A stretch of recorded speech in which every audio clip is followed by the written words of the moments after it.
Puck Me Twice. Puck Me Twice. A Hockey Rivals Romance. Lennox Porter. Copyright 2026 Lennox Porter. All rights reserved. No part of this book may be reproduced, distributed, or transmitted in any form or by any means without the prior written permission of the author, except for brief quotations in a book review. This is a work of fiction. Names, characters, places, and incidents are the product of the author's imagination or are used fictitiously. Any resemblance to actual persons, living or dead, events, or locales is entirely coincidental. First edition, 2026. For everyone who ever fell and got back up. The only way to make sense out of change is to plunge into it, move with it, and join the dance. Alan Watts. Contents. Prologue. Chapter 1. Chapter 2. Chapter 3. Chapter 4. Chapter 5. Chapter 6. Chapter 7. Chapter 8. Chapter 9. Chapter 10. Chapter 11. Chapter 12. Chapter 13. Chapter 14. Chapter 15. Chapter 16.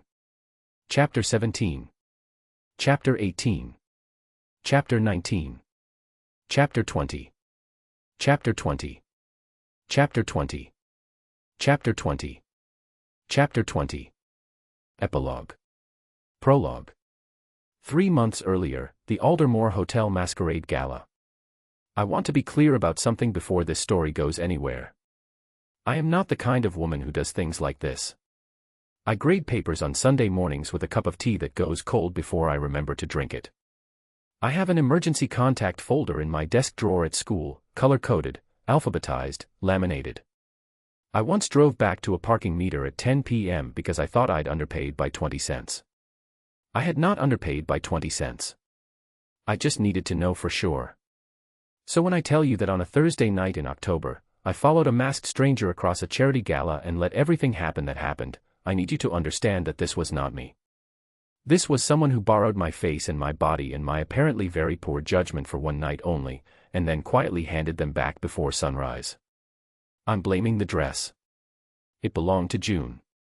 My best friend, fellow teacher, and the only person on earth who could talk me into attending a charity gala for which I'd won raffle tickets by writing Olive Hayes +1 on a paper slip at the staff room bulletin board. The dress was red, which I never wear. It hit right above the knee, which I also never wear.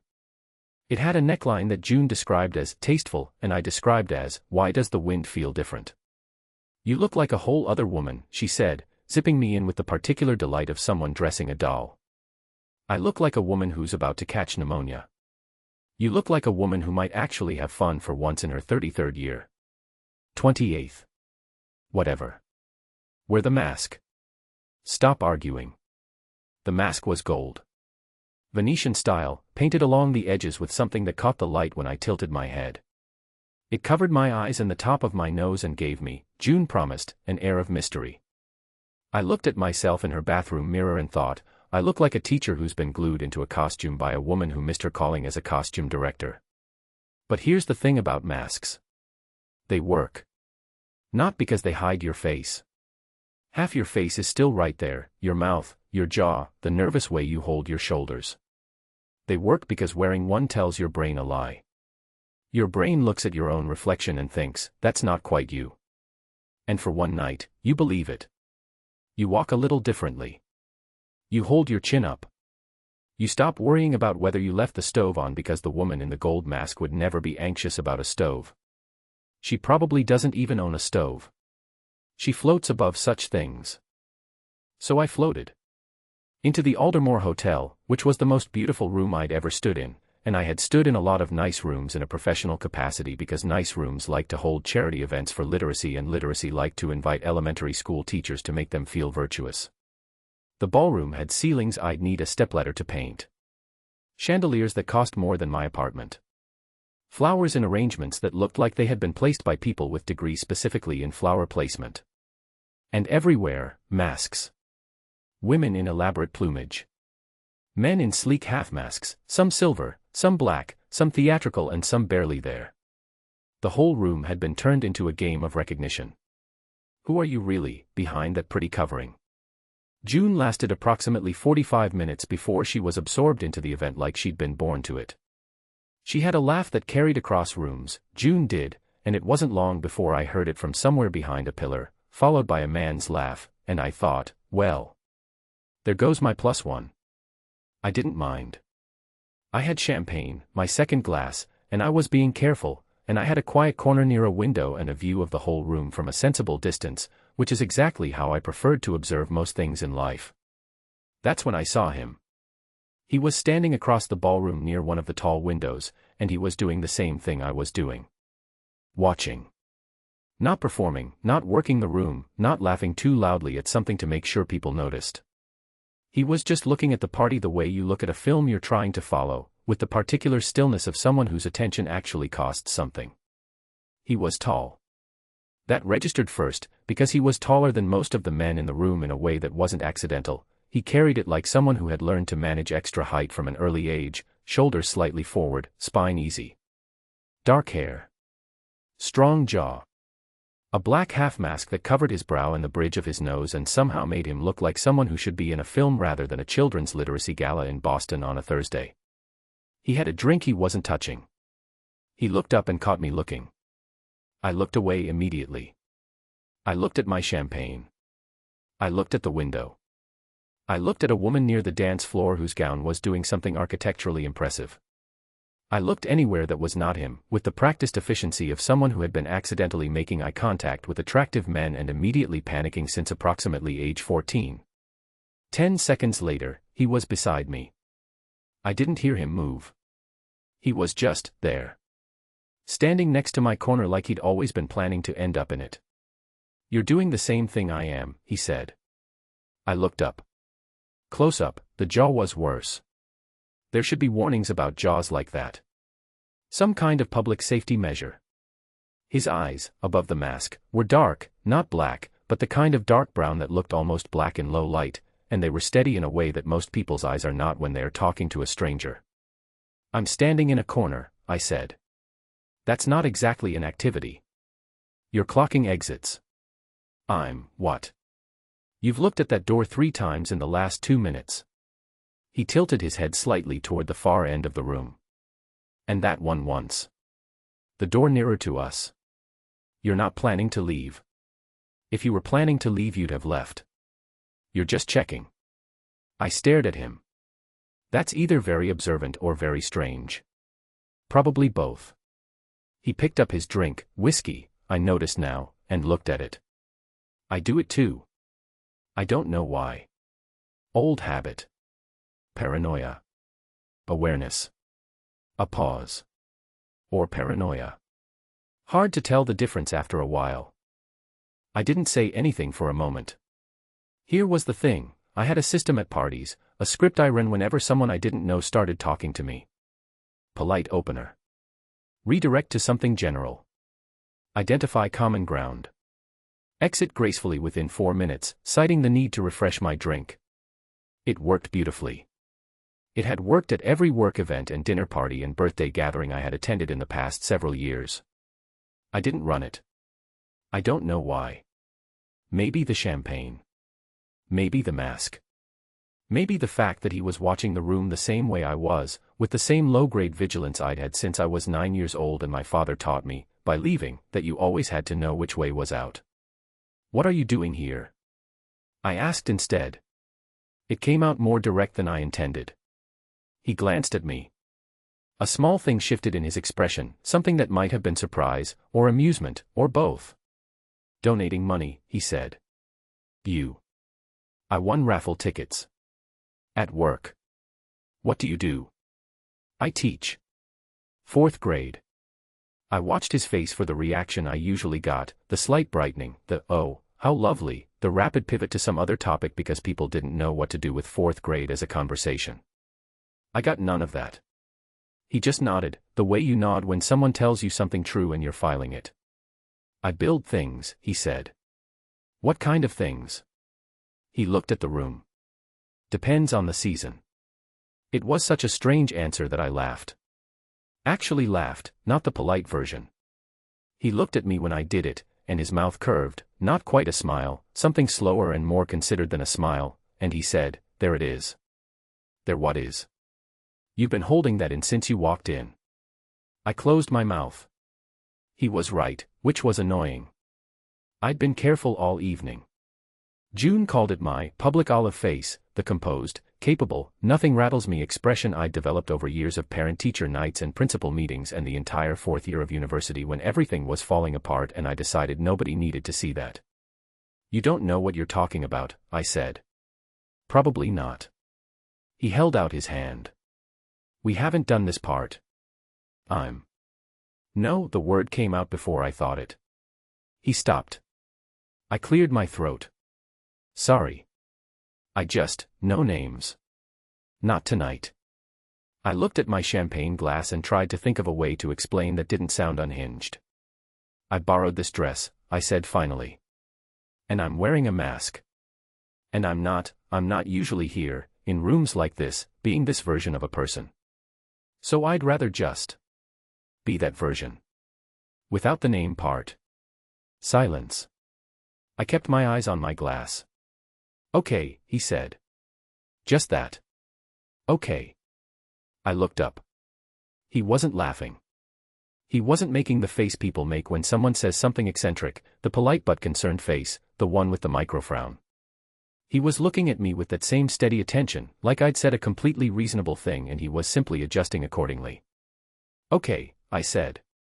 "Then you don't give me yours either." I wasn't planning to. We stood in silence for a moment. The orchestra had moved to something slower. Around us the gala continued being expensive and beautiful and full of people doing important charity work by wearing nice clothes and eating things wrapped in other things. "Do you want to dance?" he asked. "Since we're nobody tonight." It was the second time I laughed. "The real kind, again." "That's the worst line I've ever heard," I told him. "I know." He offered his hand again, not to shake, this time.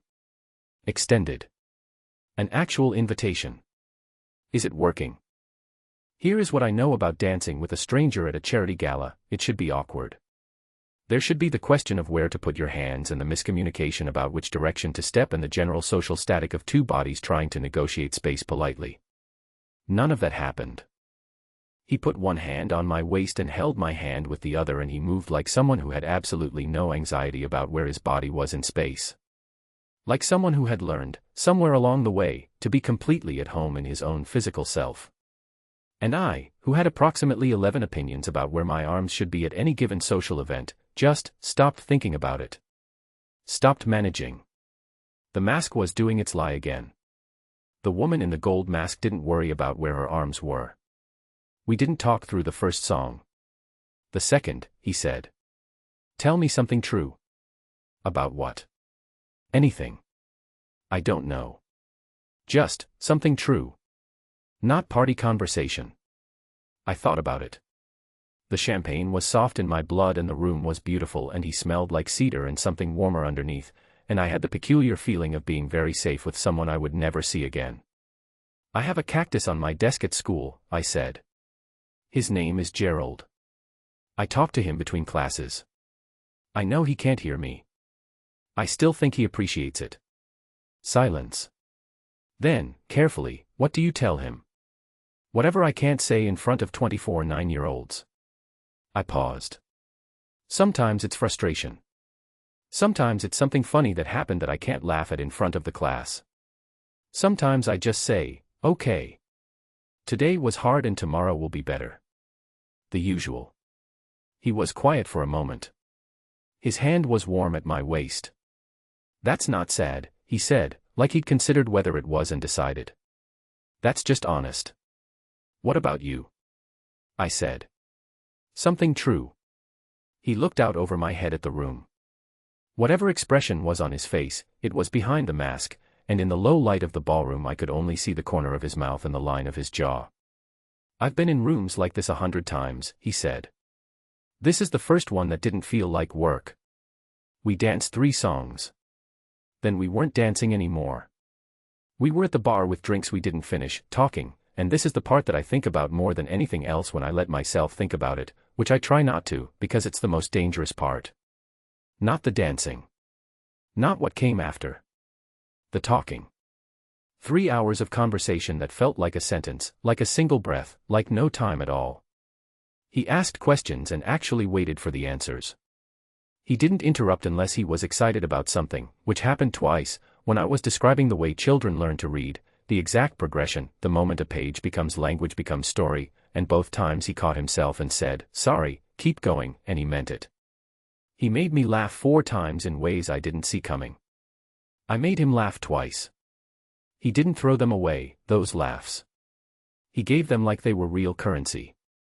We talked about whether cities had personalities.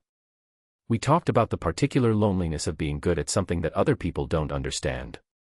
We talked about the difference between missing a place and missing a version of yourself that lived there. He told me he had built something once that he was proud of, he didn't say what, and then it was gone and he still didn't know quite how to file that. I told him about the year I almost didn't finish my teaching degree, when everything at home was going sideways and I sat in an advisor's office and thought, very seriously, about packing it in. I don't know why I told him that. I had not told most people that. "What made you stay?" he asked. I thought about it. "I went to a classroom," I said. Just sat in the back of a class. Watched the teacher do a read aloud. And one kid, back row, smallest kid, the one who looked like she was waiting for someone to tell her she didn't belong there, she started crying. Quietly. Into the book. Because of something the character said. I stopped. I've never cried in a library. But she did. 9 years old, and a story had done that to her. And I thought, I want to be in rooms where that happens. I want to be the reason that's available to a kid who needs it. He didn't say anything for a moment. "That's the best answer I've heard to that question," he said finally. "What's the question? Why do you do what you do?" He looked at me. "Most people give the respectable answer. You gave the true one. I should have left at midnight. I had the plan." June was gone. She had texted me at 11:30 with the single word sorry followed by 3 fire emojis, which was both an apology and an explanation and entirely June, and I had my coat and my bag and I had told myself, midnight. The Cinderella rule. The mask comes off, the dress goes back, Olive Hayes returns to her regularly scheduled life. I was putting on my coat. He found me at the cloakroom. "You're leaving," he said. "Not a question. It's midnight." "I know." We looked at each other. His mask was in his hand. He'd taken it off sometime in the last hour, which meant I'd been looking at his actual face for most of our conversation without registering the absence. I'd been too busy watching his mouth when he talked, the way his eyes moved when he was thinking, the specific stillness that came over him before he said something that mattered. Without the mask, he was more. That's the only word I have. More present, more real, more here. "I don't do this," I said. I wasn't sure if I was talking to him or to myself. "Neither do I." He tilted his head slightly. "Does that help?" It did, actually. And it shouldn't have. "No names," I said. "No names. And tomorrow doesn't exist yet." I put the coat back. I left before the city woke up. The room was silver and quiet, that particular quiet that only happens between 4 and 5 in the morning when even the traffic is sleeping. His breathing was even. One arm across the pillow.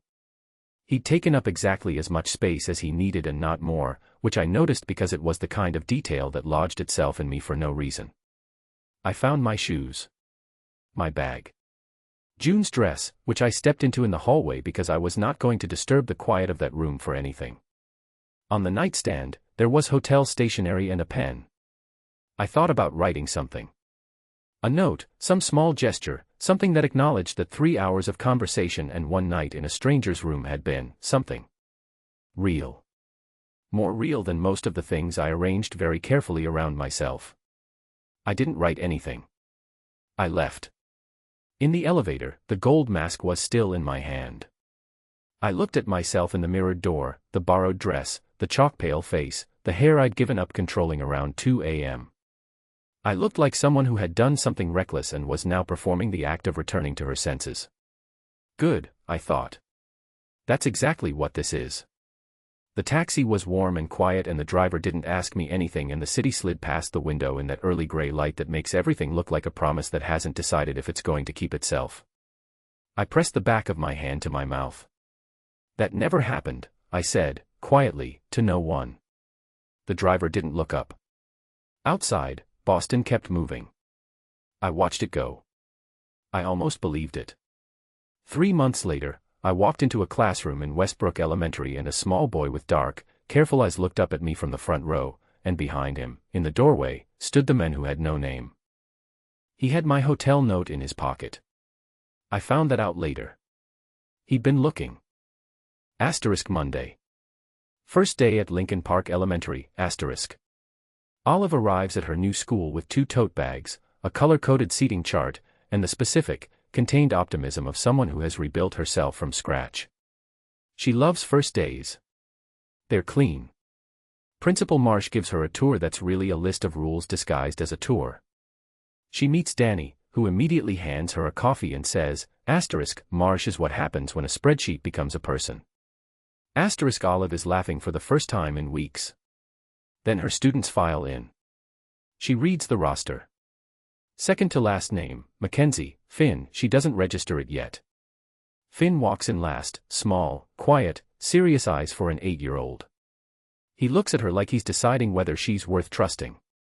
She decides she will earn it. Chapter ends with Olive calling on Finn.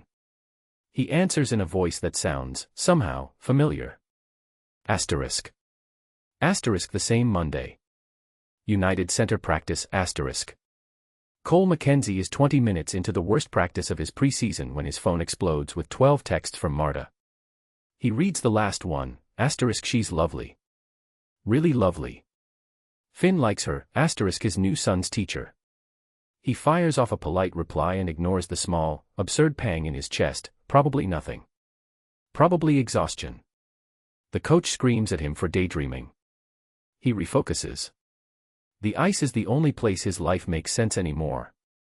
After practice, he picks up Finn. Finn talks the entire drive home. About his teacher. She has green eyes, Dad. And she makes everything sound like a story. Cole smiles for the first time all day. He doesn't ask her name. He'll meet her at the parent orientation in 2 weeks. Chapter ends with Finn going to bed and Cole staring at a framed photo on the shelf, not of his ex-wife. Of himself, much younger, before he knew what loss felt like. The narrative must be told in first-person singular using I as the voice throughout. Keep the tone blunt, emotionally gripping, and realistic with no fancy grammar or complicated words. Use simple English vocabulary and straightforward sentence structures. Create a strong hook that instantly captures a first-time reader's attention. Include a powerful moment of conflict or suspense that sets the tone for the rest of the book. Prioritize dialogue over narration and use show-don't-tell techniques throughout. Write in paragraph format with left-aligned text and 1.15 line spacing. Make every character show emotion in a raw and believable way. Ensure each scene connects logically to the story world and character dynamics that will unfold in later chapters. Avoid repeating words and steer clear of overused phrases such as delve, elevate, embark, enhance, landscape, tapestry, comprehensive, dive, furthermore, interplay, journey, pivotal, resonate, showcasing, testament, vast, in summary, in conclusion, or any AI-sounding expressions. Focus on creating authentic human voices through dialogue and genuine emotional reactions. Build tension naturally through character interactions and conflicts rather than explanatory narration. End with forward momentum that makes readers need to continue to the next chapter. Remember to write as if you're telling the most important story of your life with urgency and honesty. Every word should contribute to character development, plot advancement, or emotional impact. Make this opening impossible to put down. Show less. February 21st. Puck Me Twice. Chapter 1. Monday, first day at Lincoln Park Elementary. I have a system for first days. 2 tote bags, one for teaching materials, one for the things that make a classroom feel like mine. The seating chart goes up the night before, color-coded by reading level because I did that experiment 3 years ago and the data was clear even if the method was slightly unhinged. Coffee happens before I leave the apartment, not after I arrive, because I learned the hard way that school coffee is a punishment disguised as a beverage. I arrive 20 minutes early. I always arrive 20 minutes early. I set Gerald on the corner of the desk. He travels in a padded tote specifically designed for him, which June has never once failed to mock, and I stand in the middle of my new classroom and I breathe. This part matters. People think first days are hard. They're not. First days are the cleanest thing I know. Nobody has failed yet. Nobody has disappointed anyone. The air still smells like fresh paint and possibility and a summer's worth of no one in the room, and for exactly 4 minutes before the building wakes up, it's just me and the empty chairs and everything that could still go right. I've needed that more than usual this year. New school. New city district. New everything. I transferred from Westview Elementary in July. Requested the move myself, thank you, no I won't be explaining why to anyone who asks. The answer is private and boring and involves nothing dramatic, just the slow accumulation of a situation that stopped being workable and a morning when I woke up and thought, I need different walls. Lincoln Park Elementary has good walls. Tall windows. A reading corner that the previous teacher left behind with a beanbag chair that has seen better decades but still technically functions. I have already decided the beanbag stays. Some things are worth keeping even when they're worn. Gerald agrees. Principal Marsh found me at 7:45 with the specific energy of a woman who had been awake since 5 and considered that everyone else's problem. She was small and precise, with the kind of posture that suggested she'd corrected herself for years until the correction became the person. Blazer, ironed. Hair, controlled. Smile, present but not warm, the administrative smile, the one that means I am being collegial, don't read anything into it. She gave me the tour. The tour was a list of rules. Morning drop-off ends at 8:10, not 8:15. The 8:15 ones are late, and their parents will tell you they're not. They're wrong. Hallway. Copies need to be submitted to the office printer by 4 p.m. or they run out of toner. Stairwell. Lunch duty rotates. You're on Wednesdays. Don't let the Year 3 students near the condiment station unsupervised. Last March, she paused with the look of someone who had survived something. Just don't. Understood, I said. Parent communication log must be updated weekly. Digital, not paper. Last year someone did it on paper. It became a situation. Digital. Got it. Parent orientation is in 2 weeks. Attendance is mandatory for both teachers and parents. We had a 63% turnout last year. She said this like a personal insult. I'm targeting 80. I'll make it compelling, I said. She looked at me for the first time with something that might have been interest. How? I'll tell them the truth about what their kids are doing well. Most parents only hear what's wrong. If you lead with what's right, they come back. A pause. 3 years ago I would have argued with that, she said, and kept walking. I counted that as a win. The teacher's lounge was a room that had given up on its own ambitions sometime around 2019. Drop ceiling. One window with a view of the car park. A coffee machine that looked like it had been acquired under circumstances nobody wanted to revisit. A small whiteboard with the words "Good Morning Team" written in blue marker that had faded to suggestion. I was standing in front of it wondering if I could realistically bring my own coffee machine without triggering some kind of office politics incident, when the door opened and a woman came in carrying 2 mugs like she'd always planned to hand one to whoever was already in the room. She was shorter than me by about 3 inches, brown-skinned, with natural hair pulled back and the look of someone who had learned to function on 5 hours of sleep and had made peace with it. "You're the new 4th grade, she said. Not a question. Olive haze. She handed me the mug. Danny Cruz. 3rd grade. Also your closest neighbor, unfortunately for you. She leaned against the counter. Marsh gave you the tour. She did. Did she do the condiment station speech? She alluded to an incident. Danny made a face. Don't ask. You'll never look at mustard the same way. She sipped her coffee. She's not as bad as she seems, by the way. Marsh. She's what happens when a spreadsheet becomes a person, but she's fair.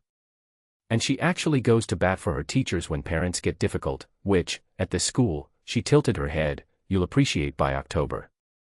Good to know. How long were you at your last school? 4 years. Why'd you leave? I looked at my mug. Different walls. She didn't push it. I appreciated that immediately. Fair enough, she said, and that was the end of it, and I laughed, actually laughed, the kind that comes from somewhere low in your chest, the kind you don't manufacture. She looked pleased.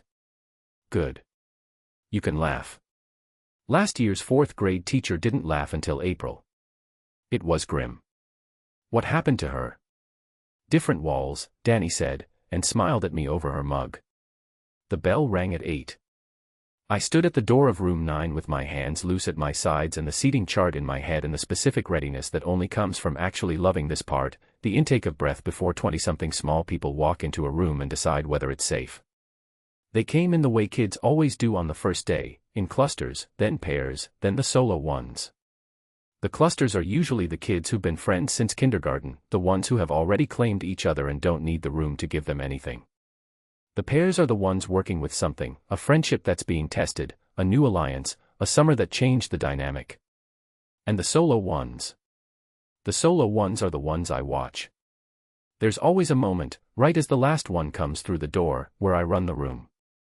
Not out loud. I just look, and I file, and I start building the picture. 23 faces this year. A girl near the window already reading, which meant she either loved books or hated transitions and used books as a buffer. I'd find out which by Friday. 2 boys in the 3rd row whispering and laughing at something on one of their pencil cases. A red-haired girl in the front who had arranged her supplies in a row with the quiet intensity of someone auditioning for most organized student. I called them to attention. We did the usual first day things, my name on the board, the classroom rules we built together because I do it that way and I always will, the quick game where they had to tell me something they liked and something they were good at and I wrote them both down because I always write them both down and I always remember them. I got to the roster at 8:30. I didn't do it the obvious way, I'd already memorized the names, so I called them from memory rather than reading off a paper, which meant I could watch their faces while I did it instead of staring at a page. Brianna. Carter. Devin. Ella. Felix. A pause after each one. Eyes up, give me something. Grace. Harper. Isaac. Jasmine. Cade. Cade already had the look of someone who would be either wonderful or exhausting, and the first day usually told me which within 40 minutes. Lauren. Marcus. Noah. Olivia, we'll sort out the naming situation, don't worry. Priya. Quinn. River. Sam. Teo. Uma. Will. Zoe. 23 names. I looked at the room. 23 faces, 9 other names that weren't here yet because school directories and actual attendance never quite lined up on day 1, except. I checked my mental roster again. 22 faces. 1 empty chair. 3rd row, 2nd from the left. The name tag said Mackenzie, Finn. I was about to mark him absent when the classroom door opened. He was small. Smaller than most of the others, though height meant nothing at this age. Kids came in all configurations and growth had its own schedule that ignored all adult attempts to predict it. He had dark hair that needed cutting and the kind of careful, serious eyes that looked older than 8, the way some kids' eyes did when they'd had to think about things that kids their age shouldn't have to think about yet. He stopped just inside the door. He looked at me. Not the way the other kids had looked at me, with the quick, calibrating glance of someone checking whether I seemed nice or scary or boring. He looked at me the way someone looks at a door they're not sure they want to open. Deciding. Taking his time with it. Finn. I said. Yeah. He walked to his seat without looking away from me until he had to turn to sit down. Then he sat. He placed his backpack on the hook beside his desk. It had a small dinosaur keyring on the zipper, the only decoration on an otherwise plain navy bag, and he put his hands flat on the desk and looked at the front of the room. Waiting. Glad you made it, I said. I'm Ms. Hayes. I know. He glanced at the board where I'd written my name. You wrote it. There was a small ripple of laughter from the class. I let it go. Good observation, I said, and I meant it. He blinked. Most adults said something like yes, well done, now sit quietly. I could see him recalibrating slightly. His shoulders dropped, maybe a millimeter. I started the morning. By 11 o'clock I had my first read on all of them. The girl at the window was a buffer kid. By the way she flinched when the boy behind her dropped his pencil case, she was also a kid who startled easily, which meant loud environments at home or at least inconsistent ones. I made a note. The red-haired girl in the front, Priya, was a perfectionist in the way that needed watching, not correcting. She'd erased and rewritten her name on the top of her worksheet 4 times and still looked dissatisfied. I made a note.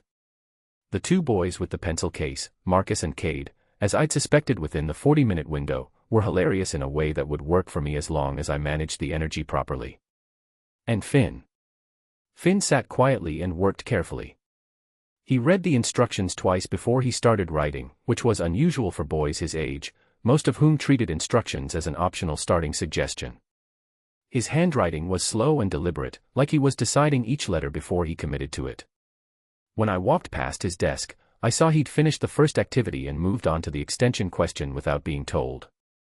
He saw me looking and covered the paper slightly with his arm. Not hiding, just private. I respected that and kept walking. At 11:15, I was explaining a writing exercise, first day activity, tell me one thing you did this summer and one thing you're hoping for this year, and I said, Finn, do you want to share what you wrote for the first one? He looked up. That calibrating look again, slower this time. I went to a hockey game, he said. Did you enjoy it? It's the best place I know. He said it plainly, without performance. When the puck drops, everything goes quiet for a second. Just before the noise. I like that second. The room was very still.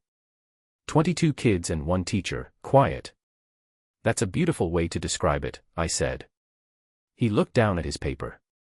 Something crossed his face, pleasure, quickly tucked away, like he didn't quite trust it yet.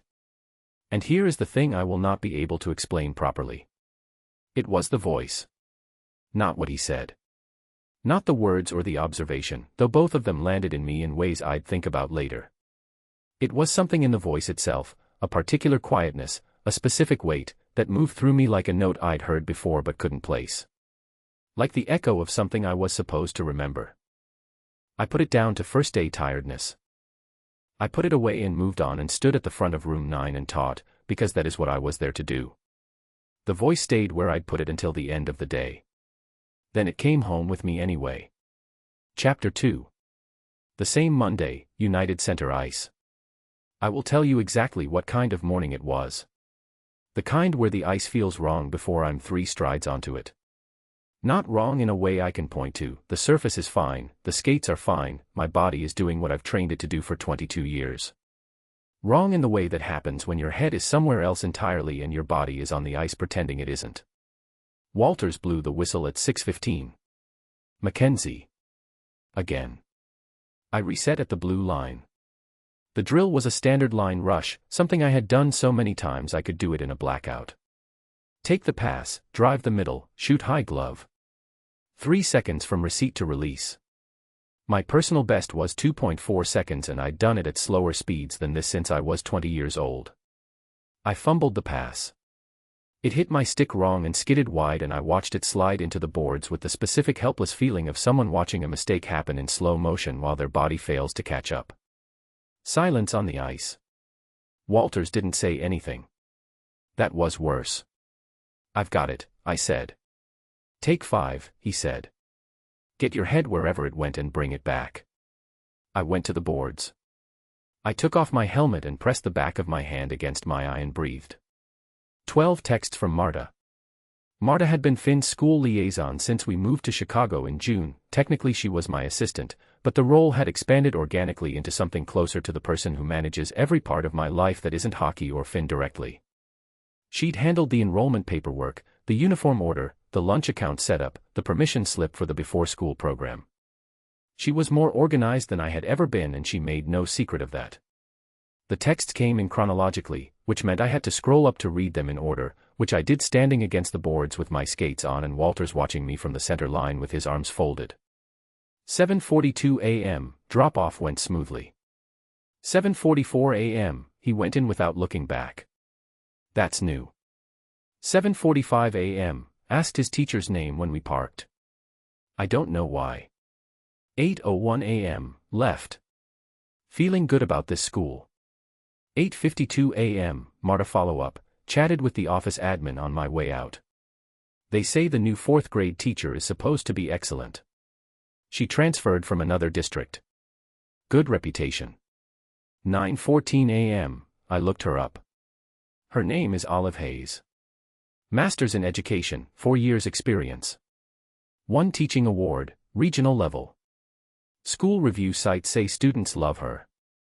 9:15 a.m., she looks kind. 9:15 a.m., the photo on the school website is small but she looks kind. 9:16 a.m., just telling you what I know. 9:30 a.m., parent orientation is in 2 weeks. You should go. 9:31 a.m., you'll go. I'll make sure of it. 9:32 a.m., she's lovely. Really lovely. Finn likes her. I stood at the boards for a moment longer than I needed to. She's lovely. I didn't know what Marta meant by that, specifically. Marta called things lovely with a frequency that suggested the word was doing a lot of general work for her. The parent orientation setup at Finn's last school had been lovely. The replacement practice jersey they'd sent 2 sizes too large had been, according to Marta, a lovely gesture. This was probably the same. I typed back, thanks Marta. Good to know.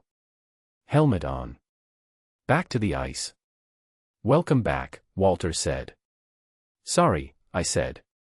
Kid stuff. He nodded once. He had 3 of his own. He didn't ask. The thing about ice is that it doesn't care. People say hockey is therapy, and I understand what they mean, the noise of the arena, the physical demands, the way you can't think about anything else because the game won't let you. All of that is true. But what I actually love, what I've always loved, is simpler than that. Ice doesn't care who you were yesterday. Every morning at 5:30 when I step onto a fresh surface, before the scrapes, before the marks, before the evidence of everyone who skated on it, it's the same. Unwritten. You haven't done anything wrong yet and you haven't done anything right yet, and the next 60 minutes are entirely determined by what you bring to them. I brought a 6 out of 10 today. By Walter's count, roughly a 5. The line rush drill worked eventually. My second attempt was clean, the third was good, the fourth was the kind of pass and release that felt like language, like saying exactly what I meant with no translation needed. Walters nodded. I didn't need the nod but I registered it. After practice, 2.5 hours, including the conditioning set that Hendricks always complained about and Reyes always pretended to find easy, I stood in the locker room and checked my phone again. Nothing new from Marta. 1 text from my brother in Vancouver, how's the new city? I typed, cold. Then deleted it. Chicago wasn't cold in September. I wasn't even sure what I meant. I typed, good. Finn's settling. Sent that instead. 1 voicemail from the team's PR office. I'd listen to it later. I always listen to the PR voicemails later. They were never urgent and always required the particular patience of someone who was not currently tired from a 5-hour ice session. I showered. I changed. I sat on the bench in front of my stall for an additional 3 minutes doing nothing, which Reyes noticed. You good, he said. He was tying his shoes with the focused precision he brought to everything, which was either extremely professional or mildly exhausting depending on the day. Fine. You fumbled the first rush. I know. You never fumble the first rush. I know, Reyes. He looked at me. Not long, not intrusive. Just a check, the kind you did with someone you'd played alongside for going on 7 years and could read without much effort. Kid stuff, he said. First day of school. Finn. Yeah. He nodded and went back to his laces. My daughter's first day, I cried in my car in the arena parking lot for 20 minutes, he said. Missed warm-up. Walters fined me $50. Worth it. I looked at him. Don't tell anyone I told you that, he said. Wasn't planning to. He stood up, grabbed his bag. He's going to be fine. Kids his age are resilient. I know. Better than we are. I know. So relax. I did not relax. But I drove to school. Finn was waiting outside the aftercare entrance with his backpack on his front. He wore it on his chest when he was impatient, had done it since he was 5, and I still couldn't decide if it was endearing or concerning. The care assistant, a college-aged kid with patient eyes, was standing nearby in the way of someone who had been talked at for 20 minutes and was managing it graciously. Finn saw the car and started moving before I'd fully stopped. "Hey," I said, when he opened the door. "Seatbelt." He was already pulling it across. "Hi." "She's good." "Good is good." "No, she's really good." He settled in and looked out the windshield with the expression he got when something had worked the way he hoped it would, which was different from happy, more careful than happy, like he was holding the thing at arm's length to check it was real before he committed to being glad about it. "Her name is Miss Hayes." "I know. Marta told me. She made everyone say something they were good at." He paused. "Not like bragging. Just, she said everyone was good at something and she wanted to know what, so she wrote it down." He paused again. "She actually wrote it down. Like it mattered." I looked in the rearview mirror. "She sounds like she knows what she's doing," I said. "She has a cactus. On her desk. She calls him Gerald." He said it like this was important information. "She talks to him between classes. She told us." "That's a little." "It's not weird," he said immediately, firmly, in the tone of someone preemptively shutting down a line of reasoning. "She explained it. She said she says things she can't say in front of us. Because she's a real person with thoughts, not just a teacher." I took a second with that. "I like her," he said, quieter now. Looking out the window. "She asked me about the hockey game. The one we went to in July, for my birthday, remember? The last one before the season started. I told her about the quiet second before the noise." He stopped. "She didn't think it was weird either." "Why would it be weird?" Other kids laughed. There was a small, careful silence in the car. I kept my eyes on the road. "Some people don't understand that kind of thing," I said. "Doesn't mean it's not right." He turned and looked at me. "She said that." "Almost exactly." I didn't say anything. "Her eyes are green," he said. I noticed because she was standing by the window when the sun came in and they looked. He searched for the word in the way he did when he was being precise and wouldn't accept the approximate version. "Gold," he said finally. "They looked gold." I said nothing. Something in my chest did a small, illogical, entirely unprofessional thing that I immediately decided was exhaustion. "I'm glad it was a good day," I said. He turned back to the window. "It was the best first day I've had. 4 schools. 5 years since everything changed. 4 first days that he'd come home from with the face that said he'd gotten through it. This was different." I drove us home through the early evening streets with the heat on low and the radio off because Finn liked quiet in cars, and he talked, the entire way. About the classroom. About Priya who had alphabetized her pencil case. About Marcus and Cade and their pencil case incident. About the beanbag chair that had clearly been there forever. About the writing activity. He talked for 11 straight minutes without stopping, which was approximately 10.5 minutes more than his average. I parked in the garage and sat for a moment after he'd gone inside.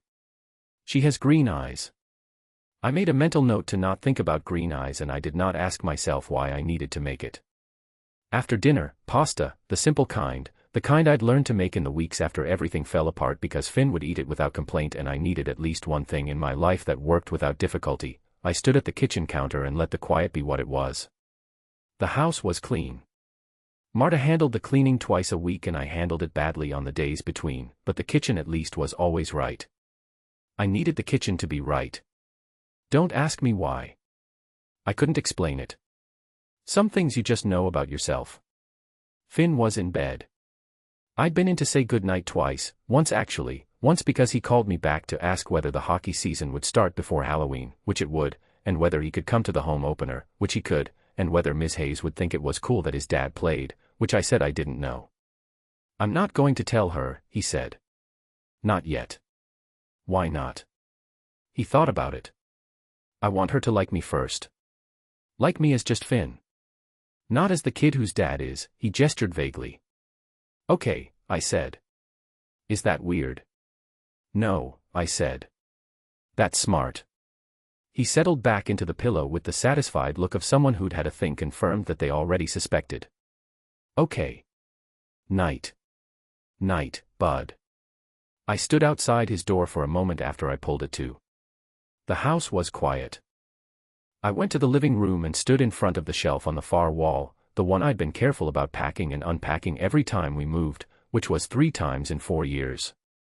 Everything on it mattered in some way.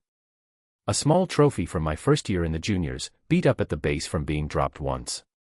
A photo of my parents from their wedding that I'd asked my mother for because her expression in it was one I needed to be able to see occasionally. A few of Finn's drawings, framed. And one photograph of me that I hadn't put there. Finn had, at some point, moved it to the shelf without saying anything. I was maybe 23 in it. Before I knew what I know now about the specific weight of time. Standing on the ice after a preseason game with my helmet off and my head back and my mouth open in a laugh that reached my whole face. I'd forgotten I could look like that. I picked up the frame. Set it back down. I didn't know the men in that photograph very well anymore. We were acquainted, the way you're acquainted with someone you used to live near. I remembered his habits. I recognized his face. But the distance between then and now was longer than the years suggested. 4 years is not that long. It can feel like a country.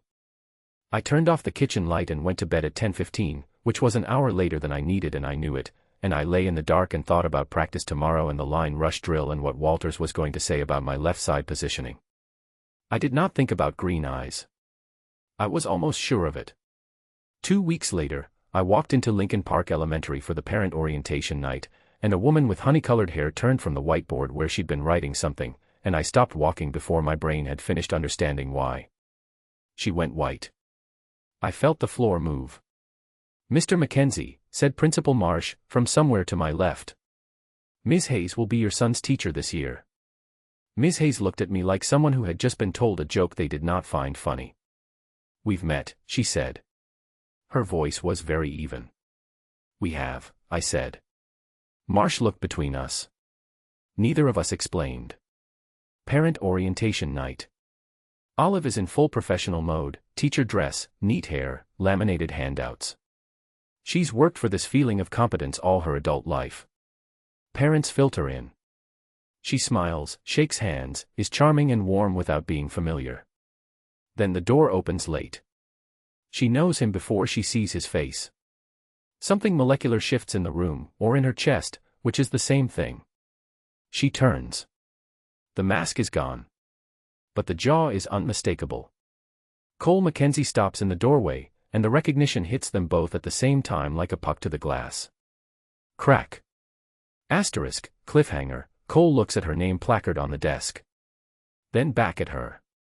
He says, very quietly, "You left." Asterisk.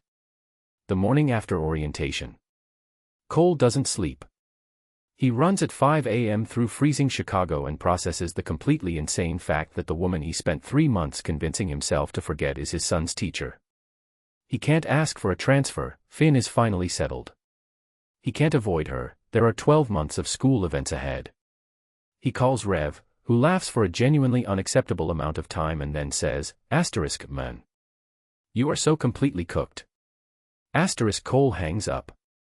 He is, in fact, cooked. He shows up to drop off Finn and watches through the glass as Olive crouches down to Finn's level, showing him something in a book. Finn is actually smiling. Cole doesn't go inside. He stands in the cold for a full minute before walking back to his car. Asterisk, internal conflict, he knows the rule.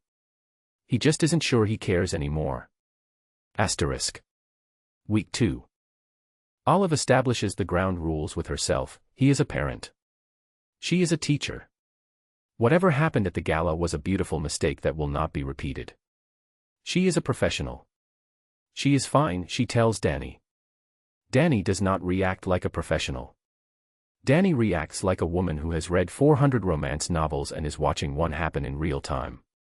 Meanwhile, Finn starts leaving small gifts on Olive's desk, a drawing, a smooth stone, a folded paper crane. When she asks him about the cranes, he says his dad taught him. He said if you fold 1,000 you get a wish. Olive stares at the paper crane for a long time. Asterisk, subplot introduced, Olive notices a bruise on Finn's arm during art class. She follows protocol, asks gently, documents carefully. Finn says he fell at practice. Olive files it, watches closely. Asterisk. The narrative must be told in first-person singular using I as the voice throughout. Keep the tone blunt, emotionally gripping, and realistic with no fancy grammar or complicated words. Use simple English vocabulary and straightforward sentence structures. Create a strong hook that instantly captures a first-time reader's attention. Include a powerful moment of conflict or suspense that sets the tone for the rest of the book. Prioritize dialogue over narration and use show-don't-tell techniques throughout.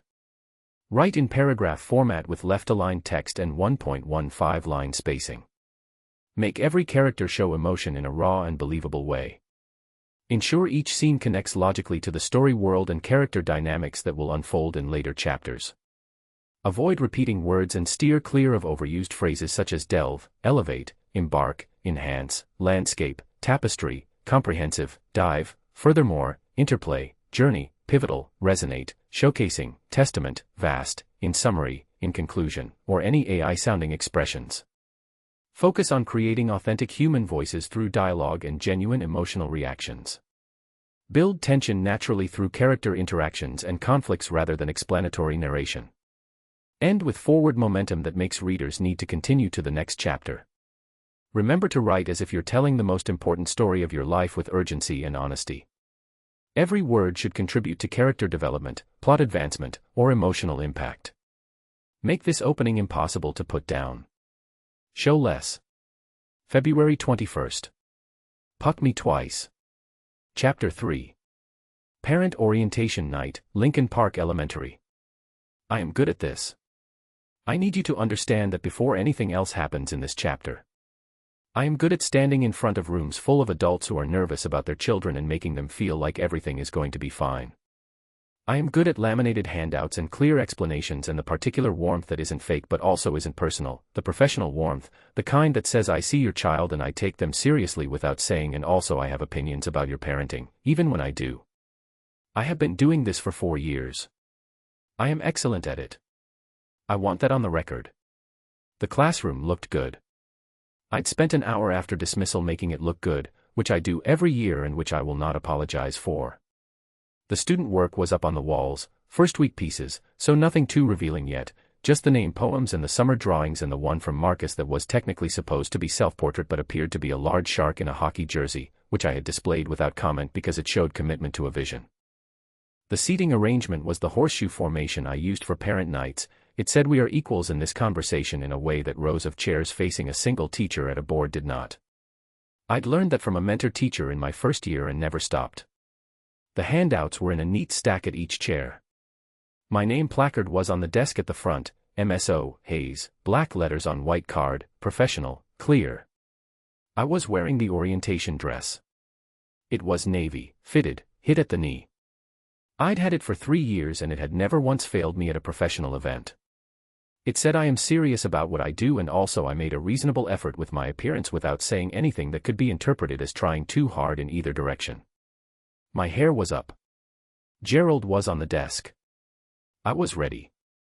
Parents started arriving at 6:50, 10 minutes before the scheduled start, because the ones who cared always came early. I stood at the door and greeted them individually. Names, handshakes, a specific comment for each one, something from the first 2 weeks, something that showed I already knew their child as a person rather than a name on a list. Felix's writing is genuinely inventive. He invents new punctuation when he runs out of existing options, which I find impressive rather than frustrating. Grace reads ahead in every book we use. I've started giving her a second copy so she can be the one who already knows what happens. She likes that job. River told me last week that math is easier when it tells a story. I've been thinking about that ever since. I watched them settle. The nervous ones relaxed. The guarded ones opened up a degree. By 7 o'clock, the room had the particular temperature of a gathering that was going to go well, not hot, not cold, just right. 21 parents in the horseshoe. 2 empty seats. Priya's parents, I'd been told they had a conflicting event and had sent a note. Accounted for. And 1 seat that was simply empty, with a name card in front of it that said Mackenzie, a detail I had noticed and filed and was currently not thinking about. Not thinking about it. I started the orientation at 7:02, which was 2 minutes late and intentional. The 2 minutes gave the stragglers time to arrive without the disruption of entering a presentation already in progress, and it gave the early arrivals the feeling that I was considerate of everyone's time. It was a small trick, but it worked. "Thank you for being here," I said. "I mean that specifically, not as a formality. You chose to come on a weeknight when you could have sent an email, and that tells me something about what kind of parents you are and what kind of year we're going to have." I watched them. They liked that. They always like that. I'm going to tell you 3 things tonight. First, what I believe about how children learn and why it shapes everything I do in this room. Second, what your child has already shown me in 2 weeks that I think you should know. Third, how to reach me, when to reach me, and what I actually need from you to make this work. I held up the handout. This covers most of it. But I'd rather talk than read to you, so if you want to follow along, go ahead, and if you'd rather just listen, that's fine too. I put the handout down. Your children are, genuinely, interesting people, I said. I know teachers say that. But I mean it in the specific sense. I have already had conversations in this classroom that made me think differently about something. That doesn't happen every year. It's happening this year. Priya's mother, who had sent the note, had actually come after all. I saw her slip in at the back and take the empty seat near the door. I adjusted my count. 22 parents. 23 seats. 1 still empty. I kept talking. 7:26. I was midway through the second section, the individual observations, the ones I always saved because they were the part parents never expected, when the door opened. I didn't see it. My back was to the door. I was writing something on the board, the reading framework we used, 3 columns, I was labeling the third one. I heard the door. I heard the quiet shuffle of someone entering late and trying not to disrupt. I heard the small sound of a chair being pulled out. I finished the word I was writing. And then something happened that I have no rational explanation for. Before I turned around, I knew. Not him specifically. I didn't think his name or see his face in my head or have any concrete, arguable thought at all. It wasn't a thought. It was something further down than thought, something in the part of you that responds to things before your brain has had the chance to have an opinion about them. The air in the room changed by some small, unmeasurable degree, and every hair on my arm stood up underneath the sleeves of the orientation dress, and I gripped the marker in my hand a little harder than necessary. I turned around. He was sitting in the last empty chair. He was wearing a dark jacket, no tie, and he'd come straight from somewhere that required more formality because the jacket had the look of something he'd put on in a car, collar not quite right, 1 button done. Dark hair, slightly damp, like he'd showered fast. His jaw had the shadow I remembered and his shoulders had the width I remembered and his hands, resting on his knees, had the particular stillness I remembered, the stillness of someone who was very good at appearing calm. His eyes were on me. They had been since the second I turned. I said nothing for 1 full second. Which was 1 second too long, and I knew it, because 22 parents were watching me at the board and I was standing completely still with a marker in my hand saying absolutely nothing, which was not on the curriculum. "Sorry I'm late," he said. His voice was very even. "Traffic." "No problem at all," I said. My voice came out even too. I turned back to the board and I finished labeling the column and I said, "The third column is for independent reading choices. This is where we see what a child actually loves, not just what they're good at." I capped the marker. Let me tell you what I mean by that. I talked for 20 more minutes. I was, as established, very good at this. I did not look at the back left corner of the room more than twice. Both times he was already looking at me. The group session ended at 8. I moved to the individual conference section, 5 minutes per family, enough for a specific conversation, not enough for a difficult one. The difficult ones I scheduled separately. Parents cycled through. I talked about Felix's punctuation experiments and Grace's reading pace and River's math story insight, and I was present and warm and professional and specific for every single one of them, which was not an act. I genuinely loved this part, I genuinely cared about these children, and also I was using every ounce of available concentration on the task directly in front of me, because the alternative was to think about the fact that Cole Mackenzie was in my classroom waiting for his 5-minute slot. He was last. Of course he was last. He'd arrived late, which put him at the end of the queue, and every parent between us took their full 5 minutes and some of them took 6, and I sat with each one and I was entirely there with each one, and the clock moved the way clocks move when you're waiting for something, slowly, with deliberate cruelty. 8:47. The last parent before him, Noah's mother, warm, efficient, 3 good questions, stood up and shook my hand and left. The room was empty. Just the 2 of us and 23 chairs and Gerald. He crossed the room and sat down in the chair across from my desk. He sat the way he'd sat at the gala when we were talking, square, easy, taking up exactly the space he needed. He put one hand on the desk and looked at me. I looked at my notepad. Finn is doing very well, I said. I know. His reading level is above grade. His focus is excellent. He needs a little time to warm up in group settings, but once he does, he's... I know, he said again. I looked up. He was watching me with an expression I couldn't fully read, something careful and direct at the same time, like someone who'd decided to say a thing and was choosing the right moment for it. I didn't know, he said. Who you were. When I dropped him off. I didn't make the connection until I walked in here tonight. Neither did I said. Until the first day. Something shifted in his face. The first day, he said quietly. When you came to the door. I kept my voice level. To drop him off. And you knew. And I knew. He sat with that for a moment. His hand, still on the desk, turned slightly, not toward me, just a small movement, like a thought that didn't finish. Why didn't you say something, he said.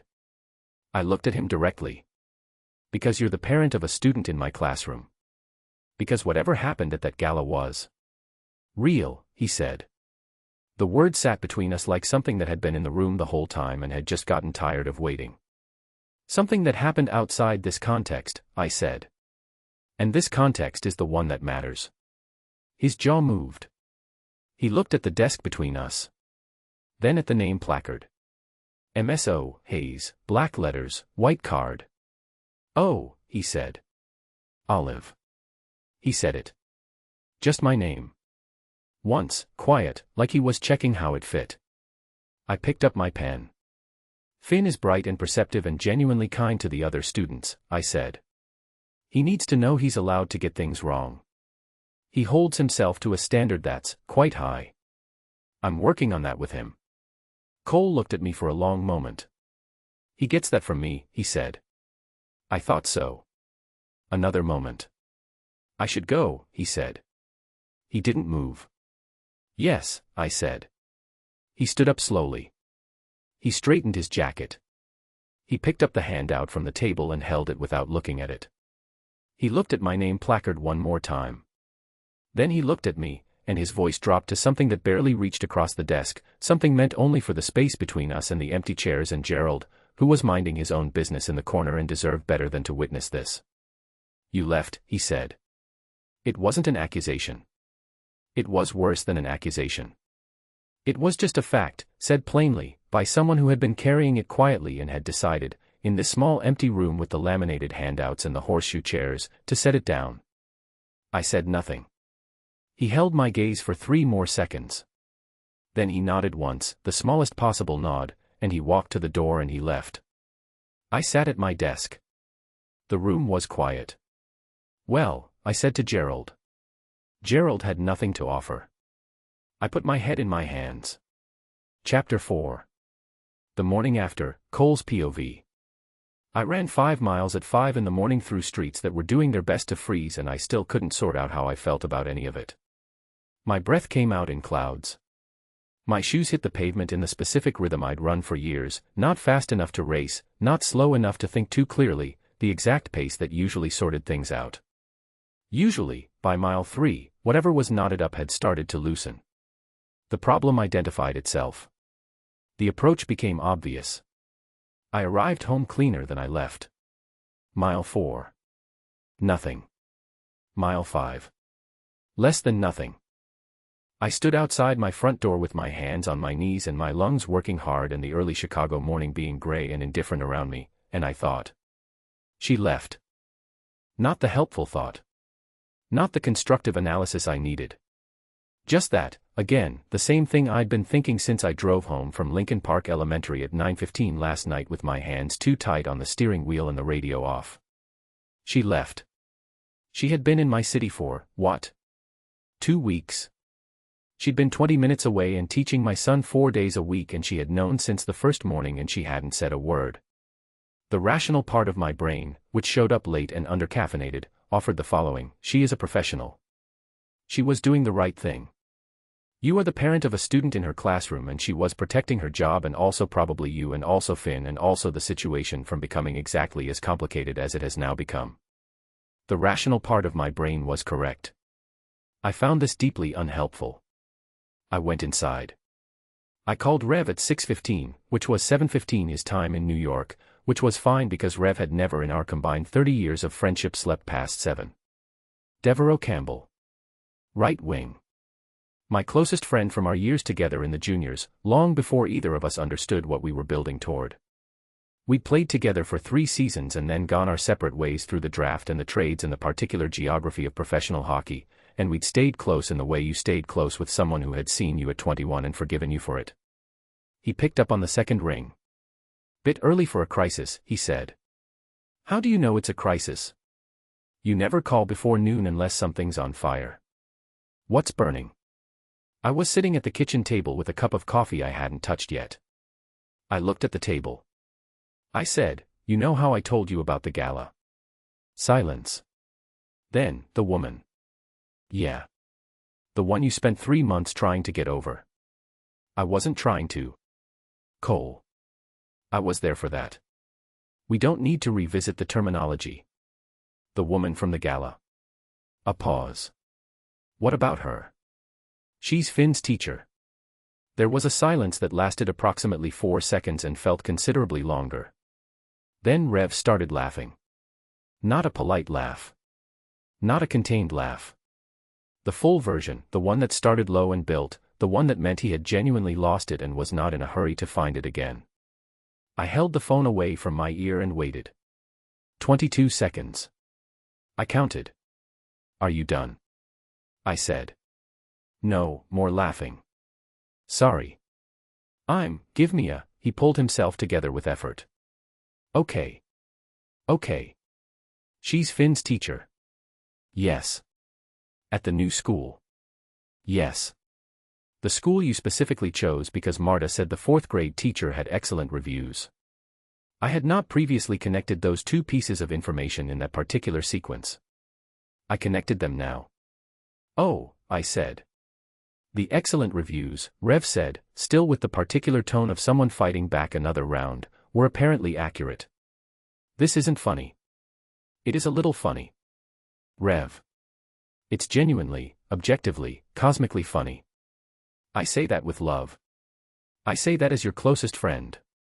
The universe has done something here that deserves at least some acknowledgement. I stood up and went to the window. The street outside was still quiet, the gray light doing nothing useful. I don't know what to do, I said. That landed him. He got quiet.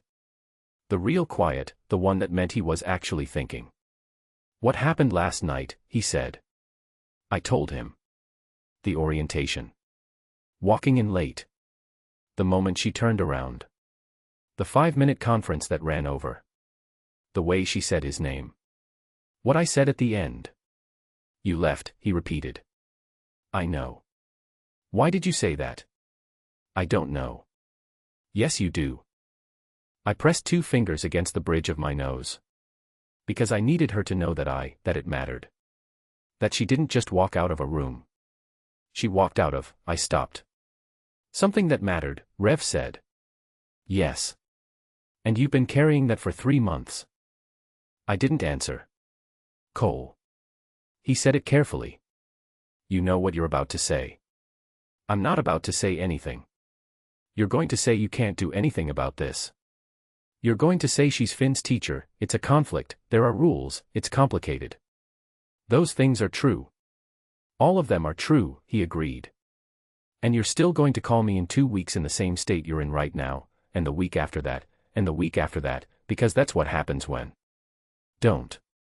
When something is real, he said. I'm not telling you what to do. I'm just saying. You know the difference. You've known for long enough. I stood at the window. You are, Rev said, completely and comprehensively cooked. I know. Magnificently cooked. Rev. Like, the level of cooked that I'm hanging up. Songwriters make careers out of. I hung up. I stood at the window for 2 more minutes. Then I got Finn's breakfast ready, because whatever was happening in my head, Finn needed to eat before school, and scrambled eggs waited for no existential crisis. Finn talked about his paper crane at breakfast. He'd been working on origami since August, something he'd picked up from a YouTube channel and pursued with the focused dedication he brought to everything that genuinely interested him. The kitchen table had become a landscape of folded paper in various stages. Cranes mostly, but also a fox, 2 rabbits, and something he claimed was a hockey rink that I chose to take on faith. I made one for Ms. Hayes, he said, not looking up from his eggs. I set down my coffee. You did. A crane. I left it on her desk this morning. He considered this. Before class started. Danny let me in early because I told her I had a delivery. A delivery. Ms. Hayes looks at the desk when she comes in. I've watched. He took a bite. She looks at Gerald first. Then the desk. Then the board. So if I left it on the desk she'd see it.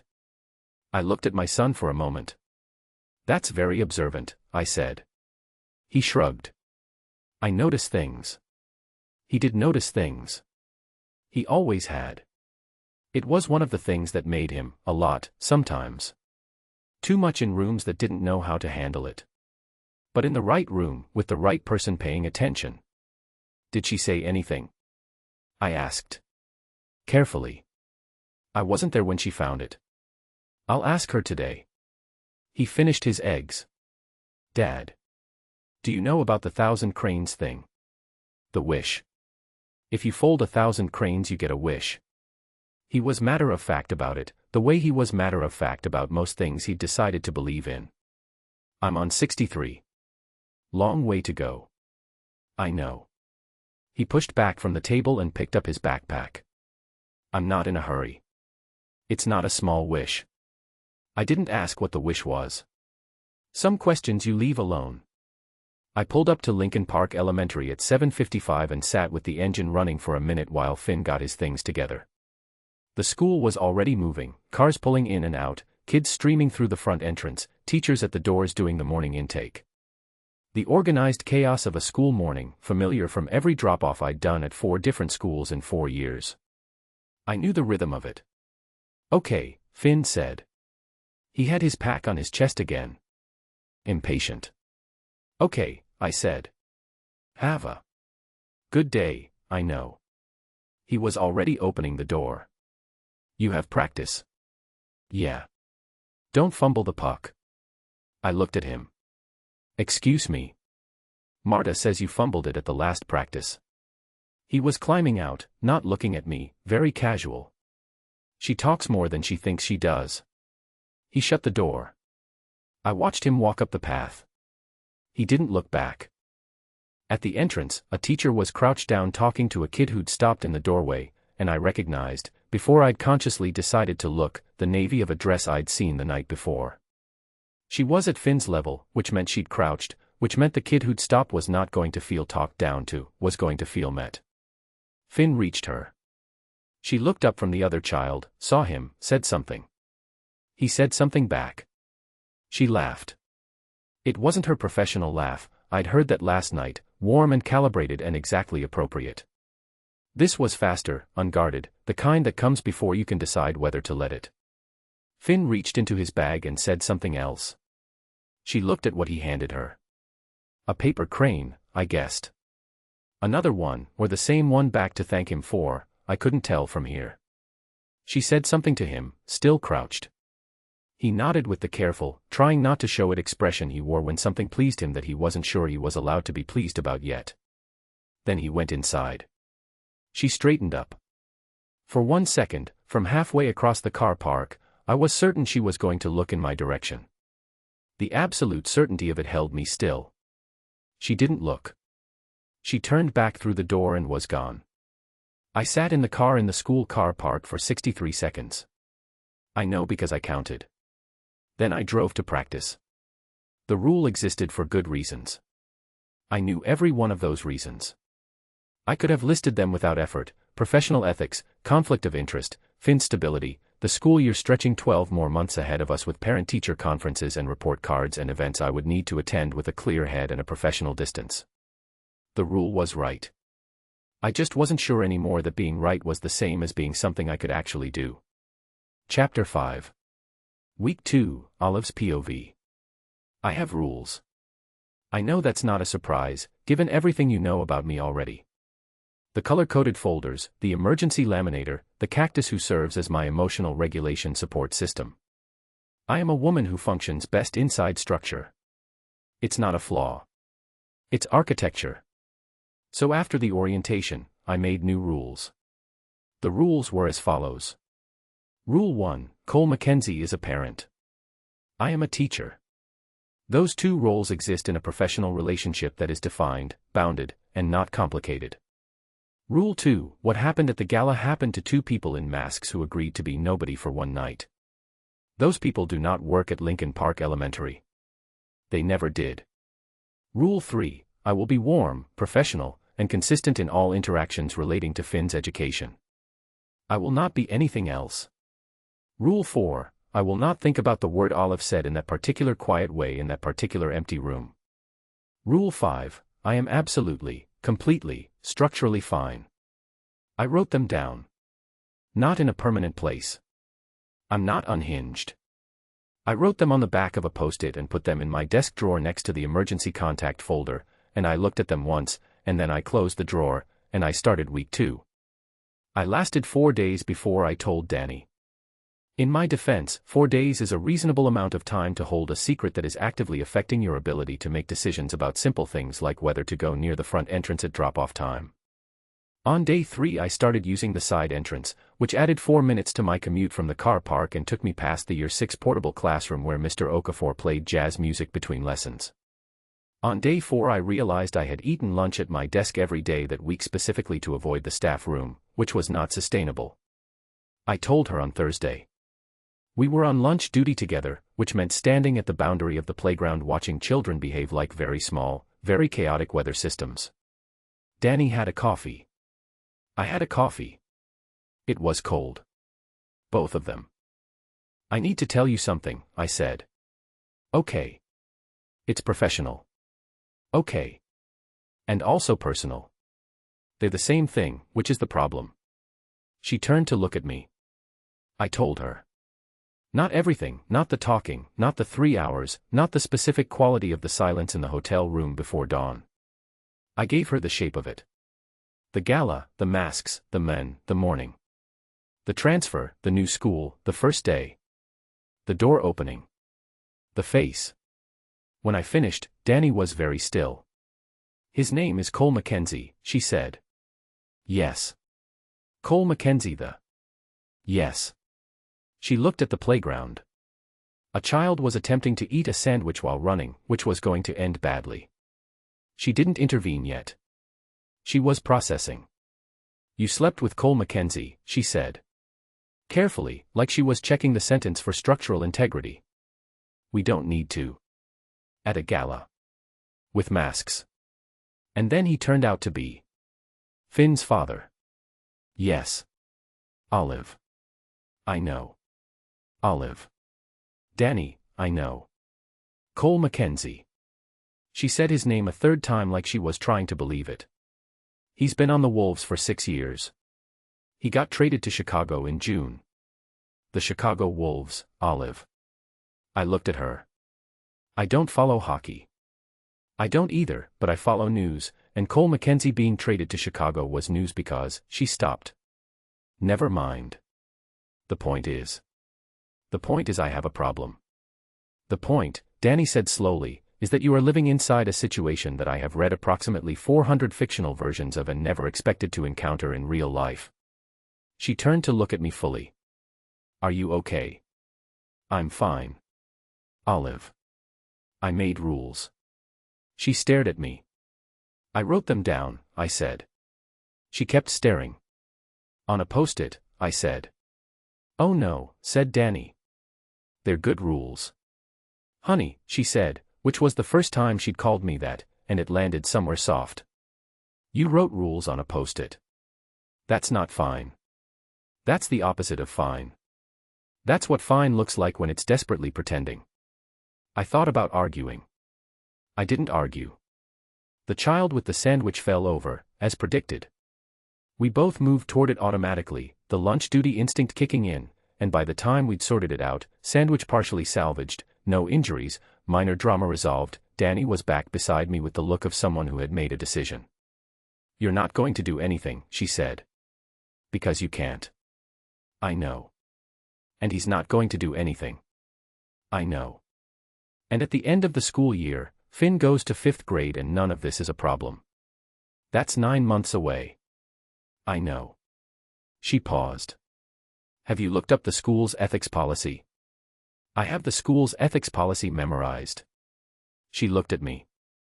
It was a Thursday night, I said. She nodded slowly. Okay, she said. So we watch the line. We stay on the right side of it. And in the meantime, you are a professional who is good at her job. I am very good at my job. And he is a parent. He is a parent. And whatever he is outside that, she said, carefully, is not your problem right now. I nodded. She looked at me a beat longer than necessary. Rules on a post-it, she said quietly to herself, and shook her head, and finished her cold coffee. The first crane appeared on a Tuesday. I came in at 7:30, which I always did, and I went to Gerald first the way I always did, just to check in, nothing ceremonial, just, we made it to Tuesday, here we are, and then I turned to the desk and found it. A paper crane. White, the size of my palm, with the precise folds of someone who had practiced. Not perfect, the left wing had a slight unevenness that suggested it had been corrected at least once, but careful. Deliberate. I picked it up. I turned it over in my hands. There was nothing attached to it. No note, no name. It had just appeared, the way things did when you taught small children who were still learning the rules of gift giving, which included the concept that a gift needed to be attached to a person. I set it on my desk, next to Gerald, and let it be what it was. By the end of the week there were 3. One on Wednesday, smaller, darker paper, origami patterned. One on Friday, blue, with a single careful crease down the center of the back that was either a mistake or an intention and I couldn't decide which. I waited until Monday to ask. Finn stayed behind at the end of free writing, which was the last activity before lunch on Mondays. Not because I kept him, he lingered on purpose, fussing with his paper longer than necessary, which I recognized as a strategy because I had used the same one in school myself. I waited until everyone else had gone out. The cranes are yours, I said. It wasn't a question but I gave it the space of one. He looked up. He had the expression he got when he was caught doing something that wasn't wrong but that he hadn't quite announced either. Yeah, he said. They're beautiful. That landed on him visibly. He looked back down at his paper. I'm still learning. How long have you been doing it? Since August. YouTube. A pause. It's good to do at night when I can't sleep. I kept my voice even. Can't sleep much. He shrugged. Sometimes. It was worse at the old school. A pause. It's better here. I let that sit for a moment. There's a thing, he said, where if you fold 1,000 cranes you get a wish. I've heard that. My dad taught me. He looked at the paper crane sitting on the edge of my desk. He said he learned when he was young. He said, he paused, and the pause was long enough that I understood he was choosing whether to give me the exact words or a version of them. He gave me the exact words, he said he used to fold them when he missed someone. So they'd feel it. Even if they were far away. The classroom was very quiet. Outside, I could hear the lunchtime noise of the playground, distant, bright, entirely elsewhere. I looked at the crane on my desk. "How many are you on?" I said. 63. A long way to go. I know. He picked up his lunch bag. But it's not a small wish. He walked to the door. At the threshold he stopped, the way he sometimes did. He had a habit of leaving and then returning to something, a thought he decided to have the first time and then reconsidered. He turned back. "Ms. Hayes." "Yeah. You can keep them," he said. "The cranes. They're for you." He went out to lunch. I stood at the front of the empty classroom and held a paper crane in both hands and looked at the two others on my desk and felt something move through my chest that I was not going to name. Not going to name it. Definitely not. Gerald was looking at me. "Stop," I told him. The bruise was a Thursday discovery. Art class, after lunch. We were doing watercolors, loose, exploratory, the kind where the point was process rather than product, and I walked around saying things like "That's interesting, tell me what you were thinking," rather than offering corrections. The room had the good quiet of 23 children fully absorbed in something. I stopped at Finn's table. He was working on something blue, gradients, which was genuinely quite sophisticated for an 8-year-old who had never been formally taught the technique. He was pressing the brush too hard in places, which blended to muddiness, but the overall instinct was right. "Press lighter on the wet sections," I said. He adjusted. I was looking at the paper when I saw his arm. He was reaching for the water cup with his right hand and his sleeve pulled back, and there it was, the inside of his forearm, a few inches above the wrist. Purplish yellow at the edges, which meant it was a few days old. Roughly the size of a squash ball. The color of something that had been hit hard. I registered it. I didn't react. "That's working," I said. "The lighter pressure. See how it stays clear?" He looked at the paper. "Yeah." I moved on to the next table. I kept moving. I kept talking. I kept the room in its good quiet, and I walked the circuit 3 more times, and each time I passed Finn's table I checked, without checking, what he was doing with his arm. After the second pass he pulled his sleeve down. Covering it or cold, I didn't know. After class, I wrote it down. Date, time, location on the body, color, approximate size. Described from observation. No assumption. This was the protocol, and I followed the protocol not because it was required but because it was right, and because the difference between a teacher who notices and a teacher who acts is sometimes a child who is safer and sometimes just a child who knows that someone in that school was paying attention. At the end of the day I asked him, quietly, while the other children were getting coats. "Finn. Your arm, did you hurt it?" He looked down at it. Unsurprised. He'd been waiting for me to ask, I thought. "Practice," he said. I was in the boards wrong. The puck came off at a bad angle. "Did it hurt much?" "For a bit." He pulled his sleeve down further, a habit. "It's fine now." "Okay." I kept my voice easy. "Thanks for telling me." He looked at me. The checking look, the trust calibration. "You wrote it down, didn't you?" He said it without accusation. "Just factual." "Yes," I said. "That's what I'm supposed to do when I notice something." "I know," he said. And then, with the directness that still surprised me every time it came out of an 8-year-old, "That's good. Someone should." He got his coat. He said goodbye to Gerald on the way out, the way he'd started doing, a small nod, like a colleague you passed in the hallway. I sat at my desk with the documentation in front of me, and I looked at the 3 paper cranes in a row beside Gerald, and I thought about what he'd said. "That's good. Someone should." I made sure the documentation was complete. I flagged it for the follow-up check. I filed it the way I was supposed to file it, through the right channels, with the right language.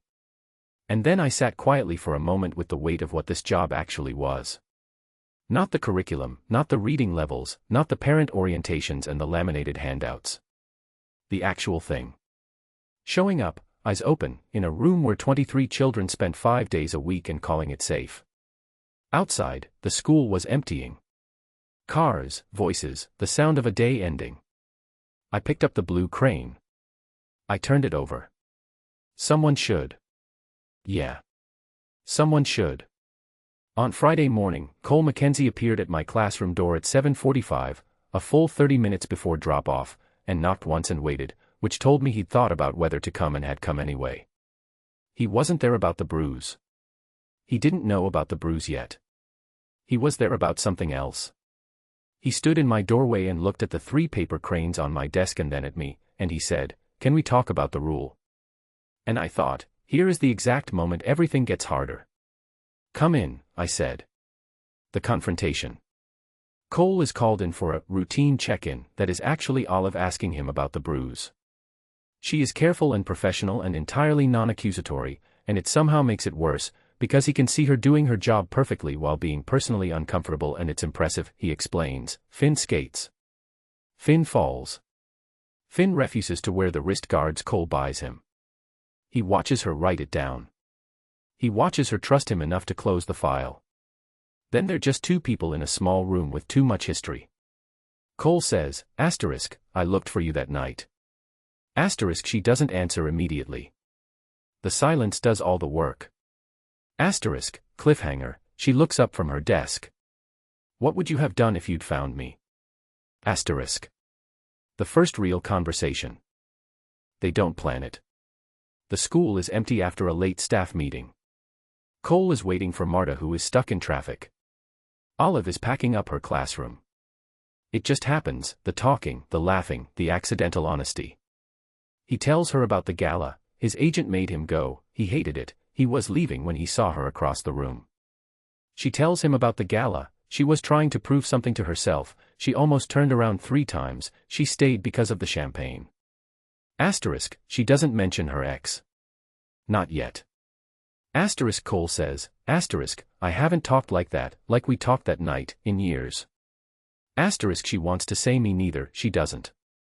She says, asterisk, Cole. This can't go anywhere. Asterisk, he nods. Asterisk, I know. Asterisk, neither of them moves. Asterisk, POV ends with Olive alone in the parking lot telling herself she handled that perfectly. Her hands are shaking. Asterisk. On ice/under pressure.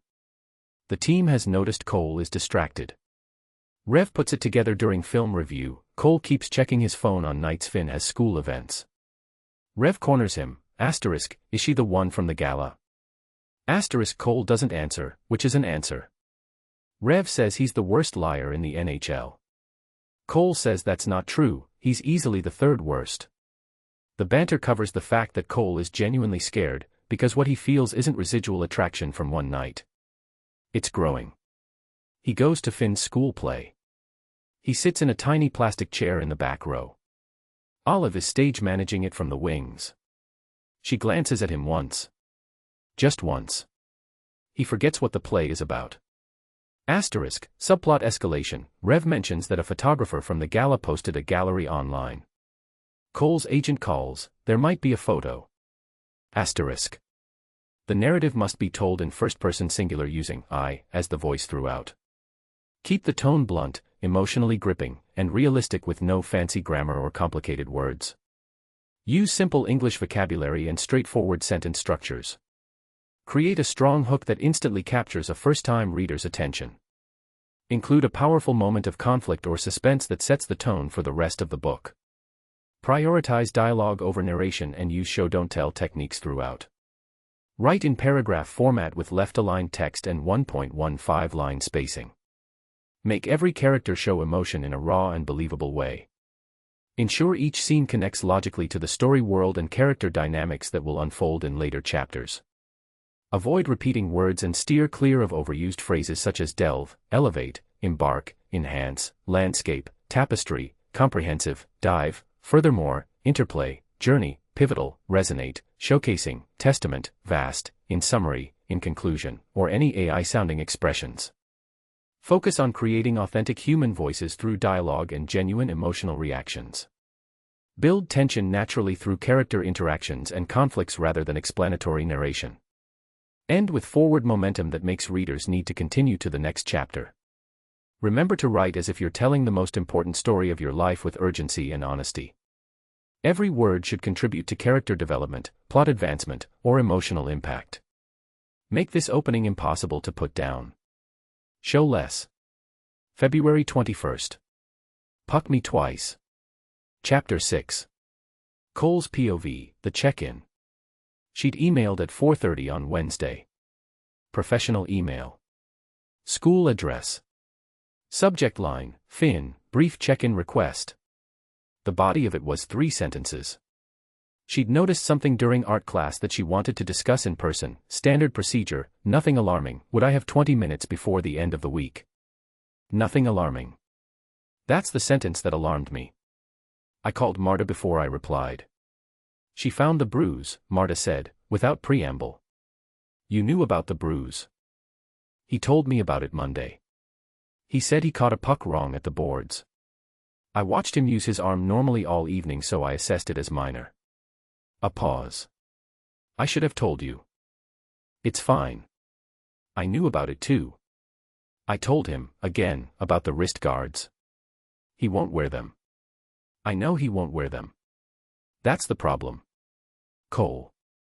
Marta said my name the way she said it when she was being patient in a way I hadn't earned. The bruise is explainable. She's doing her job. Reply to the email, set up the meeting, be factual and clear, and it will be fine. I replied to the email. Thursday, 7:45, before school. She confirmed in 4 words, Thursday works. Thank you. Professional. Clean. Nothing in it that wasn't professional. I stared at it for a while anyway. The classroom looked different at 7:45 than it did at drop-off. Drop-off time was loud, briefly. The hallway full and the entrance managed by teachers in specific positions, the whole thing choreographed to move 120 children through a door in 12 minutes. I'd gotten used to the rhythm of it, the current that carried Finn through the entrance and into the building and out the other side of my responsibility for the next 7 hours. Early Thursday was nothing like that. The hallway was quiet. My footsteps were the only ones. The classroom doors all had their small rectangle windows, and most of the rooms were dark, and room 9 at the end of the corridor was lit warm yellow, which told me she was already there. She was always already there. I knocked. Come in. She was at her desk. Not behind it, beside it, which I noticed. Standing next to the chair rather than sitting in it, which meant she'd thought about the physical arrangement of this meeting and had decided that behind the desk would feel too much like a formal proceeding. She was in gray today, a soft knit that I'd not seen before, and her hair was down, which I was discovering was the version of her that existed before the school day fully began, before the professional composure fully assembled. Mr. Mackenzie, she said. Cole, I said. A half-second pause. Then, Cole. Thank you for coming in early. Thank you for the email. The subject line. She looked at me. Nothing alarming, I said. Something crossed her face, a recognition, a slight softening at the corners of her mouth. I meant it. I know. Still. I put my hands in my jacket pockets because I was acutely aware of them otherwise. What did you notice? She pulled a chair from the horseshoe arrangement and set it near the desk, not opposite, but at an angle, which again told me she'd thought about this. I sat. She stood for a moment longer, then took the chair behind the desk, which she'd apparently decided was acceptable from this position, and opened a folder. Art class last Thursday, she said. Finn reached for the water cup and his sleeve pulled back. Inner right forearm, approximately 3 inches above the wrist. Purplish yellow at the edges, which means it was a few days old at that point. Roughly this size. She held up 2 fingers in a circle about the width I'd have estimated myself. She looked at me when she said it. Level, direct, no accusation in it. He got it at practice, I said. He was in the boards wrong and the puck came off the glass at a bad angle. He told me Monday evening, it was Sunday's practice. I checked it. It was a surface bruise. I've had the same thing dozens of times. I paused. I've been trying to get him to wear wrist guards. He hates them. We're in negotiation. She was writing as I talked. Watching her write was a specific kind of experience. Her handwriting was quick, certain, exactly as deliberate as everything else she did. She wrote without looking up and without stopping, which meant she was listening and recording simultaneously, which meant she trusted what I was saying enough to get it down rather than stopping to verify. That hit me differently than I expected. "Did he see a doctor?" she said. "No. It didn't need one. But I can get the team physio to document it if that helps the file." She looked up. The level look again. "That would actually be helpful. Not because I think," she stopped. "I need the file to be complete. That's all." "I understand. The documentation isn't about doubt," she said. "It's about making sure that if anyone looks at this file, everything is clear and accounted for." "Who would look at the file?" "Hopefully nobody." She closed the folder. "I follow protocol because protocol protects everyone. You. Finn. Me. The school. That's what it's for." I nodded. She set the pen down. And there it was, the exact thing Marta had warned me about, the thing I'd told myself I was prepared for and was not, in fact, prepared for. The file was closed. The professional business of the meeting was done. That had been 3 minutes, maybe 4. There were no remaining agenda items. There was no reason for either of us to be in this room anymore. Neither of us moved. The classroom was very quiet. Outside, somewhere in the building, the day was beginning to wake up, distant footsteps, a door, the settling sounds of a school preparing itself. But in here it was still. "I looked for you," I said. That night. I hadn't planned to say it. Marta's voice in my head, "Be factual and clear and it will be fine." I was being neither factual nor clear and it was not fine. I knew that. I said it anyway. She looked at me. Not with surprise. With the expression of someone who'd been carrying the knowledge that this sentence existed somewhere in the near future and was now watching it arrive. She didn't respond immediately. The silence did more than either of us could have. "After you left," I said. "I looked for your name." There wasn't much to go on. I kept my voice level. "I asked the event coordinator. They couldn't give out guest information. I checked the gala donor list. You weren't on it, because the tickets were won, I figured out later." I stopped. "I looked for about 3 weeks." She was very still. "Cole," she said. "I'm not saying it to make things complicated. I'm saying it because you should know." I met her eyes. "You should know that it wasn't nothing. For me." She looked at the desk between us. She looked at Gerald. She looked at the 3 paper cranes in a row along the back of the desk, which I'd seen when I walked in and had not let myself think about until now. When she looked back at me, her face had shifted in some way I couldn't quite name. Something that wasn't the professional warmth and wasn't cold either. Something in between, something real. "What would you have done," she said, "if you'd found me?" The question landed like something thrown carefully, aimed precisely at the one place I hadn't fortified. I looked at her. She was watching me with those eyes, the ones Finn had described and I had told myself I was not going to think about, and there was something in them that was both a wall and a window at the same time, and I understood from the way she'd asked it that she wasn't asking idly. She wasn't making conversation. She wanted to know, specifically, what the answer was. And so did I. Chapter 7. Olive's POV, the first real conversation. It happened because of a parking situation. That is the explanation I'm going with. Not because I chose to stay late, not because part of me understood when I heard his voice in the hallway that Marta's traffic delay meant 20 minutes in a quiet building and I could have left through the side entrance and been in my car before any of it started. The explanation is the parking situation. Marta had called him at 4:50, I heard it when I was locking my classroom door, his end of the conversation carrying just enough through the corridor, "Yeah, I'm still here, okay, just let me know." I walked past him at the drinking fountain and said goodnight in the professional tone that I had been practicing for 2 weeks, and I was not going to account for why I walked slowly from the fountain to the door or why when I reached the door I stopped and turned and said, "There's a coffee machine in the staff room." "It's terrible but it's hot." He looked at me. "I have papers to finish marking," I said. "You have 20 minutes to fill." It seemed practical.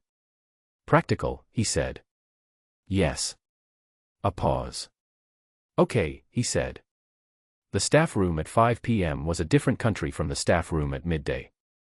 At midday it was all movement, teachers cycling through on tight schedules, the specific chaos of adults who had 18 minutes to eat and recharge before going back in. At 5 it was stripped down. The motivational whiteboard. The coffee machine. 2 chairs by the window that had been there long enough to have opinions about it. The particular quiet of a building that had finished what it came to do today. I made the coffee. I handed him one. I sat in the chair by the window and he sat in the other one, and for a moment we both looked at the car park outside where the last few staff cars were pulling away. It's terrible, I said. He drank it. It's fine. You're being polite. I've had worse. He looked at the mug. Team travel. Some of those arenas have coffee that's a genuine experience. A bad one. A formative one. I turned the mug in my hands. The evening light was coming in low through the window, the kind that makes ordinary rooms look like somewhere worth being. I was acutely aware of the answer he still hadn't given me, from the Thursday meeting, the question I'd asked without fully planning to, the one that had sat between us for 3 days without resolution because the bell had rung and Danny had appeared in the doorway with a question about the Year 4 corridor display and the moment had broken and we had gone back to our separate professional existences. What would you have done if you'd found me? I hadn't expected to ask it. And now that I had and he hadn't answered, I wasn't sure I wanted the answer at all. Why did you go? I said instead. To the gala. He looked out the window. My agent. She thought the literacy charity was good optics. New city, new team, community engagement. He paused. I was planning to stay an hour. Sign what needed signing, make the rounds, go home. What happened? I saw a woman in a gold mask standing in a corner counting the exits. The corner of his mouth moved. I thought that was interesting. I looked at my coffee. Why did you stay? He said. June. The friend. She had the tickets. I was the plus one. I couldn't leave without her. I paused. I could have left without her. She would have been fine. She was better than fine within 40 minutes of arriving. I looked at the window. I almost left 3 times. What stopped you? Honest answer, I was trying to prove something. I'd been in the apartment for 6 weeks after Ryan and I ended, and I had been careful and contained and deliberately undramatic about the whole thing. And June had been patient for 6 weeks, and then she'd handed me a red dress and told me I was going to a party and I had gone because at some point the careful containment becomes its own kind of trap, and I needed one night of being someone who wasn't in the middle of putting herself back together. What I said was, the champagne was good. He looked at me sideways. The look told me he knew there was more and was choosing not to push. That choice, the not pushing, was one of the things I'd been trying not to think about for 2 weeks. I hated it, he said. The event. Every event like it. The performance of it. Saying the right things to the right people. He turned the mug in his hands. I've been doing it for 11 years. You get good at it but you don't get to like it. Then why go at all? Past the agent's reasons. He was quiet for a moment. Finn was at his grandmother's, he said. The house was empty. The empty house was, a lot, that night. So I went. He looked at the window. It's louder than the empty house. I didn't ask about the empty house. But I filed it. You said you build things, I said. He glanced at me. At the gala. I asked what you did. You said you build things. I remember. What did you mean? He was quiet for a moment. Then, I started a youth skating program. 4 years ago. After, he stopped. I had some time I needed to fill and a rink that had spare ice on Tuesday mornings and 12 kids from the neighborhood who'd never been on skates. I teach them to skate. They teach me to not take it seriously. He paused. I pay for the equipment. The club pays for the ice. Marta handles the paperwork. Does Marta handle everything? She handles the things I'm bad at, which is most administrative things. What are you good at? He looked at me. On the list, I said. the things Marta doesn't handle. Ice, he said. I'm good on the ice. I'm good at knowing what Finn needs before he knows he needs it. He considered. I make a reasonable pasta. Everyone's fallback. It's underrated. It really is. We were quiet for a moment. The car park outside was empty now. The light was almost gone. The coffee was finished, but neither of us had put the mugs down. I haven't talked like this, he said, in years. I looked at the window. Like what? I said. Though I knew. I knew exactly like what. Like it's real, he said. Not managed. Not press. Not positioned. He stopped. Like the other person in the room is actually listening rather than waiting for their turn. He looked at the table between us. You do that. You listen like it costs you something. Like you decided to pay it. My chest did the thing it had been doing for 2 weeks that I was very firmly not naming.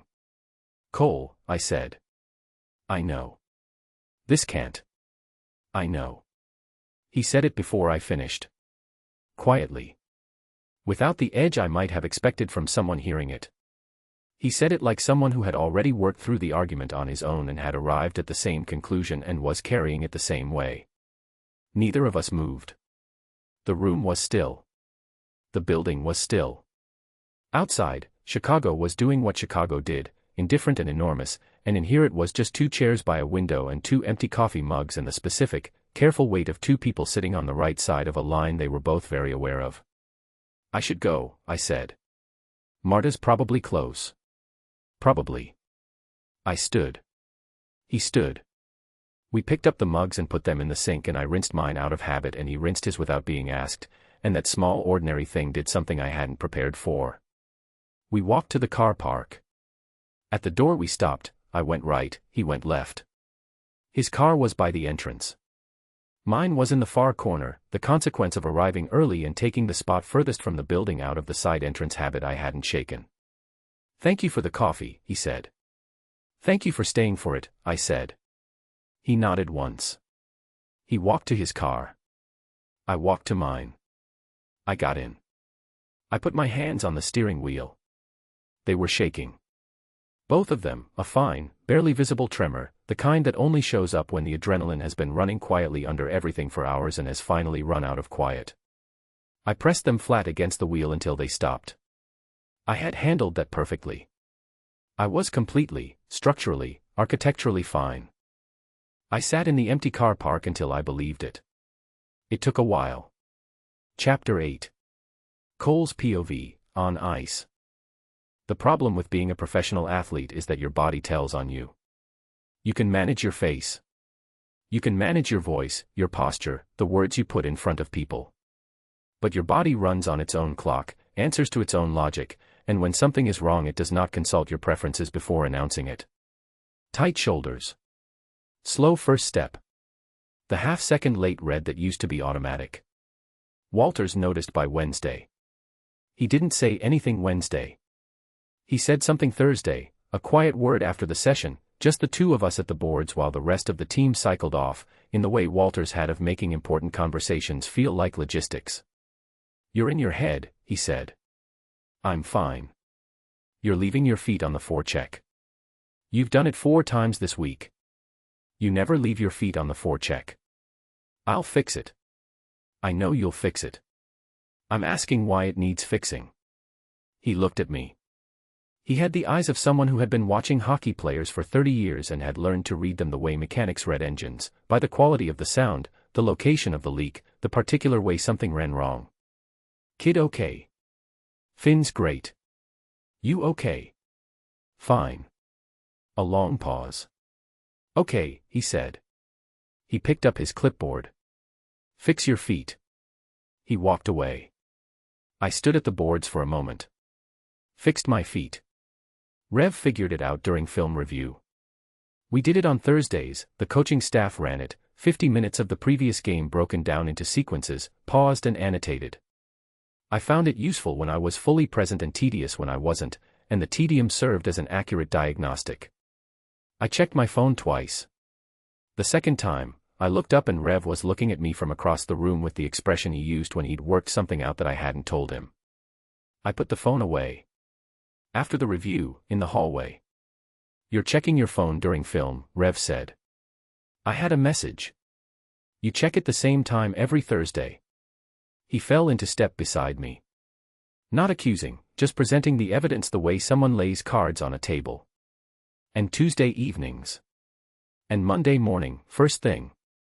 He paused. "School schedule." I said nothing. "Cole." "Nothing." "Is she the one from the gala?" I stopped walking. Rev stopped.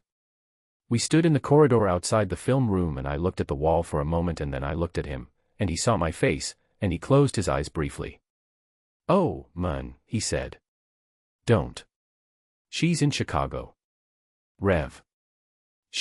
What, she moved here?" "You met her at a charity event in Boston." "She teaches here." "She teaches Finn." The silence that followed was a specific kind of silence.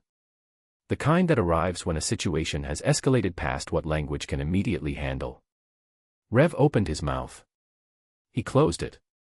He said, "You are the worst liar in the NHL." "I'm not lying." "You asked," I confirmed. The not answering. The not answering is the lying. "You've been doing it for weeks." He started walking again, slower. "How long have you known?" "Since orientation." "That was 3 weeks ago." "Yes." "Cole." He exhaled through his nose. "What are you doing?" "Nothing." "I'm doing nothing." "That's the point." "But you want to." I didn't answer. "And she?" "She's a professional," I said. "She's being exactly what she should be." "What does that mean?" "It means she's handling it correctly." I stopped at my stall. Which is more than I can say for myself, apparently. Rev leaned against the adjacent stall and looked at me with the particular expression he used for situations that required both honesty and care, and he was trying to calibrate the ratio. "What's the rule, exactly?" he said. "Ethics policy. Teachers can't be in personal relationships with parents of current students. Conflict of interest. It's clear." "Current students?" "Yes." He let that sit. "Finn's in her class for the year," I said. "So 9 months. Give or take." He was quiet for a moment. Not calculating, I knew what the calculation was and so did he, and neither of us was going to say it out loud because saying it out loud made it a different kind of thing. "How bad is it?" he said finally. I thought about the staff room. The window light. The sound of her laugh when I said something that caught her off guard, not the professional one, the real one. "It's not residual," I said. "From the night." "It's not, that's not what this is." I sat down. "It keeps being bigger. Every time I see her. Every time I stopped. It keeps growing, Reverend, and I don't know what to do with that." He was quiet. "The third worst liar," he said. "What?" "You said you were the third worst liar in the NHL. After the last time I told you you were the worst. You were counting." "I did say that. The third worst is still pretty bad." "I'm aware." He pushed off the stall. 9 months is a long time to do nothing," he said. "It's also a long time for something to grow." He picked up his bag. "I'm not giving you advice. I'm just noting the geometry." He walked out. I sat with the geometry. The school play was a Friday evening. Finn had told me about it with the careful casualness he used when something mattered to him more than he wanted to show. He wasn't in it, he'd been offered a role in the production and had declined, which I hadn't pushed on. But the Year 4 classes had built the sets, and Finn's contribution was the backdrop for Act 2, a watercolor sky he'd spent 2 weeks on at the kitchen table, working in the low morning light before school. I'd watched him do it. Not in a way he knew, from the kitchen doorway, the particular way you watch your child when they're fully absorbed in something and you don't want to disturb it. He worked with his tongue between his teeth and his shoulders tight with concentration, and the sky he made was genuinely something. All that blue, all that depth, done by an 8-year-old at 6 a.m. in a rental kitchen in a city we'd been in for 3 months. I arrived early. The hall was filled with the specific energy of a school event evening, parents in good effort clothes, siblings in various states of willingness, the Year 4 teachers stationed at points around the room like air traffic controllers managing a particularly emotional kind of traffic. I found a seat. Not a good seat, a back row seat, a plastic chair slightly too small in the way all school chairs were slightly too small, because I had gotten there early specifically to be at the back. Not because I was trying to disappear. Because the front rows filled first and I'd learned at every school event that being seen mattered less than being there. The hall filled. The lights went down. I looked for Finn backstage and couldn't see him, which meant he was positioned well enough that he couldn't see me either, which was how he'd wanted it. He'd told me at dinner, "I don't want to see your face and start thinking about whether you're bored." I told him I'd never been bored watching him do anything. He said, "That's exactly the kind of thing that makes me think about it." Fair. The play began. I will be honest, I have no recollection of the first 12 minutes of what the play was about. I know it involved a narrator with a clipboard and what appeared to be a story about seasons, and there was a child in a leaf costume who appeared to be improvising significantly around the script, and the audience found this charming in the way that audiences always found the unplanned things charming at school events. Then the lights shifted for Act 2, and Finn's backdrop rose. The audience made a sound. Not applause, not yet. Something quieter than applause and more genuine. The intake that comes when something catches you by surprise. The sky was extraordinary. All that blue, layered and deep, with the particular quality of early morning when the light hasn't decided what color to be yet. It was too good for a backdrop. It was too good for a lot of things. I sat very still in my plastic chair. From the wings, the left side, near the exit door, the position of someone who needed to see the whole stage without being seen from it, she was watching. Stage managing, Finn had told me. She'd been the one to suggest using Finn's painting as the backdrop, had asked him specifically, had oversized it with the projector rather than asking him to redo it at scale. She was watching the stage. Then the sky. Then the audience response to the sky, which was the thing I'd noticed she always did. She tracked the effect rather than the cause, looked at the faces rather than the thing that made the faces do what they did. Then she looked at the back row. She wasn't looking for me. I know that because her gaze came from the right side of the audience and moved left, a sweep, a stage manager's check. Professional. But it landed on me for exactly 1 second before it moved on. 1 second. I forgot entirely what the play was about. The rest of it happened. Children spoke lines and moved in their careful blocking, and the leaf costume child continued to make independent creative decisions that the audience loved. Finn's sky presided over Act 2 with the authority of something made by someone who didn't know yet how good it was. The audience laughed at the right times and went quiet at the right times, and at the end they applauded with the full-throated warmth of people who had been reminded of something worth being reminded of. I clapped until my hands hurt. Afterward, in the corridor, I found Finn, who had the bright-eyed controlled excitement of someone who had been present for a triumph that was partly theirs. "The sky," I said. "They clapped for it," he said. He said it like he was still checking whether it was real. "They did." He looked at the floor. The trying not to show it expression, working hard. "Ms. Hayes said it was the best thing in the whole production," he said, very quietly. "She said that before it even went up. She said, 'This is what the night should look like and I think you made it.'" I didn't trust my voice for a second. "She was right," I said. He nodded. He went to find the leaf costume child, who was apparently his new favorite person based on the improvisations. I stood in the corridor and breathed. My phone buzzed. I looked at it expecting Marta or Rev or the PR office. It was my agent, Steph. One line, "Call me when you can.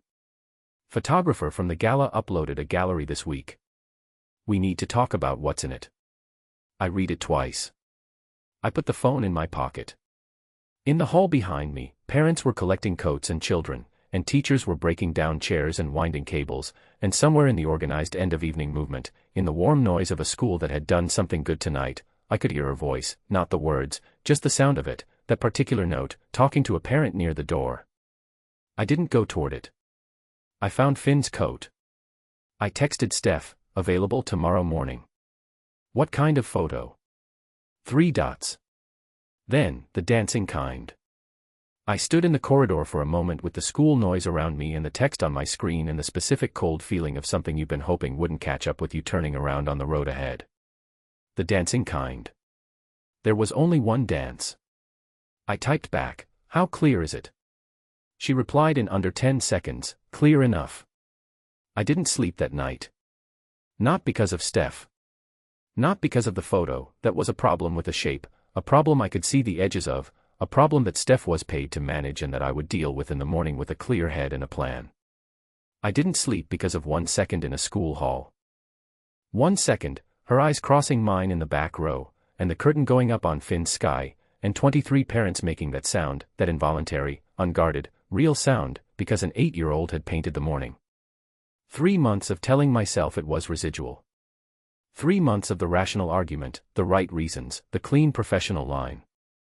I lay in the dark and I thought, it is not residual. It was never residual. I was in serious trouble. The photo. Danny finds it first, a gorgeous, candid shot from the gala of 2 masked figures mid-dance, clearly locked into each other's orbit. Neither face is visible, but Olive's dress is distinctive. Oh no, Danny says it's beautiful and also that Olive is completely cooked. The photo hasn't been identified yet, it's been shared as an aesthetic moment, captioned *, unidentified Blades player at charity event. * Olive has 24 hours before someone who knows her dress recognizes it. She calls no one. She does not call Cole. She deletes her Instagram temporarily and eats an entire sleeve of crackers and tries to remember the last time she felt genuinely safe. * Twist clue, Olive notices a comment on the photo from an account with no posts, a single eye emoji. Someone already knows. * The offer. Cole's PR team presents 2 options: release a statement saying the woman is a casual acquaintance, or identify her. Cole refuses both. His agent, Carla, gives him the real stakes: the Blades are in contract renegotiation. The team's ownership is conservative. Any distraction, especially one involving a school employee, is leverage against him at the table. Cole asks Carla what she'd do. She says, "I'd walk away from whoever she is." Cole stares at her for a long time. "That's not an option," he says, which surprises both of them. After she leaves, he texts Olive a single message, "We need to talk." Not about school, cliffhanger, Olive's reply, 3 minutes later, "I know." Coffee. Neutral ground. Terrible idea, They meet at a coffee shop far enough from the school that no one will see them. It's the first time they've been in public without the architecture of school roles between them. It's also the first time Olive notices the tiredness around his eyes, not the arrogance she expected from a man of his status, but something gentler and more broken. He tells her about the PR situation. She tells him she already knew. He asks how. She tells him about the eye emoji comment. They both go quiet. Cole says, "Someone is watching."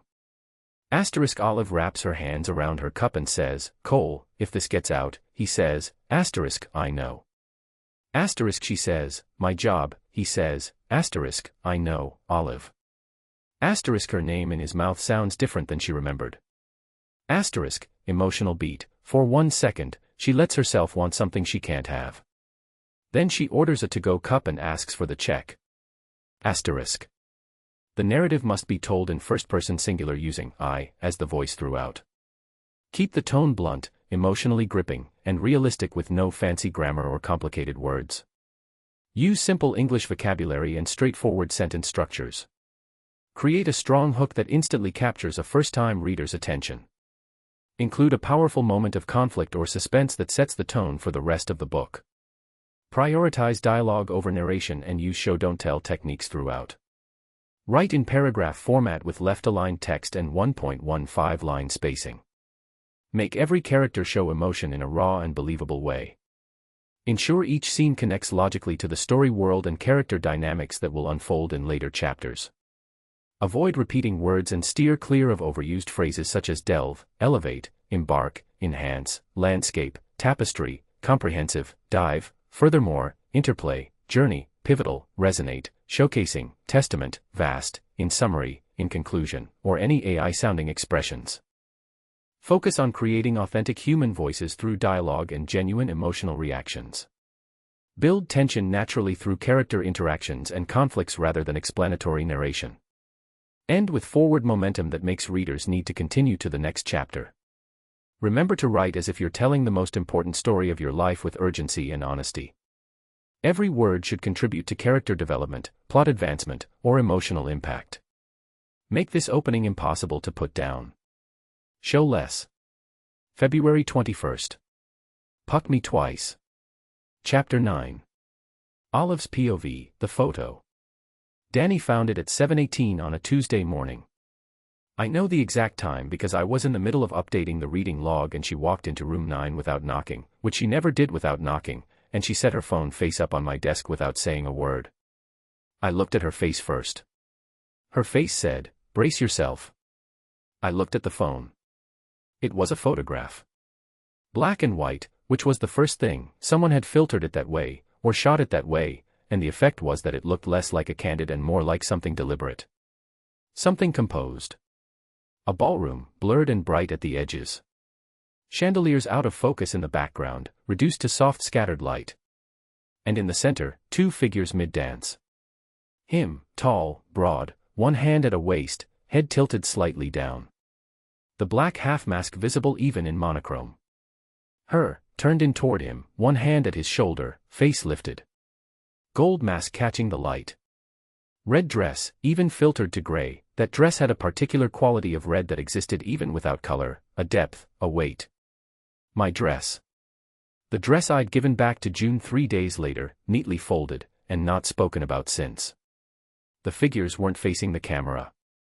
The angle caught them from the side, slightly behind. Whoever had taken it hadn't been trying to take it, or had been trying to take something else and caught this in the peripheral. The faces were angled away. Neither mask was fully readable. Nothing was identifiable in any concrete way. Except the dress. The dress was identifiable to anyone who had seen it. "Danny," I said. "I know."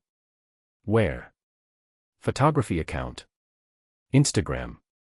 The guy who ran the event had a hired photographer and she uploaded a gallery this week. Most of it is the room, the decorations, people at tables." She paused. "This one got shared." "How shared?" She took the phone back and scrolled. 412 shares as of this morning. The caption is, "Here." She turned it back around. "Unidentified Blades player at Autumn charity event." Anyone know who this is? Because this is the most romantic thing I've ever captured and I need them to know it exists. I stared at the caption.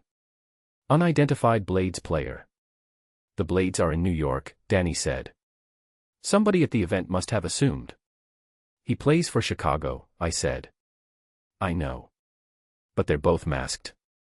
"He's broad, he looks like a player." She stopped. Nobody's made the connection. Yet. That word. Yet. "How long do I have?" I said. Danny sat down. She did it in the careful way of someone settling in for a real conversation rather than a doorway one. "I don't know. The dress is olive. It's a very specific dress. Anyone who was at that gala." "Nobody I know was at that gala. Except June. June's in Boston. She's also on every platform that exists and has been awake since 5 a.m. We looked at each other. "Call her," Danny said. "If I call her she'll know there's something to find. She's going to find it anyway. You'd rather she finds it herself or finds it and then finds out you knew." I looked at the photo again.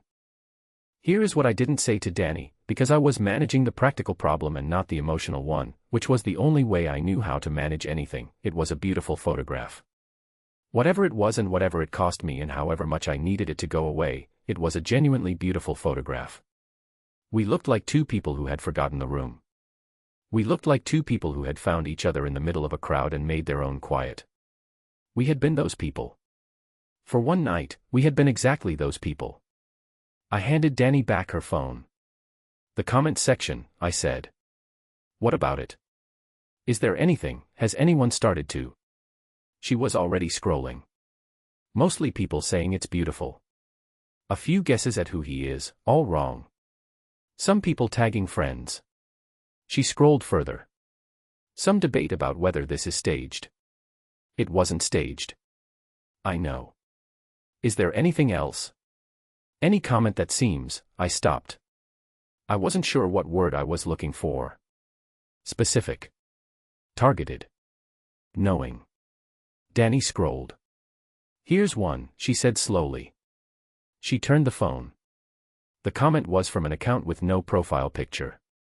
No posts, no followers, no following. I went home. I sat on my kitchen floor, not on a chair, on the actual floor, with my back against the cabinets and my knees up, which was apparently where I went when things got too big for furniture. I ate most of a sleeve of crackers. I did not open Instagram. I did not call June. I stared at the ceiling and thought about a single eye emoji on a black and white photograph and the particular chill of being watched by something that had no face. Someone new. Maybe. Possibly. Or it was nothing, a stranger's affectation, a habit of leaving ambiguous comments, the vast and random chaos of the internet doing what it did. Or it was something. I ate the last cracker. I thought about the last time I'd felt safe. I thought about how much it had cost me. Chapter 10. Cole's POV, the offer.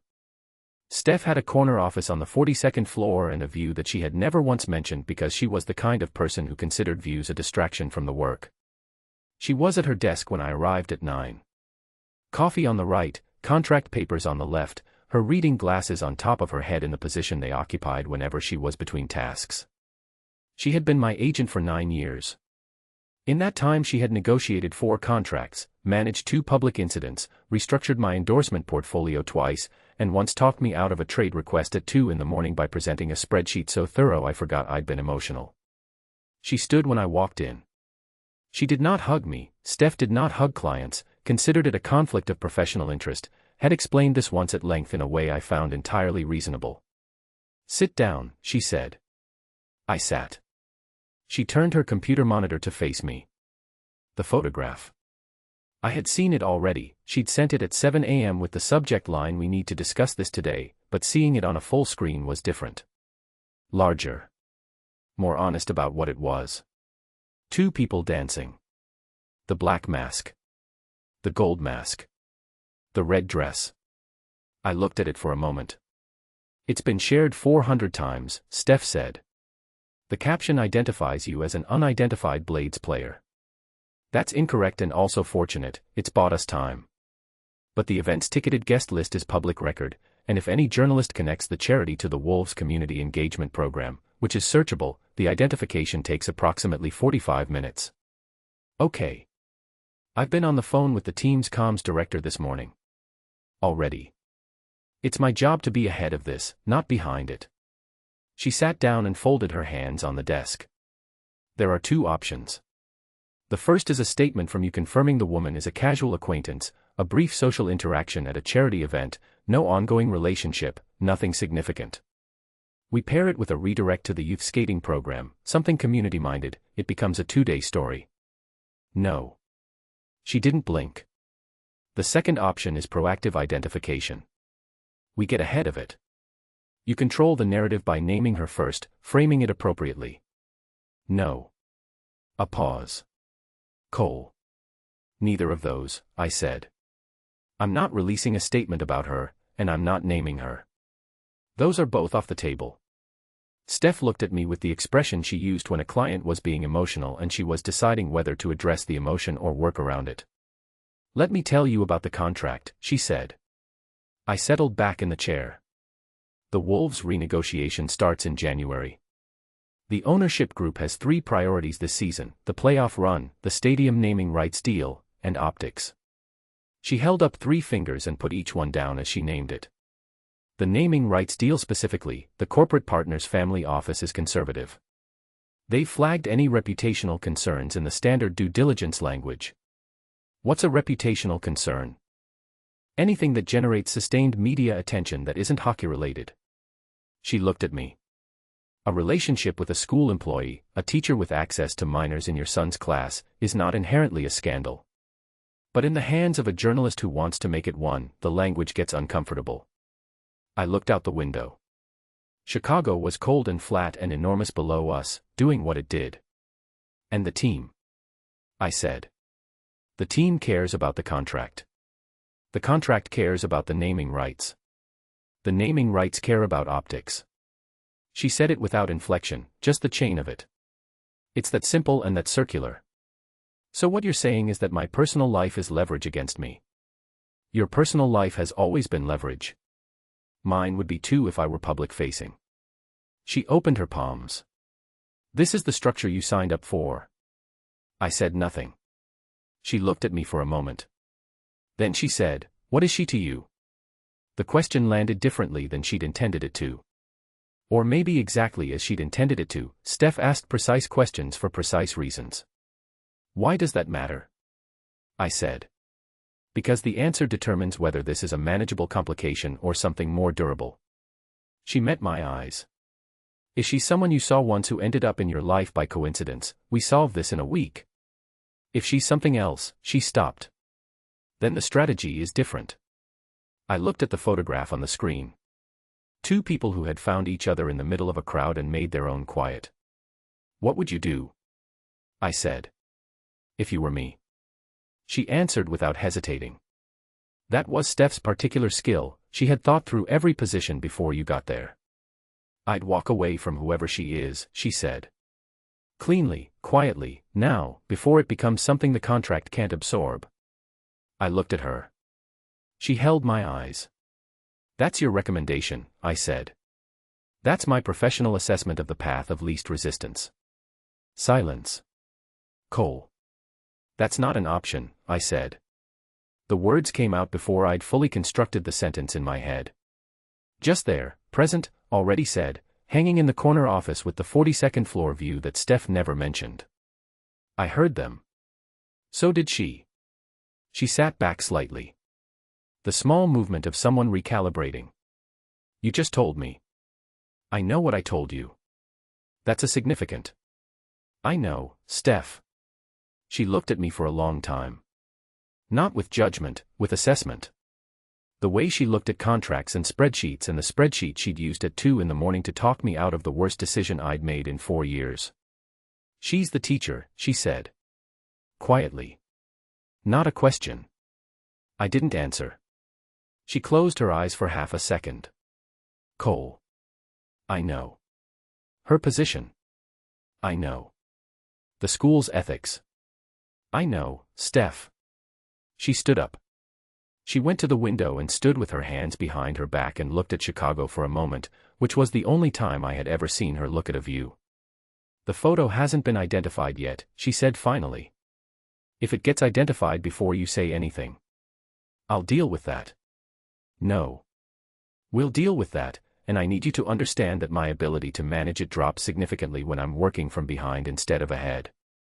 She turned. Talk to her.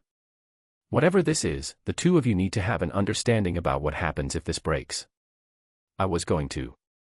Today, she said. Not next week. I stood up. I put my jacket back on. I picked up my phone and I looked at Steph and I thought about all the years she had managed my professional life with a precision I'd never fully appreciated until the moments I needed it most. For what it's worth, she said, and for a second she was less agent than person, I've seen you manage things for 4 years with a discipline that most people couldn't sustain. Whatever she is, whoever she is, I've never heard you say that's not an option like that before. I looked at her. Like what? Like you already knew, she said. Without having to think about it. I walked to the door. I took out my phone. I typed, "We need to talk. Not about school." I hit send. I stood in the hallway of the 42nd floor and looked at the screen. 3 minutes. 3 minutes exactly. I watched the clock on my phone, not to time it, just because I had to look at something while I waited and my hands needed something to do. 3 minutes, and then the screen lit up. 1 line. I know. 2 words, and the absolute certainty they carried landed somewhere in my chest like something finding its place. She already knew.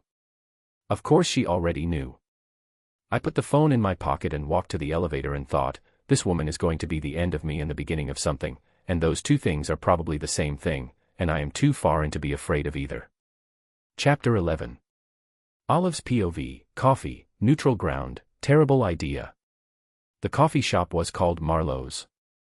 I had chosen it with the specific, slightly desperate logic of someone who has considered every variable. Far enough from Lincoln Park Elementary that we wouldn't be recognized by a parent on a school run. Far enough from the United Center that we wouldn't run into anyone who knew him. Close enough to a CTA stop that I had an exit strategy if I needed one. Not that I was planning to need one. I was not planning to need an exit strategy. I was having a professional conversation with the parent of a student about a photograph that was a practical problem requiring a practical solution, and then I was going to take the 22 bus back to my apartment and grade the comprehension worksheets that had been sitting on my kitchen counter since Monday. I arrived 8 minutes early. I ordered a coffee I didn't need and took a table at the back, not a window table, and I put my bag on the chair across from mine, and then I took it off the chair because that was strange, and I put it on the floor, and then I took out my phone and pretended to look at it with the focused expression of someone who is doing something important rather than counting the seconds. He came in at 7 minutes past. He was in jeans and a dark jacket, no team gear, nothing that marked him. He had the collar of the jacket up slightly against the November cold outside, and his hair had the look of someone who had gotten dressed with something else on their mind. He scanned the room when he walked in, the same way I'd scanned the ballroom at the gala, the checking habit, and he found me in about 3 seconds. He came over. He sat down. He didn't say anything for a moment. He looked at the table between us and then at me, and for the first time in our 4 weeks of carefully structured professional interaction I had the experience of seeing him without the context of the school around him. He was tired. Not the ordinary kind of tired, not just sleep. Something older than that, tiredness that had been there long enough to become structural, something he'd stopped noticing because it had been there since before I knew him. I could see it around his eyes and in the way he held his shoulders, slightly more forward than usual, slightly less defended. I'd expected the composed version. The version that managed the room. This version looked like a man who had gotten up that morning and decided to stop managing things, at least for the next hour, and the decision had cost him something. "Hi," I said. "Hi." A waitress appeared. He ordered coffee, black, without looking at the menu, and she left, and we were alone again with the ambient sound of a Tuesday morning coffee shop, the machine, the low music, 2 people near the door arguing quietly about something domestic. "The photo," I said. "The photo," he agreed. "You've seen it." My agent had it on her screen at 9 this morning. In very high resolution. The corner of his mouth moved. Not a full thing. Just the acknowledgement that there was absurdity here, that we were sitting in a coffee shop at 7:15 on a November morning because someone had taken a photograph of 2 people dancing 3 months ago and it had found its way into the world. "It hasn't been identified," I said. "Yet. Steph gave it 45 minutes, once someone connects the charity to the wolves. I'm thinking 20. He looked at me. "A journalist with Google and nothing else to do on a Tuesday," I said. 20 minutes. Fair. The coffee arrived. He wrapped both hands around the mug, which I noticed because it was the same thing I always did, not holding the handle but the whole thing, the warmth of it. He didn't drink it immediately. "Your agent's recommendation," I said. "What was it?" "Walk away from whoever she is." The phrase landed. I kept my face level. "That sounds right." I told her it wasn't an option. The ambient noise of Marlowe's continued its regular operations. The machine steamed something. The couple near the door reached some kind of resolution about whatever they'd been discussing. A child at the counter with a parent pointed at something in the glass case with complete conviction. "Cole," I said. "I know what you're going to say. My job. I know. It's not a preference, it's my license. If the school board opens a conduct investigation. I know, Olive. My name. The same as in the empty classroom that night, the same specific weight, and I'd been telling myself since then that I'd imagined it, that I'd constructed the particular quality of it out of wanting, that it didn't actually sound different from my name in other mouths. I had not imagined it. It sounded like someone saying a word they'd been waiting for permission to use. I picked up my cup. "The eye emoji," I said. He straightened slightly. "What?" In the comments. Under the photograph. One comment, no post account, just an eye emoji. He was very still. When? It was there when Danny showed it to me yesterday morning. Single eye. The account was new, created recently, no activity. I looked at my coffee. It might be nothing. Or someone already knows and they're watching to see what we do. He sat back. He looked at the ceiling for a second, not dramatically, just thinking. Processing. I watched him do it and recognized the particular quality of how he processed things, quietly, thoroughly, without performing the work of it. Who would have anything to gain from that, he said. I don't know. Someone who knows about the photo and knows who you are and wants to see whether you'll try to manage it quietly. Media. Possibly. Or someone closer. He looked at me. You think it's personal? I think one eye emoji is a very specific thing to leave on a photograph. It's not a troll. It's not a compliment. It's not a guess at who you are. I paused. It's a signal. To someone specific. To me. Or to me. We sat with that. The morning light was coming through the windows at the front of the coffee shop and it didn't reach us at the back table, which was why I'd chosen the back table. We were in the particular half-light of a place that wasn't quite dark and wasn't quite bright, and it felt, oddly, like the ballroom. Like the margins of a room where you could exist without being fully observable. What are your options? He said. Professionally. I request a meeting with the principal. I disclose that I know you socially from before this school year.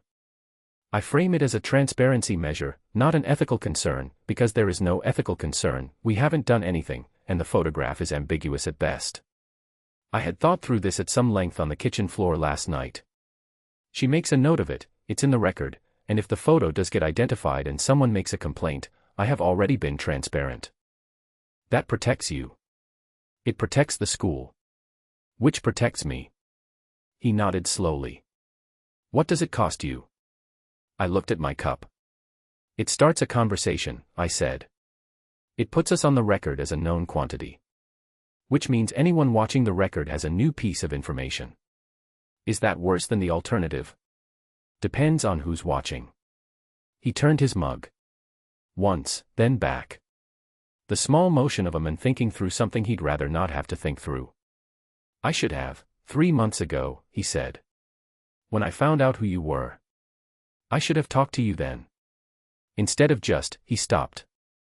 Managing the situation. We both managed it. You were being professional. So were you. I was being a coward, he said. He said it flat, no excess in it. Just the word, placed accurately. I knew what I was supposed to do. Transfer him. Or say something to the school. Either one removes the conflict. He looked at the window. I didn't do either because I didn't want to. I didn't say anything. Finn was finally settled, he said. That was the reason I told myself. And it was a real reason. But it wasn't the only one. The coffee shop kept going around us. The child at the counter had apparently negotiated successfully, she was walking toward the door with something in a bag, triumphant. I thought about the exit strategy I'd constructed on the 22 bus route. I thought about sitting on my kitchen floor eating crackers and thinking about the last time I felt safe. I thought about a paper crane on my desk and a voice that sounded familiar in a way I couldn't explain, and 63 down and 937 to go for a wish that was not small. Cole, I said. Yeah. If this photo gets identified. It might not. If it does.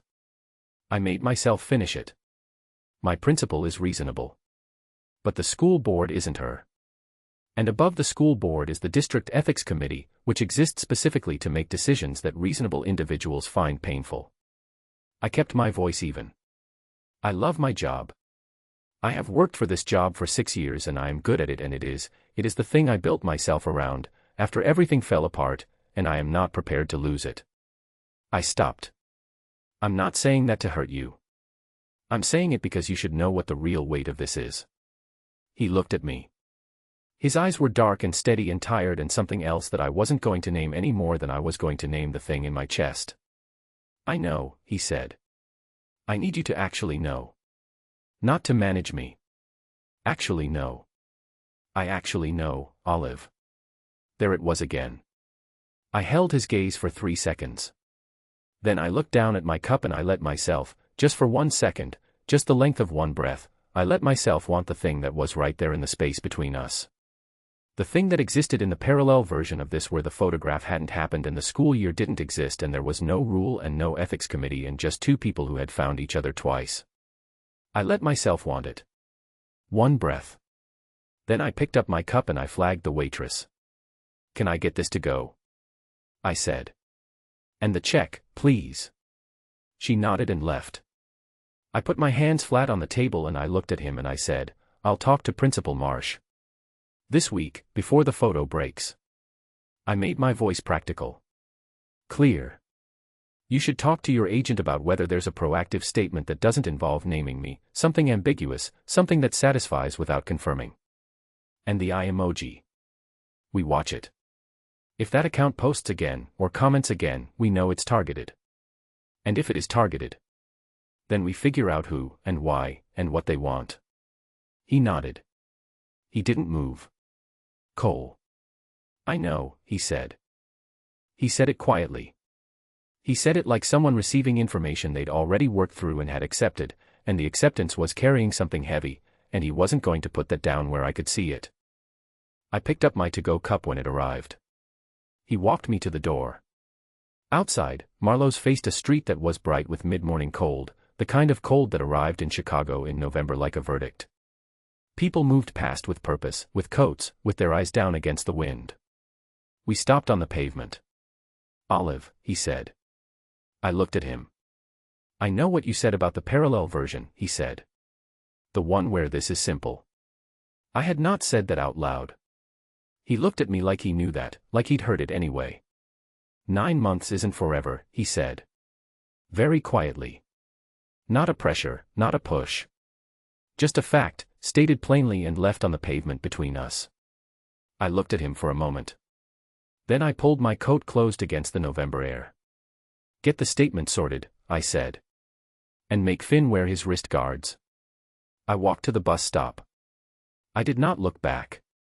My to-go cup was warm in both hands and the coffee inside it was actually good, which I had not expected, and somewhere behind me a man was standing on a pavement in the November cold holding a statement that wasn't an answer. 9 months isn't forever. I knew that. That was the problem. I called June from the bus. She picked up on the second ring and said, "I found it this morning." "The photo." A pause. "Olive. It's the most beautiful picture I've ever seen of you." Another pause. "Also, you are completely cooked." I pressed my forehead against the cold bus window. "I know," I said. She was quiet for a moment. Then, "How bad?" I thought about the eye emoji. I thought about Steph's corner office and a recommendation that was not an option. I thought about a man on a pavement saying 9 months like he'd already done the math. "Bad enough," I said. June said, "I'm coming to Chicago." I said, "June, you don't need to." She had already hung up. Midpoint, Finn knows. Finn comes home from school and says, completely casually over dinner, *, Miss Bennett came to school sad today. She was smiling but her eyes were sad.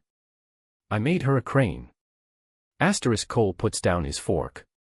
He asks how Finn knows the difference. Finn says, *, because that's how you look sometimes, Dad. But you don't make yourself cranes. *, Cole doesn't speak for a full minute. Then he says, *, what if I asked Miss Bennett to come to one of my games? Finn considers this with complete seriousness. Only if she wants to. You can't make people stay. Cole absorbs the 8-year-old wisdom of his own son like a physical blow. That night, he folds a paper crane. His first in years. True midpoint, Cole admits to himself, fully, consciously, that he's falling in love with her. And he has no idea what to do about it. The invitation. An envelope appears in her school mailbox. 2 tickets to a Chicago Blades game. No name. Just a handwritten note on Blades letterhead, *, section 104. Finn will be in the family box. He asked if you'd come. C.M. Olive stares at it for so long that Danny comes over, reads it, screams quietly into her own cardigan, and then composes herself into supportive advice mode. She says, go. It's just a hockey game. Olive says, nothing about this is just anything. But she goes. She sits in section 104 with Danny, who insists on a Blades jersey and overpriced nachos. Cole scores in the third period and looks up into the crowd, and finds her. He doesn't celebrate. He just nods, very slightly. Cliffhanger, after the game, a man approaches Olive in the corridor. Her ex-fiancé. He says, I heard you've moved on. Good for you. After the game. Cole doesn't know about the run-in. He's in the post-game press scrum, answering questions about the power play and thinking about whether she stayed. Rev tells him she left right after the final buzzer and that she looked shaken. Cole changes in 4 minutes flat, personal record, and calls her. She doesn't answer. He drives to her neighborhood without consciously deciding to. He parks outside her building and sits in the car in the dark like a complete idiot for 20 minutes. Then he texts, "Are you okay?" She replies eventually, "I will be." "Don't worry about me," he sits with that for a long time. "Don't worry about me" is not the same as "I'm fine." POV ends with Cole driving home, something protective and permanent settling into his chest. The narrative must be told in first-person singular using I as the voice throughout. Keep the tone blunt, emotionally gripping, and realistic with no fancy grammar or complicated words. Use simple English vocabulary and straightforward sentence structures. Create a strong hook that instantly captures a first-time reader's attention. Include a powerful moment of conflict or suspense that sets the tone for the rest of the book. Prioritize dialogue over narration and use show-don't-tell techniques throughout. Write in paragraph format with left-aligned text and 1.15 line spacing. Make every character show emotion in a raw and believable way. Ensure each scene connects logically to the story world and character dynamics that will unfold in later chapters. Avoid repeating words and steer clear of overused phrases such as delve, elevate, embark, enhance, landscape, tapestry, comprehensive, dive, furthermore, interplay, journey, pivotal, resonate, showcasing, testament, vast, in summary, in conclusion, or any AI-sounding expressions. Focus on creating authentic human voices through dialogue and genuine emotional reactions. Build tension naturally through character interactions and conflicts rather than explanatory narration. End with forward momentum that makes readers need to continue to the next chapter. Remember to write as if you're telling the most important story of your life with urgency and honesty. Every word should contribute to character development, plot advancement, or emotional impact. Make this opening impossible to put down. Show less. February 21st. Puck Me Twice. Chapter 12. Cole's POV, Finn knows. Dinner on Wednesdays was pasta. Not because I lacked imagination. Because Finn had decided in August, approximately 4 days after we moved to Chicago, that Wednesday needed an anchor, something that stayed the same regardless of what the rest of the week did to us. He had proposed pasta with the measured logic of a child who had moved 3 times in 4 years and understood, at a cellular level, the value of a thing that didn't change. I agreed immediately. So, pasta. Every Wednesday. Simple sauce, good Parmesan, the bread from the place 2 blocks over that Finn had identified as the best in the neighborhood on our second day here, a judgment he had arrived at through a methodical comparison of 4 different bakeries that I had not asked him to conduct but had fully supported. We ate. He talked about school, the watercolor they'd started in art, a disagreement on the playground that he had chosen not to be part of, something Marcus had said at lunch that was either deeply philosophical or completely ridiculous and Finn couldn't decide which. Then, without any particular transition, between twirling pasta and reaching for his water. Miss Hayes came to school sad today. I set down my fork. Not loudly. Just set it down. She was smiling, he continued. He was looking at his plate, not at me, in the way he talked about things that mattered, like eye contact might interrupt the information getting out. She did morning meeting and the reading groups and everything. But her eyes were sad. I kept my voice even. What do you mean, sad? He considered this seriously. He always considered things seriously, Finn. He never gave you the first answer if the first answer wasn't accurate. Like when something happened and you're not going to talk about it, he said. But you can tell anyway. Because the smile stops just before it gets to the eyes. He looked up. You know how faces work. The whole face does it or the face is lying. I looked at my son. 8 years old. How do you know about that? I said. He blinked. Like the question was unnecessary. Because that's how you look sometimes, Dad. The kitchen was very quiet. When something happened and you won't talk about it, he said. Not accusatory. Not performing the observation. Just stating it the way he stated things, factually, with the particular weight of someone who had been noticing for a long time and was finally in a place safe enough to say it. Finn. You don't make yourself cranes, he said. When you're like that. You just go quiet. He reached for the bread. I made her one. I sat with the sentence. You don't make yourself cranes. He said it like a simple observation, like remarking on weather.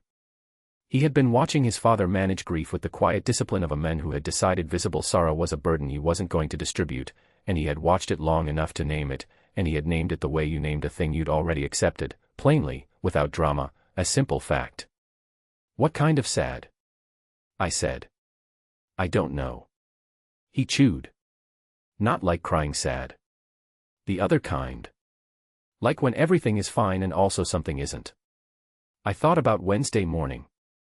I hadn't seen her at drop-off. I'd been running late after a physio appointment and Marta had taken Finn in. I hadn't been in the building. I had no idea what had happened between the coffee shop yesterday and today, what had occurred in those 24 hours to put whatever Finn was describing into her eyes. Don't worry about me. Her text from Tuesday night, after the Marlowe's meeting. I had asked if she was okay. She had sent that back. I had been turning it over since then in the way you turned over something that didn't quite resolve. Did she say thank you? I said. For the crane. She put it with the others. On her desk. He said it with quiet satisfaction. She has 6 now. 6. I had watched him make them, 1 or 2 a week, with the same focused early morning attention he brought to everything. I'd understood they were for her. He hadn't said so explicitly, but I'd understood, the way you understood things about your child, that they communicated sideways rather than directly. I hadn't said anything because it was his to give. Finn, I said. He looked up. What would you think, I said carefully, if I asked Miss Hayes to come to one of my games? As a guest. You'd be in the family box. She'd be in the regular section. He put down his bread. He looked at me with the expression that meant he was giving the question proper weight. I waited. I had learned years ago not to rush the deliberation. Whatever came out of it would be worth the wait. Is she your friend? He said. I think she could be. He considered that. Is she a friend like Rev is a friend, or a friend like, he searched for the other category. Like Marta is a friend. I opened my mouth. He held up one hand slightly. Wait, I'm not finished, which was a gesture he had definitely not learned from me and I had always suspected was entirely self-generated. Marta is a friend who is also a job, he said. Rev is a friend who is also a person. He looked at me. Which one? I looked at my pasta. The second kind, I said. He nodded slowly. Then you can ask her, he said. But only if she actually wants to come. Not just because you want her to. He picked his bread back up. You can't make people stay, Dad. You have to let them choose. 8 years old. He had arrived at that sentence through the particular education of a child who had lost someone important and spent the years since watching the adults around him negotiate their own versions of that lesson with varying degrees of success. He had processed it down to its core. You can't make people stay. You have to let them choose. And he was applying it to me. I did not speak for a full 60 seconds. I know because I looked at the clock above the stove and I watched it. Finn ate his pasta. Okay, I said. He looked up. I hear you, I said. I'll let her choose. He nodded once, satisfied, and reached for the Parmesan. I washed the dishes after Finn went to bed. I washed them by hand even though the dishwasher was right there, because hand-washing dishes was one of the things I did when I needed the minutes. The specific duration of the task. The hot water, the rhythm of it, the narrow focus required to do a thing well that didn't require much of me and gave my head somewhere to run. What Cole McKenzie, 31-year-old NHL alternate captain, father of one, owner of a reasonable pasta recipe, was feeling. I ran it through clearly, without managing it. I was not residually attracted to a woman I'd spent one night with 3 months ago. I was not navigating a professional complication. I was not handling a situation. I was falling in love with someone. Not in the accelerated, condensed way of a night and a gala and a red dress and a decision made in the dark, though that night had started it. In the accumulating way. In the way that built itself from 45-second hallway conversations and a coffee cup held in 2 hands and the specific quality of her laugh when something caught her off guard and the way she said someone should about a child who needed someone to pay attention. In the way that was made of small things that had nothing to do with attraction and everything to do with recognition. She was someone I recognized. I had not recognized anyone in 4 years. I rinsed the last bowl and dried my hands and stood in the kitchen of the house we were still learning and I thought, I have no idea what to do with this. I know the rule. I know the timeline. I know all the practical, careful, sensible things that need to be true before anything can be anything. And I know that knowing those things has not made it smaller. Not once. Not by a degree. I went to the kitchen table. Finn's origami paper was in a flat box by the table leg, organized by color the way he organized everything. I opened it. I took out a white square, the same size he used for the cranes, and I set it on the table. I hadn't done this in years. My mother had taught me, when I was Finn's age. She had folded one slowly, naming each crease, and I'd followed along at her kitchen table on a Saturday afternoon with the particular concentration of a child who wanted to get it right. She had said, when you miss someone, you fold them one. They'll feel it, even if they're far away. I had not thought about that in a very long time. I started. My first fold was wrong. Too far to the left, slightly off-center, the kind of error that compounded if you didn't correct it immediately. I smoothed it flat and tried again. The second was better. The third was right. I worked slowly, checking each crease, matching corners with the deliberate care of someone who was out of practice and knew it and wasn't going to let that stop them. It took 11 minutes. The crane I set on the table at the end was imperfect, the neck a fraction too long, the tail slightly uneven, but it was a crane. Recognizably, genuinely a crane. I looked at it. I thought about a woman who came to school smiling while her eyes told a different story.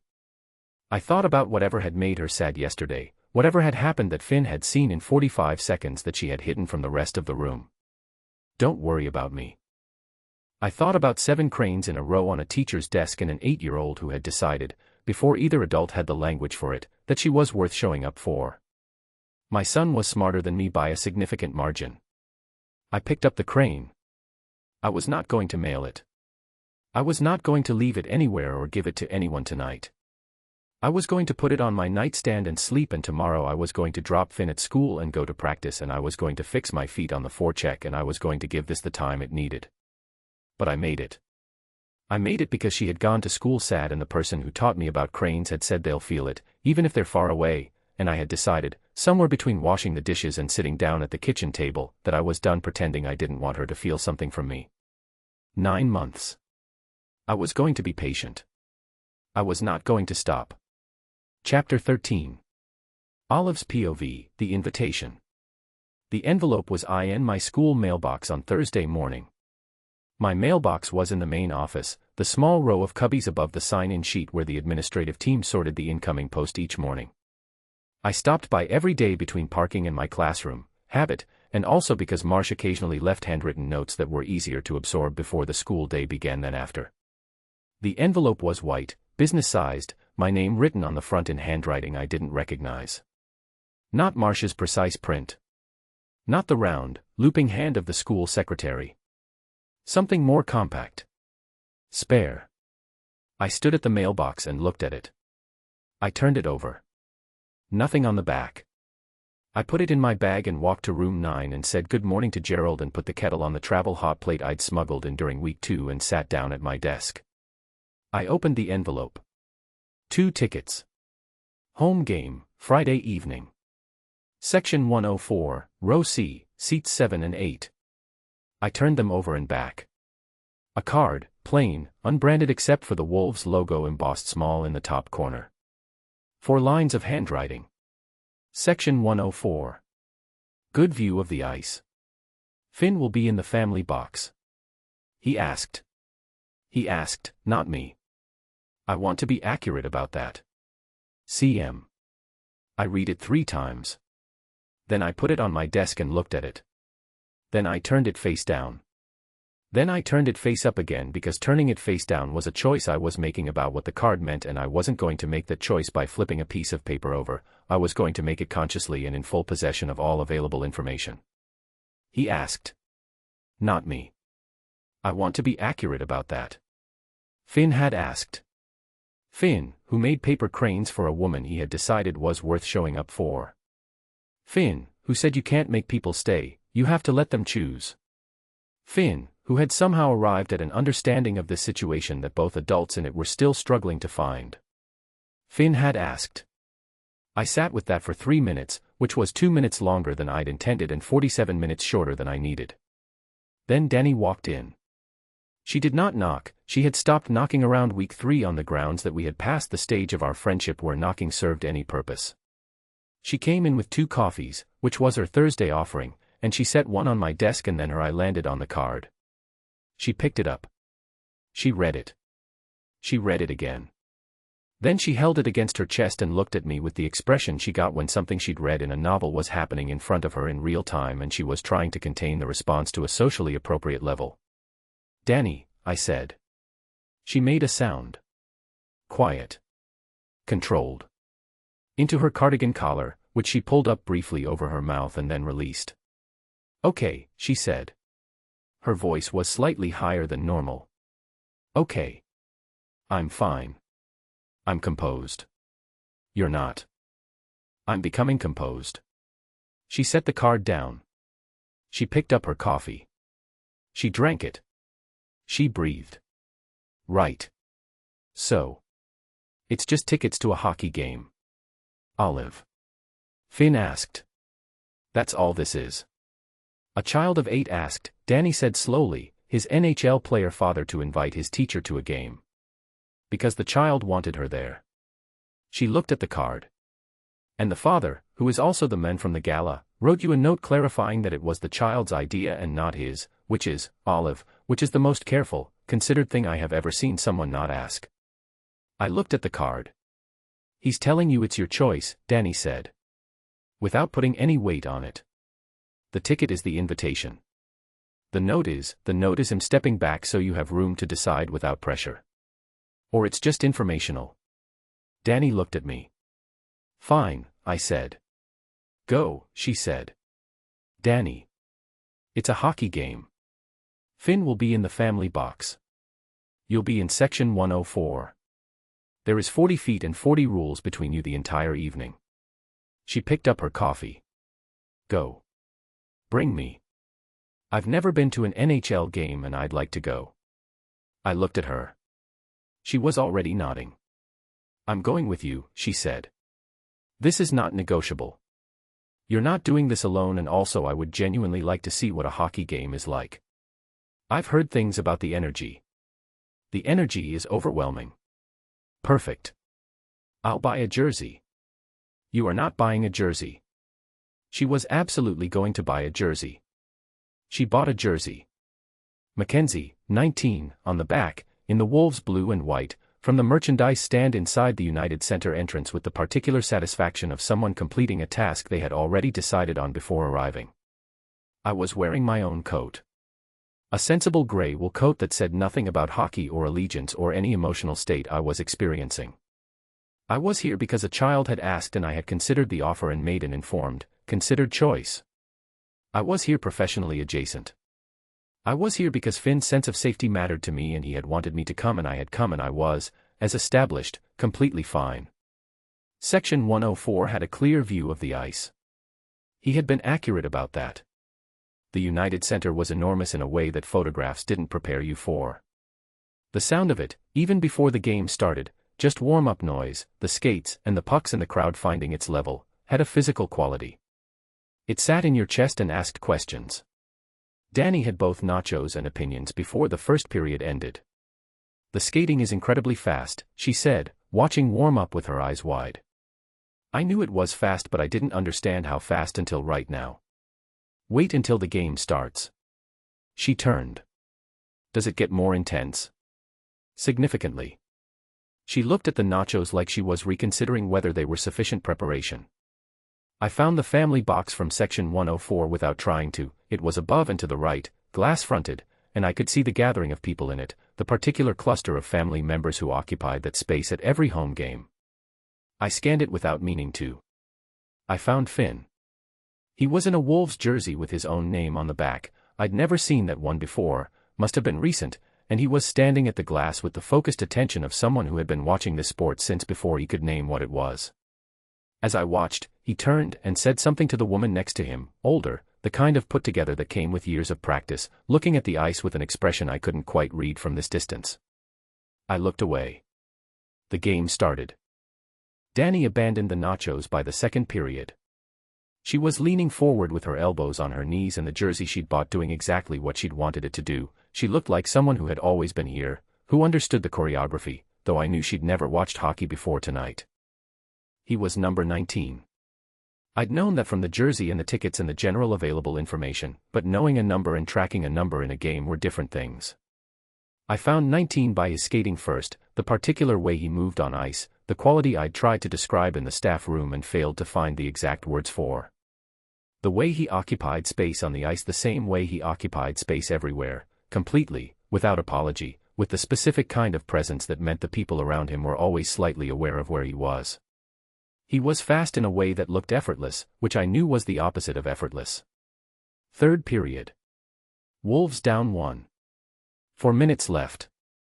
The arena had the specific tension of a crowd that had been waiting for something and was beginning to worry it wouldn't arrive. Not quite quiet, too many people for quiet, but a kind of coiled attention, every person in the building holding something. A pass from the right side. 19 took it at the top of the circle without breaking stride, and there was a moment, I felt it in the entire arena, this shared, involuntary, full-body pause, before he shot. Top corner. The horn and the light and 15,000 people reacting at once, and Dani grabbed my arm and shouted something I didn't hear because the sound was too big for individual words, and I was on my feet without having decided to stand. The celebration on the ice was organized chaos. The team converging, gloves and sticks, the particular loud brief joy of people who had trained for 4 months for exactly this. He stepped out of the cluster. He looked up into the stands. I had a fraction of a second to decide whether to look away. I didn't look away. He found me in 4 seconds. Section 104, row C, gray wool coat in a sea of blue and white. He didn't raise his stick. Didn't point. Didn't do any of the celebration moves I'd watched him do twice already in the first 2 periods for the crowd's benefit. He just looked at me. And then, so small I might have imagined it, except I didn't imagine it, it was there, he nodded. Once. Barely anything. A private thing inside a public place, said in the smallest possible motion. I nodded back. I didn't know I was going to do that until I did it. Dani was still holding my arm. The arena was still loud. The game resumed with 40 seconds to spare, went to overtime, went to a Wolves win on a Reyes shot with 22 seconds on the clock, and the building came completely apart and Dani screamed something genuinely impolite and I laughed in the helpless, real way. The game ended. The crowd began its long exhale, coats collected, drinks finished, the slow pulse of 15,000 people deciding to be somewhere else. I need to find the bathroom, Dani said. Do not move. I'll be back. She was absorbed into the crowd. I stood at the end of the row and waited, watching the ice clear, watching the players disappear down the tunnel in the way they did after a game, briefly visible, then gone. Olive. I turned. He was standing 10 feet away. The voice belonged to someone I recognized and also didn't, because the face was right but the context was wrong, entirely wrong, and my brain spent a full 2 seconds reconciling the two before it arrived. Ryan. Ryan was standing in the corridor of the United Center in a good coat with his good haircut and the particular expression he wore when he had rehearsed a moment in advance. I knew that expression well. I had spent 3 years in proximity to it. "Ryan," I said. "I thought that was you." He looked at the jersey section, at my gray coat, at me. Section 104. Nice seats. "What are you doing in Chicago?" "I moved in August." He said it with the easy tone of someone delivering news they expect to surprise. "New position." "I told you I was considering it." He hadn't told me. He had mentioned it once, briefly, in the context of a conversation about his career that had been about his career and not about me, which was the correct description of most of our conversations toward the end. "I heard you transferred," he said. "Lincoln Park. Good school." "It is." He looked at me. The studied look. The one that meant he was performing an assessment and wanted me to know he was performing it. "You look well," he said. "Really well." "Thank you." "I heard you've moved on." He tilted his head. "Good for you." I looked at him. "Heard you've moved on." From whom? Through what channel? In what context had my name come up and what had been said about me and who had said it and why was it being delivered to me right now in this corridor by this man I had not missed with anything like the force I'd expected to miss him? "I'm not sure what you heard," I said. My voice was even. "Good. The photo." He said it lightly. "It's been circulated. In certain circles." He looked at me. "Nobody's confirmed anything yet. But people talk." The eye emoji. The no-post account. The single open eye under a black and white photograph of two people dancing. "Ryan," I said. "I just wanted to say, no hard feelings." He smiled. "The rehearsed one." We both moved on. "That's healthy." "That's good." We ended 14 months ago." "Exactly. Plenty of time." He shrugged. "Just nice to see you doing well." "Thriving." The word had an edge under it that he kept just barely concealed. "He's quite prominent." "The man in the photo." "If it's who people think it is." "People." "Have a good evening, Ryan," I said. He opened his mouth. "Good evening," I said again. Clearly. Finally. He read it. He was good at reading clarity when it cost him nothing to comply. "Take care of yourself, Olive," he said, and he walked away through the crowd, coat collar up, hands in his pockets, and I stood in the corridor of the United Center and watched him go and felt something cold and specific settle at the base of my spine. Nobody's confirmed anything yet. But people talk. The eye emoji had a face now. Danny appeared at my elbow. "Got lost twice," she said. "Enormous building." She looked at my face. "What happened?" I picked up my bag from the floor where I'd set it. "I'll tell you on the way home," I said. I walked toward the exit. My hands, tucked into my coat pockets where she couldn't see them, were not steady. Chapter 14. Cole's POV, after the game. The post-game press conference lasted 11 minutes. I know because I checked my phone under the table twice, which I never did, and both times I noted the clock before I remembered the reason I was checking. She had left. Rev had found me in the tunnel before I went in, the particular quiet way he delivered information when he knew it wasn't going to land well. She'd left right after the final buzzer. Her and the woman in the jersey. He'd seen them from the ice during the handshake line. He said she'd looked shaken. Shaken.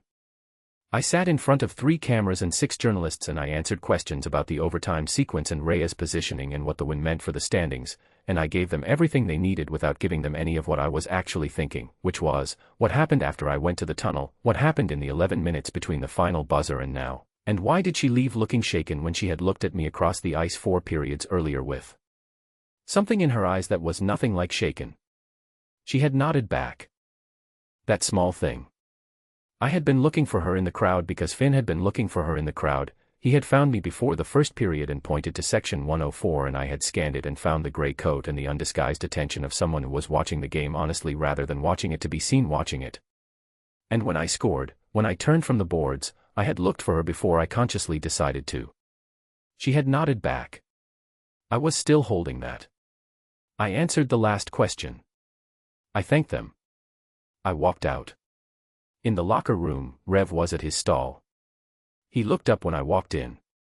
He read my face. She left right after the buzzer, he said. I already told you that. Did she look okay before she left? He paused. She was fine during the game. Good seats. Her friend was very invested, bought a jersey, shouted during the power play, the whole thing. He paused again.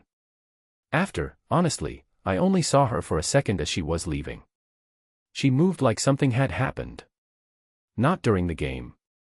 After the game. I think so. I looked at my phone. Nothing from her. I hadn't expected something from her. She wasn't the type to text immediately. She processed first, she delivered information when she had sorted it into what she wanted to say. I knew that by now. I changed in 4 minutes. Not because I timed it. Because I was already in my jacket by the time I registered that I was getting dressed. Rev called after me, Cole. I stopped. Don't do anything you can't explain to Finn, he said. It was the right thing to say. He knew it and I knew it, and the fact that it didn't slow me down by more than 2 seconds was information about where my head was. I called her from the parking garage. It rang 4 times. Voicemail. I got in the car. I sat in the parking garage for 3 minutes. I did not decide to drive to her neighborhood. I simply found myself heading south on Madison and then east on Taylor and then through the familiar sequence of streets that I had driven twice before, once without stopping, once for coffee at Marlowe's, until I was parked outside her building on the residential street with the good elm trees that were bare now in November. Her lights were on. 3rd floor, the window I had identified the first time I drove past, the one with the particular warm light that came from a lamp at an angle rather than an overhead. I sat in the car. Outside, the street was quiet in the specific way of residential Chicago after 10 p.m., not empty, just calm. Occasional car, occasional pedestrian. The elm trees doing nothing, because trees in November did nothing and that was part of their purpose. I sat for 20 minutes. I was aware of what I was doing, which was sitting in a parked car outside a woman's building at 10:30 p.m., which was, by any objective measure, the behavior of a complete idiot. I was aware of that. I remained in the car regardless. I picked up my phone. Are you okay? 3 words. Sent. I watched the screen. 4 minutes. Long enough that I started the car, not to leave, just because the November cold had found the interior and my feet were cold. I sat with the heat running and the phone on the passenger seat and the light still on in the 3rd floor window. Then the screen lit. I will be. Don't worry about me. I read it. I read it again. Don't worry about me. I knew what those words meant when someone said them to get out of a conversation. I had used them myself in those years right after, I'm fine, don't worry, everything's fine, when nothing was fine and the last thing I wanted was someone pushing on it. The phrase that ended inquiries. This didn't feel like that. This felt like someone who had been shaken, Rev's word, accurate, and was telling me she was handling it while also telling me, in the space between the words, that there was something to handle. I will be. Not I am. Not I'm fine. Not anything present tense. I will be was a statement about the future, which meant the present was something different. I texted back, I'm outside. 3 seconds. Then. I know. I saw the car. I sat with that. Go home, Cole. I looked at the window. I'll tell you tomorrow. Go home. I didn't move for another full minute. Then I put the car in drive. I drove home through the quiet streets and I parked and I went inside and I checked on Finn, asleep, one arm out of the blanket, the corner of a paper crane visible on his nightstand, and I stood in the hallway between his room and mine and I thought about what I was going to do with the feeling that had been settling into my chest all evening like something finding the exact place it intended to be. I will be. 2 small words and the specific shape of what they didn't say. Something had happened tonight that wasn't the game. Something between the final buzzer and the parking garage exit. Something that had made her leave looking shaken and turn her lights on and sit alone in her apartment at 10:30 p.m. telling me she would be okay without explaining why she currently wasn't. And I was here, 6 blocks away, with my hands flat on the kitchen counter and the paper crane I'd made sitting on my nightstand and the particular cold certainty of a man who has understood something he's been approaching slowly for weeks. I was not going to walk away from this. Not because it was easy. It was not easy. It was the least easy thing in my life right now, which was saying something given the last 4 years. Because she had nodded back. Because she wrapped her hands around a coffee cup the same way I did. Because she talked to a cactus between classes and told her students about it and meant the thing about listening and built her classroom rules with the children and wrote down what they were good at because she always wrote it down and she always remembered it. Because my son, who saw things, had seen her sad today and made her a crane. Because I will be was not the same as I'm fine and she knew the difference and so did I and the difference was the whole thing. I did not sleep well. But I was clear. I was completely, irreversibly clear. And in the morning, I was going to find out what happened in that corridor, and whatever it was, I was going to stand in front of it with her rather than behind it watching. She could tell me to go home all she wanted. I'd already driven home once. I wasn't doing it again. At 7 a.m., my phone buzzed. Not her. Steph, the photo has been identified. Sports blog. Posted 40 minutes ago. They have your name. They don't have hers yet. I read it twice. Then I got up, got dressed, made Finn's breakfast, and drove him to school. At drop-off, I didn't go in. I sat in the car and watched through the windscreen as Olive came out of the side entrance, the one she'd started using 3 weeks ago, the 4 minutes longer route, and walked toward the main doors. She stopped. She looked at the car. She looked at me. Then she pulled out her phone, and mine buzzed, and I looked down at the screen. One line, now I need you to not worry. I have a plan. Trust me. I looked up. She had already gone inside. The X Factor. Olive tells Danny about the run-in. His name is James. He's an architect. He was the man of honor at the gala, the reason she was there in the first place. She wanted to look unbothered. She was unbothered, mostly, because Cole had appeared and given her 3 hours of feeling something entirely new. James told her last night that he'd seen the gala photo circulating online and recognized her dress. He hasn't told anyone. Yet. He wants to meet. For closure, he says. Danny says, asterisk, he wants to make sure you're not happier than him. Asterisk Olive says that's not fair. Danny says asterisk, am I wrong? Asterisk Olive doesn't answer. She sends James a polite one-line text, asterisk I'm good. Take care, asterisk then she texts Cole, I need to tell you something. Asterisk, twist, James is represented by the same sports agency as Cole's PR firm, a connection neither Olive nor Cole yet realizes. Asterisk. The truth about the gala. Olive comes to his house. First time. She sits at his kitchen counter while Finn sleeps upstairs and she tells him everything, the engagement, the breakdown, the dress she bought as armor for that night, the fact that meeting Cole wasn't incidental but it became real, and now her past is sitting on the edge of blowing up her present. Cole listens without interrupting.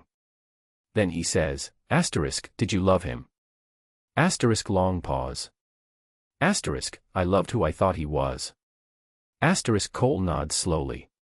He understands that sentence with his entire body. He gets up, makes them both tea, and says, asterisk, his connection to my agency, I'm going to handle that. Asterisk she says, Cole, you don't have to, he looks at her. Asterisk, I know I don't have to. Asterisk. Asterisk, chapter ends with Finn appearing at the top of the stairs in his pajamas, Miss Bennett. You can stay for breakfast if you want. Asterisk. Plot point 2, Vanessa arrives. Monday morning. Olive is mid-lesson when the front office calls her down. A woman is waiting in the lobby, polished, European chic, smelling of expensive things. Vanessa Mackenzie. She introduces herself as Finn's mother and says she's evaluating Finn's environment as part of a custody reassessment. She smiles warmly and asks Olive professionally leading questions that are clearly designed to determine whether Olive has any personal relationship with Cole. Olive is flawless, calm, professional, disclosing nothing. But when Vanessa leaves, Olive locks her classroom and breathes through her mouth for 60 seconds. Then she calls Cole. Asterisk, his voicemail. She leaves none. She texts, "She was here." Asterisk. The narrative must be told in first-person singular using I as the voice throughout. Keep the tone blunt, emotionally gripping, and realistic with no fancy grammar or complicated words. Use simple English vocabulary and straightforward sentence structures.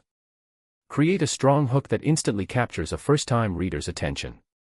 Include a powerful moment of conflict or suspense that sets the tone for the rest of the book. Prioritize dialogue over narration and use show-don't-tell techniques throughout. Write in paragraph format with left-aligned text and 1.15 line spacing. Make every character show emotion in a raw and believable way. Ensure each scene connects logically to the story world and character dynamics that will unfold in later chapters. Avoid repeating words and steer clear of overused phrases such as delve, elevate, embark, enhance, landscape, tapestry, comprehensive, dive, furthermore, interplay, journey, pivotal, resonate, showcasing, testament, vast, in summary, in conclusion, or any AI-sounding expressions. Focus on creating authentic human voices through dialogue and genuine emotional reactions. Build tension naturally through character interactions and conflicts rather than explanatory narration. End with forward momentum that makes readers need to continue to the next chapter. Remember to write as if you're telling the most important story of your life with urgency and honesty. Every word should contribute to character development, plot advancement, or emotional impact. Make this opening impossible to put down. Show less. February 21st.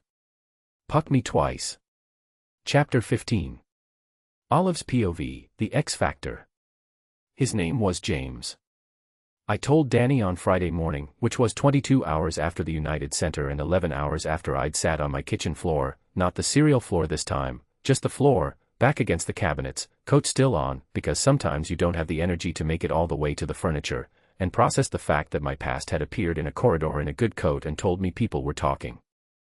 Danny listened without interrupting, which was one of her best qualities and also one of the ways I knew she was concerned, because Danny's natural conversational state involved contributions. James Ellery, I said. He's an architect. Commercial projects, mostly. He does the kind of buildings that win awards and get photographed for magazines. I looked at my coffee. We were together for 2.5 years. Engaged for 7 months of that. Engaged, Danny said. Engaged. She was quiet for a second. You've never mentioned. I don't mention it. It's not current information. It ended 14 months ago and I moved twice since then and I don't carry it around. I paused.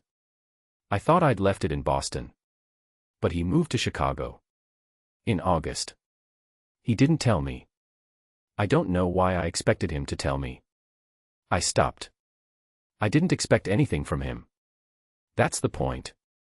He was in the past tense and last night he was standing 10 feet away in a very nice coat telling me he'd heard I'd moved on.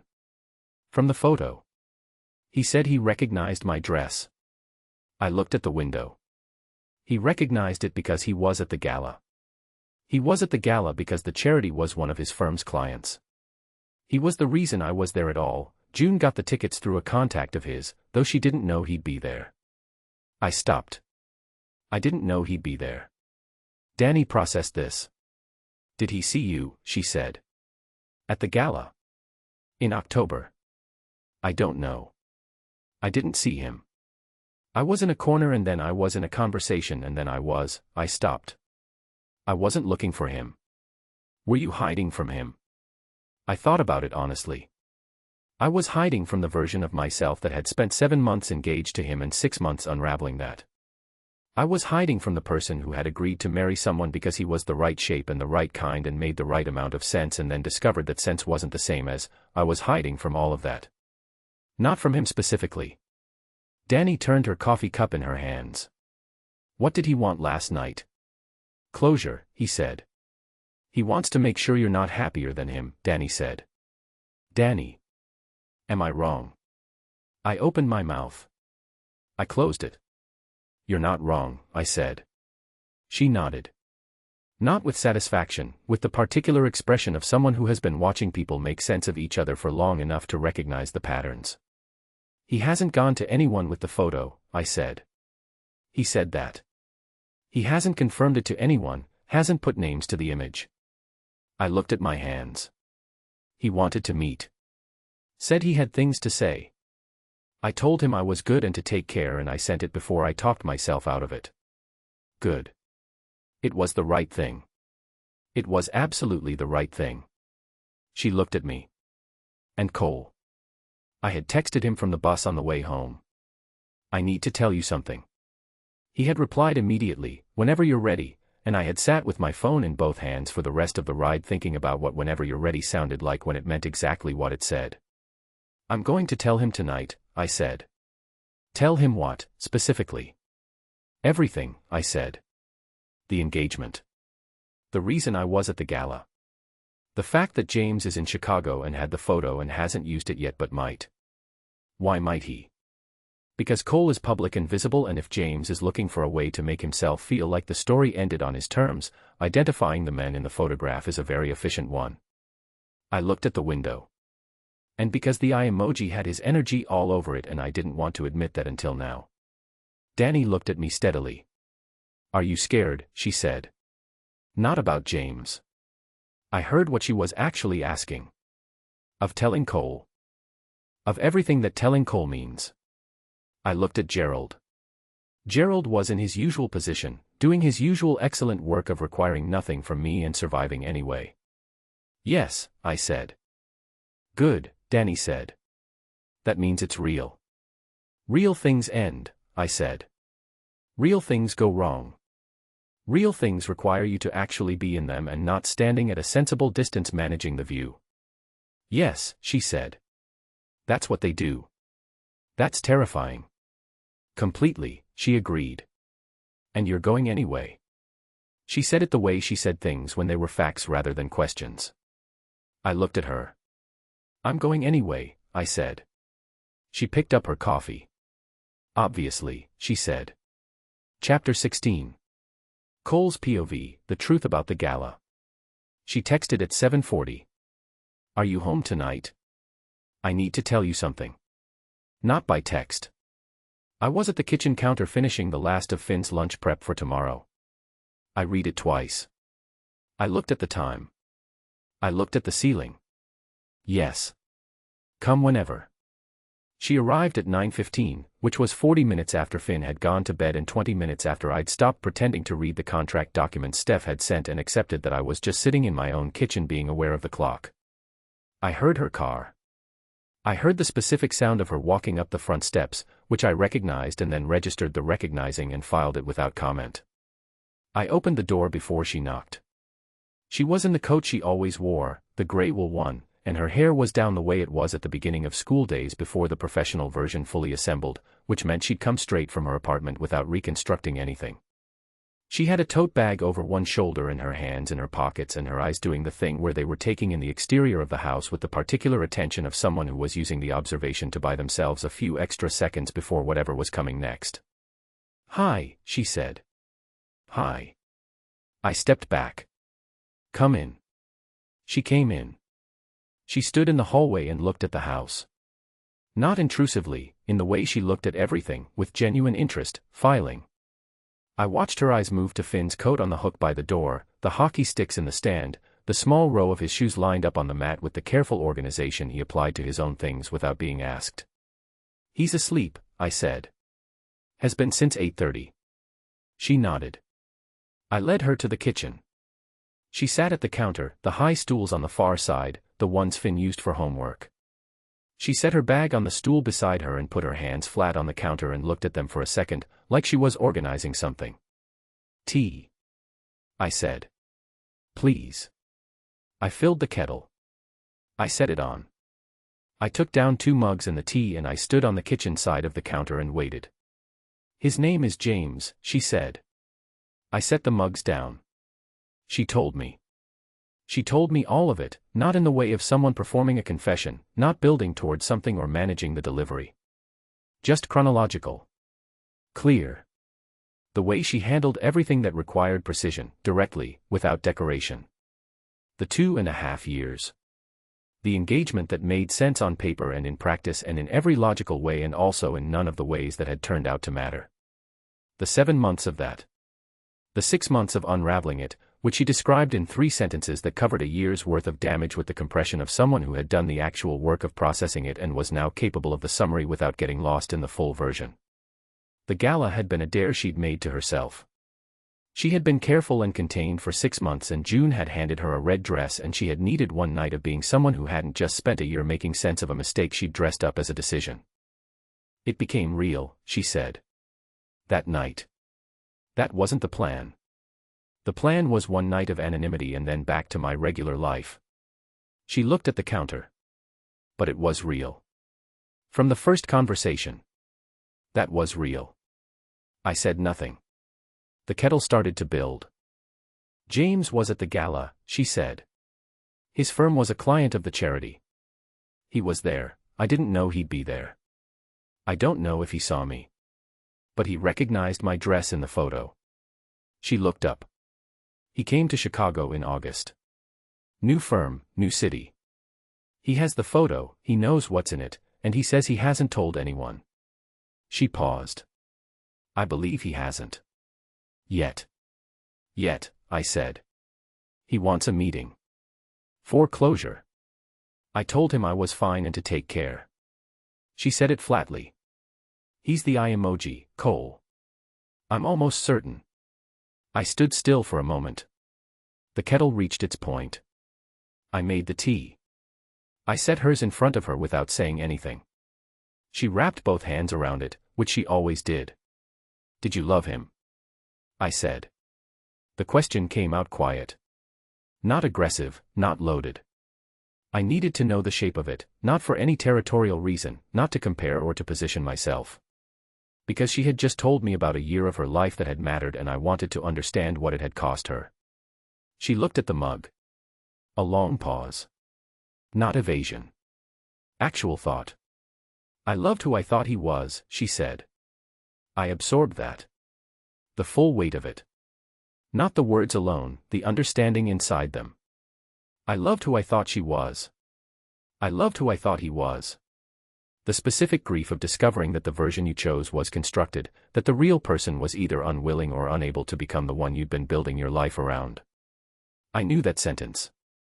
I knew it from the inside. Not the same loss, not the same story. But the same sentence. Yeah, I said.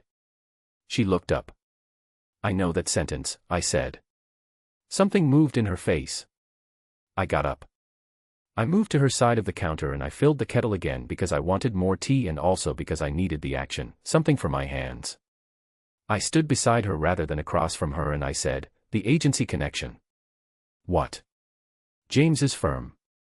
His charity contacts. I need to know which PR firm the charity used for the gala, because if it overlaps with Steph's network, I stopped. Steph's managed some conflicts before by knowing where the information was. If James is working an angle through the photo, there might be a way to preempt it. Cole, you don't have to. I looked at her. She stopped. I know I don't have to, I said. She held my gaze. You came here, I said. You told me all of it. Not because you needed me to fix it, I know you have your own plan, I know you always have a plan. You came because you wanted me to know the real version. I paused. So now I know the real version. And I'm going to do what I can with it. Not because you can't handle it. Because you shouldn't have to handle it alone. She looked at the mug. Her jaw moved slightly. The specific movement of someone holding something together. I told myself it was practical, she said. Coming here. That it was just information sharing. I know. It's not just that. I know that too.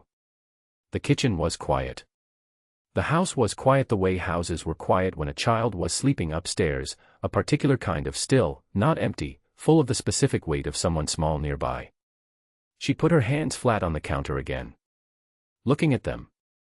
I'm scared, she said. Very quietly. Not to me specifically. Just to the room. Of James. I said. Of this. She gestured between us. Not dramatically. A small motion that covered the kitchen, the mugs, the 12 inches of counter between our hands. I did the careful thing for 4 years. Before Ryan, after Ryan. I built everything around not needing to be afraid of anyone leaving. She looked up. And then you were in a doorway at 7 a.m. in a gray hoodie and I was already in trouble and I have been in trouble every day since and I don't know what to do with that. I looked at her. Ryan, I said. James, she said. I've been calling him James. Ryan was, she stopped. It doesn't matter. The name. What matters? That he showed up last night, she said, and reminded me why I built the walls. And you're on the other side of them. And I don't know how to be in both places at once. I thought about what I was going to say. I thought about it carefully. You don't have to be in both places, I said. You just have to stay in one. She looked at me. I'll be on whatever side you need me to be on, I said. Behind the wall is fine. I can wait. I held her eyes. I've been waiting for 4 years for something to feel like it was worth the risk of it being real. I'm not in a hurry. She didn't say anything. She looked at me for a long moment with the expression she used when she was taking something seriously, not calculating, not managing. Actually taking it in. Then she picked up her tea. He folds cranes, she said. Very quietly. What? Finn. She looked at the mug. 63. He's on 63 and the wish isn't small. She paused. He told me that when he misses someone he folds them one. They feel it, even from far away. I went very still. I had told him that. At the kitchen table, years ago, when he was 4 and we were in the worst of it and I was trying to give him something to do with the missing that wasn't only grief. I had folded the crane wrong 3 times and he had watched with absolute attention and I had said, when you miss someone, you fold them one. They feel it, even from far away. He had told her. He had given her the inside thing. The private thing. The one that lived at the kitchen table in the early mornings. Cole, she said. She wasn't looking at me. She was looking at the counter, and her voice had something in it I hadn't heard before. Something that wasn't careful. Yeah, I said. I'm still scared. I know. But I'm here. She said it like a small fact. Plain. 2 words and the weight of everything she'd told me in the last 40 minutes underneath them. I looked at her hands on the counter. I know, I said. I didn't move toward her. Not tonight. Not with James's name fresh in the room and the photo still unresolved and the school year stretched out ahead of us with all its careful requirements. Not yet. But I stood at the counter beside her and we drank our tea and the house held the quiet of Finn sleeping upstairs and outside the Chicago November did what it did, and neither of us was pretending anymore. That was enough. That was more than I'd had in 4 years. Dad. We both looked up. Finn was at the top of the stairs. Pajamas, the ones with the small pucks on them that he'd had for 2 years and refused to retire, and his hair doing what his hair did when he'd been asleep for an hour. He was looking down at us with the expression of someone who had woken up and come to investigate a sound and had found something entirely different from what he expected. He looked at me. He looked at Olive. He looked at her tea. Miss Hayes, he said, with complete composure. Hi Finn, she said. Her voice was warm and even. Sorry to wake you. You didn't. I wanted water. He came down 3 stairs. He was barefoot. I made a mental note about the cold floors. Are you okay? She looked up at him. Getting there, she said. He considered this. Okay. He came down 2 more stairs and leaned on the banister. He looked at her mug. He looked at me.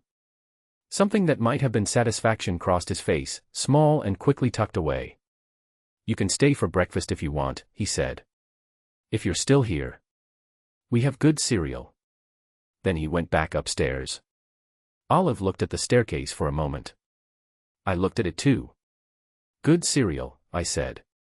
Apparently, she said. She was almost smiling. Not the professional one. The real one. I stored it somewhere I intended to keep. Chapter 17. Olive's POV, Vanessa arrives. The call from the front office came at 10:47.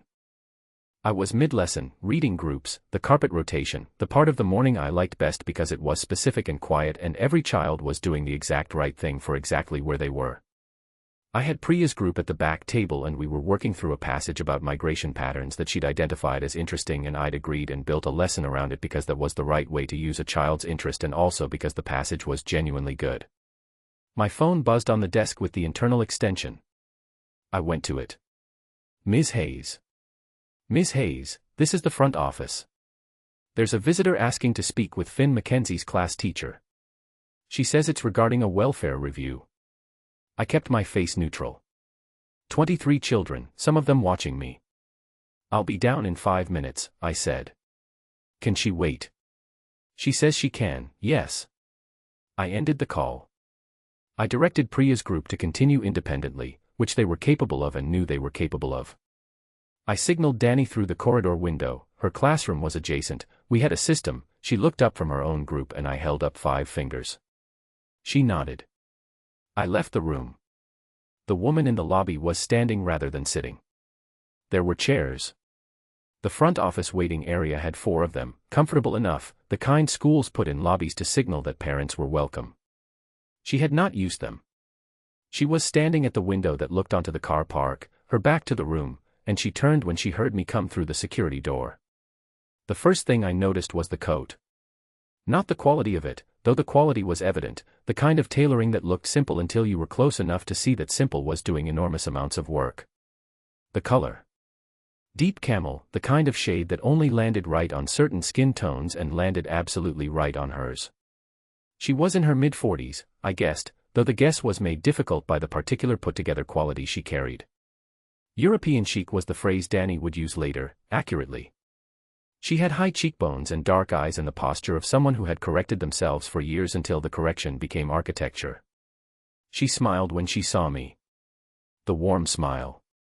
The practiced warm smile, which I knew from years of parent meetings, the one that lived in the mouth and not all the way up. Ms. Hayes, she said.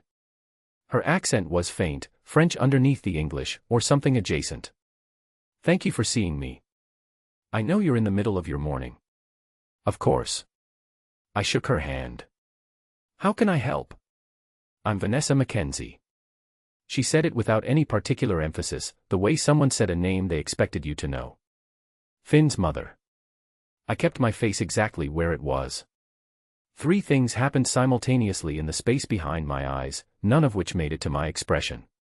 1. The name Finn's mother reorganized several pieces of information I had held separately. The grandmother mentioned at the custody hearing Steph had alluded to, the complexity Cole had described only in outline, the shape of what hadn't been fully said. 2. The welfare review. Not a school-initiated review. Not anything Marsh had mentioned, which she would have, because Marsh's administrative communication was thorough to the point of being exhausting.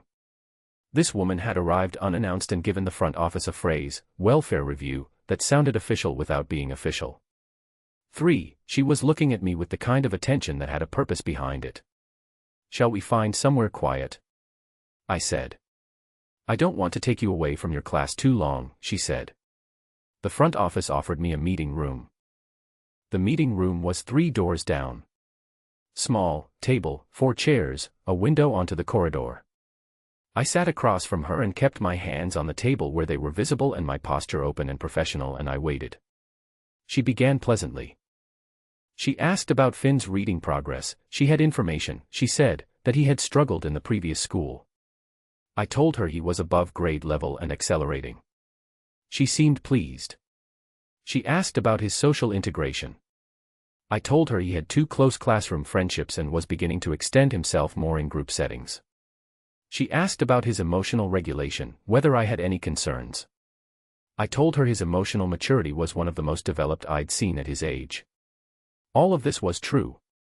All of it was the professional version of what I knew about Finn, clean and documented and accurate. I gave it to her without hesitation. Then she shifted. Not dramatically. Just a degree. Like someone changing the angle of a camera. You must have a good relationship with his father, she said. Given the progress. I have a professional relationship with Finn's father, I said. The same as I have with all my students' parents. Of course. The warm smile. He's quite involved, I understand. Drop-offs, orientations, that sort of thing. He's a very engaged parent, I said. Does he come in often? Outside of scheduled times. I looked at her. She looked back. There it was. The thing behind the thing, visible now that she'd gotten close enough to let me see it. Not malicious, exactly, something more calculated than malicious. Purposeful. She was asking the question the way someone asked a question when they wanted to see how you answered rather than what you answered. Parent communication is scheduled through the school's standard channels, I said. Drop-off and pick-up happen at the front entrance. If there are concerns about Finn's progress, I make contact through the school email system. I kept my voice even. Is there a specific incident you'd like me to address? A pause. She tilted her head slightly. Recalibrating. Not at all, she said. I'm simply forming a picture. As part of the review. Who commissioned the review? I said. I'm sorry. The welfare review. I kept my voice professionally curious. Typically a welfare review would come through the school or the district. I haven't received any documentation through the appropriate channels. I want to make sure I have the right context. The first small crack in the warm smile. It's an independent assessment, she said. My own, as part of a custody process. Then I'd need to direct any formal questions to our principal, I said. And any documentation you have about the process to the school's administrative team, who can confirm what information we're able to share under our data protection guidelines. I looked at her steadily. I'm sure you understand. She looked at me. I looked back. This was the part of the job that nobody trained you for specifically, the parent meetings that were not what they presented as, the conversations that arrived wearing one thing and meant another. For years had given me enough of them that I knew the shape now. I knew how to be warm and clear and immovable all at the same time, to give nothing except what was true and to make the giving of it look like full cooperation. I had not lied once. I had not confirmed anything. Of course, she said. Still warm. The cracks were hairline. I appreciate your time, Ms. Hayes. Finn is clearly in good hands. She stood. I stood. She put on her coat with the ease of someone for whom the quality of their clothing was entirely unconscious. It's a difficult situation, she said, at the door. Lightly. Co-parenting across a move, a new school, new teachers. Cole has always been very, she paused, dedicated. The pause around the word did something specific. It's just important that Finn's environment is assessed regularly. You understand. Completely, I said. I held the door. She left. I watched her cross the lobby, nod to the office assistant, push through the main entrance. I walked back to the meeting room. I closed the door.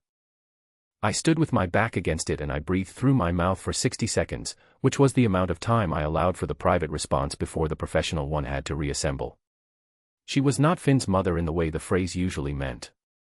She was something more complicated than that, a woman with access and intelligence and the particular skill of asking questions designed to show you what she already suspected rather than find out what she didn't know. She had been testing me. And somewhere in the structure of a custody process that Cole had mentioned only in outline, she had arrived at Finn's school on an ordinary Monday morning and sat across from me in a meeting room with her careful warm smile and her questions shaped like windows. Does he come in often? Outside of scheduled times. She already knew something. Or suspected something. Which meant the eye emoji in James and the photo and the careful management of the last 2 months had not been careful enough, or someone had moved a piece I hadn't been watching. 60 seconds was up. I opened the door. I walked back to room 9 with the expression I wore when everything was fine and the morning was progressing normally, which it was, because Priya's group had continued independently exactly as expected and Danny had kept an eye on the room and 23 children were doing exactly what they should be doing. I taught for the rest of the morning. I was fully present for every minute of it. At lunch I took out my phone. I called Cole. 4 rings. His voicemail.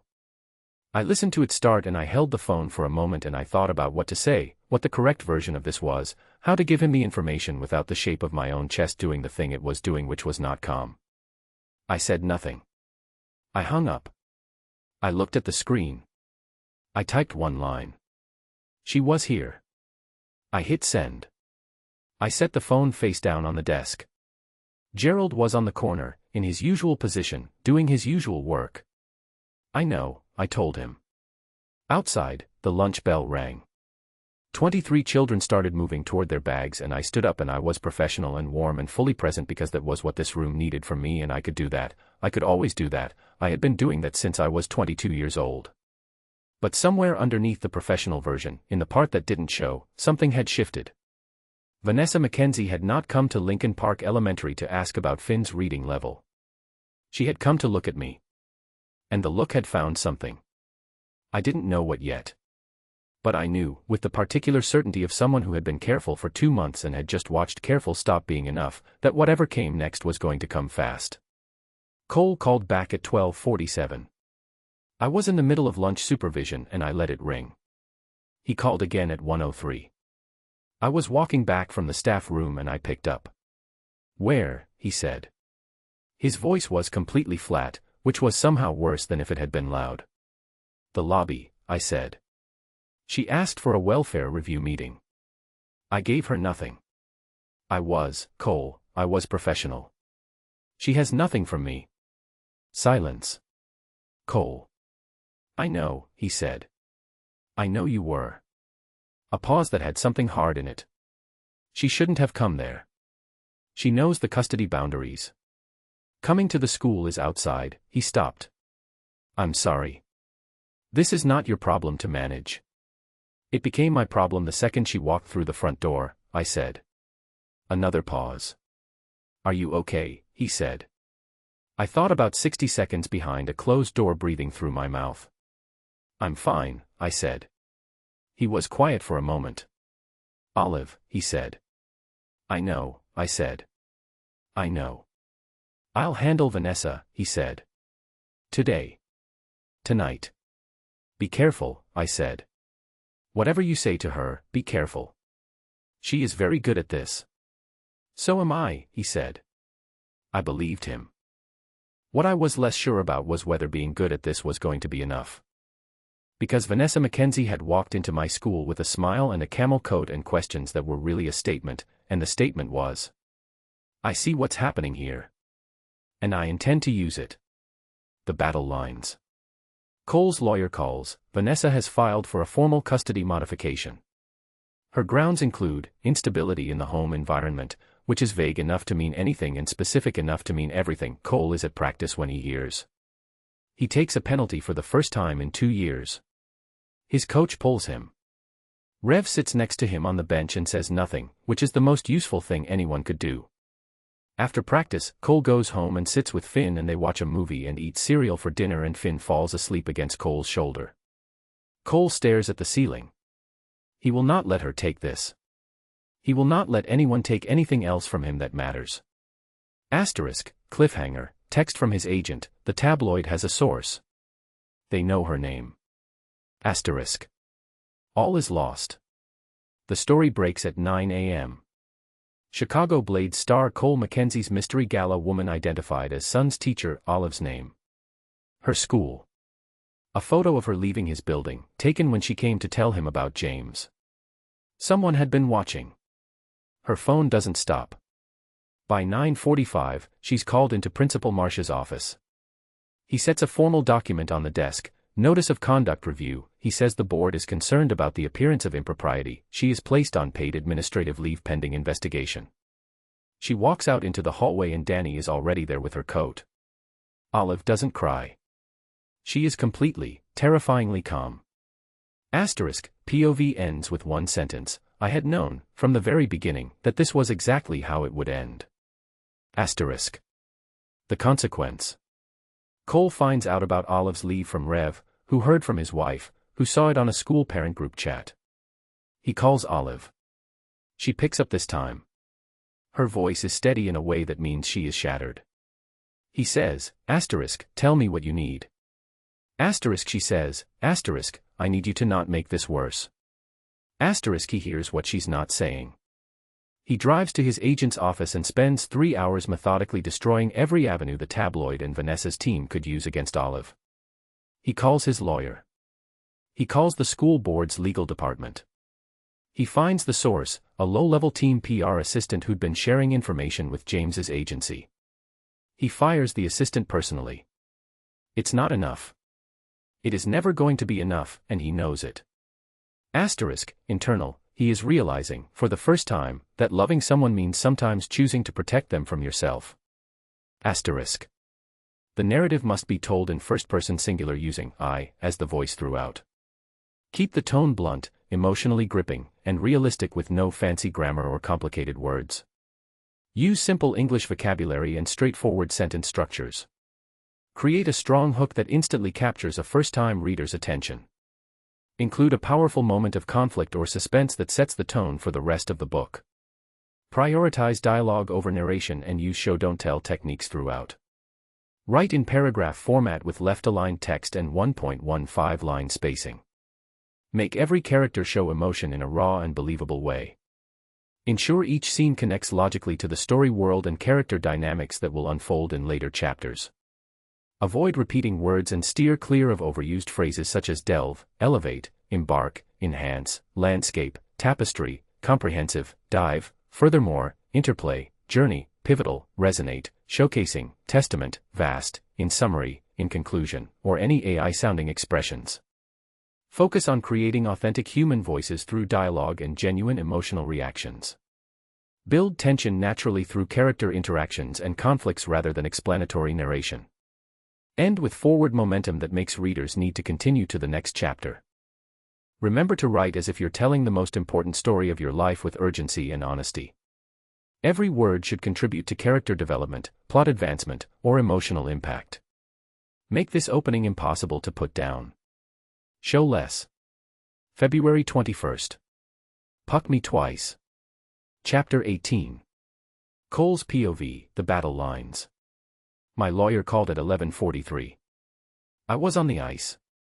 I know because the drill was a 2-on-1 and I had the puck and Reyes was driving the right side and I had the pass read and the shot lined up and my phone buzzed in the pocket of my practice jacket on the bench and I knew, not who it was, just the specific dread of it, before I took the shot. I took the shot. I missed wide left, which I never did on that drill, which Walters noted with his eyes from the center line. I finished the sequence. I skated to the boards and picked up my phone. One missed call. Tom Beckett, my attorney of 6 years, who did not call during practice hours unless the reason was pressing. I called back. He answered on the first ring. She filed, he said. No preamble. Tom didn't do preamble when the news was bad. When, I said. This morning. I got the notification 20 minutes ago. Formal petition for custody modification. A pause. Grounds are listed as instability in the home environment and concerns about the primary caregiver's ability to provide consistent, appropriate adult supervision. I pressed 2 fingers to the bridge of my nose. Instability in the home environment. The phrase was designed to be exactly what it was, wide enough to mean nothing, specific enough to mean everything.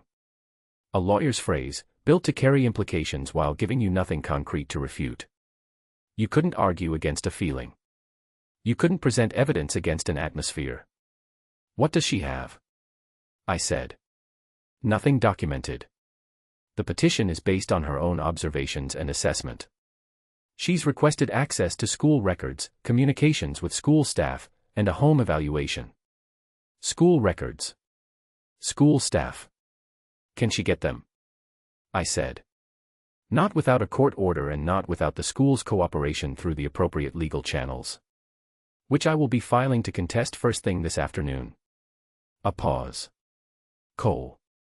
The petition itself isn't the problem. Petitions like this get filed and contested and most of the time they go nowhere. The problem is what she's going to use to build the grounds. The photo, I said. The photo is already public. That's manageable. What I'm more concerned about is whether she has anything more specific. He paused. Does she? I thought about Olive's text. She was here. I thought about the welfare review that wasn't a welfare review, the camel coat, the questions designed like windows. She came to the school, I said. Monday. Presented herself as doing a welfare review. Tom was quiet for a moment. She spoke to the teacher, I said. A longer pause. Cole, he said carefully. Is there anything in that conversation that could? No, I said. Nothing. I know the teacher. She gave Vanessa nothing. The word no sat in the sentence doing more work than its size suggested. Tom was too good at his job not to hear it.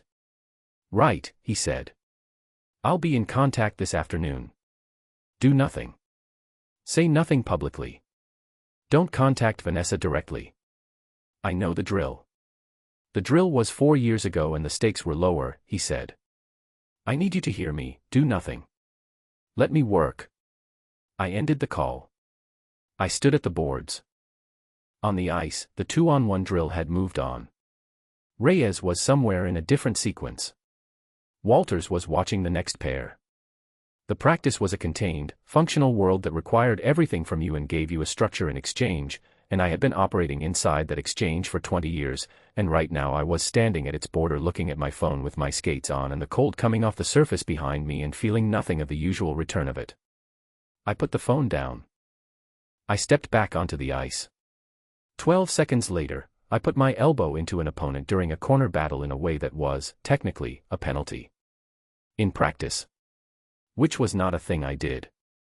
Which was not a thing I had done in 2 years of practice because I had control of my body the way a musician had control of his hands, and losing that control was not something that happened to me. The whistle. Walters looked at me from the center line. I skated to the box. Rev was there in 40 seconds. He sat down beside me without being asked. He didn't say anything.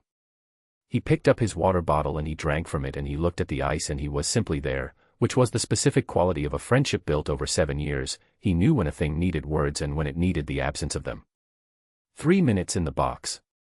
I sat. Rev sat. The practice ran around us. Custody, I said finally. Yeah, he said. He had already worked it out. She filed. I figured. He turned the water bottle in his hands. Tom. On it. Good. A pause. Finn. Doesn't know. You going to tell him? I thought about my son at the kitchen table in the morning light with origami paper and his tongue between his teeth, working on something careful. I thought about his face when he said you can't make people stay, you have to let them choose. Not yet, I said. Not until I know the shape of it. Rev nodded. The 3 minutes ended. I got up. I went back on the ice and I did not take another penalty and I did not miss another shot and I gave the practice what it required for the remaining 40 minutes with the discipline of someone who had learned, over a very long time, that the ice didn't care what was happening off it, and that was both the problem and the point. Finn chose the movie. He chose it at 7 p.m. from the couch, with the focused authority he brought to all decisions that fell within his jurisdiction, and the decision was a nature documentary about deep-sea creatures that he had seen before and still found compelling. I made cereal. Not because I forgot to defrost something or because there was nothing in the kitchen. There was pasta. There was always pasta on Wednesdays, but this was Thursday and I stood in front of the fridge at 6:50 and looked at it, and the idea of cooking, the actual sequential effort of it, was beyond what I had available. Finn looked at the cereal I set on the coffee table without comment. He ate it. He didn't ask why.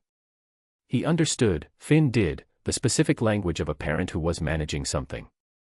He had been reading that language for 4 years and he had never once weaponized it, never used my low days to ask for things I'd normally say no to, never performed awareness of my state to get attention. He just received the information and adjusted, the way he adjusted to everything, quietly and without drama. The documentary ran for an hour. He fell asleep at 8:20, which was later than he should have but earlier than I'd expected. He went sideways by degrees, the incremental slump that children did when sleep arrived before they were ready to admit it, head tilting, shoulders dropping, until he was leaning fully against my shoulder with his hair against my jaw and his breathing slow and even. I turned the volume down. I sat in the dark with my son's weight against me and the slow shapes of deep-sea creatures moving across the screen and the document Tom had emailed at 5 p.m. open on my phone. Instability in the home environment. I thought about what stable meant. Stable was Wednesday Pasta and the bakery 2 blocks over and a section of kitchen wall with height marks going back to age 4. Stable was a man who showed up. Not perfectly, never perfectly. I had missed things and gotten things wrong, and there had been nights in the first year when Finn had cried from a bad dream and I had sat on the floor of his room with my back against his bed and I had not known how to fix it, and I had stayed there anyway, because staying was the only thing I had and staying was the thing he needed. I had stayed. Every time, for 4 years, I had stayed. Instability in the home environment. My jaw tightened. I looked down at Finn. He was deeply asleep now, the total absence of tension that children had when they were genuinely safe. The particular trusting weight of it. I was not going to let anyone take this. I had lost enough. I had lost Lily before I understood how to hold something without gripping it. I had lost years of myself to grief I didn't know how to carry, and I had come through the other side of it and built a life out of what was left, an imperfect, patched, entirely real life that had a cactus and paper cranes and cereal for dinner on difficult Thursdays and a woman who had appeared twice and both times been exactly the right person in exactly the wrong context. I was not losing anything else. Not to a custody petition built on implications and atmosphere.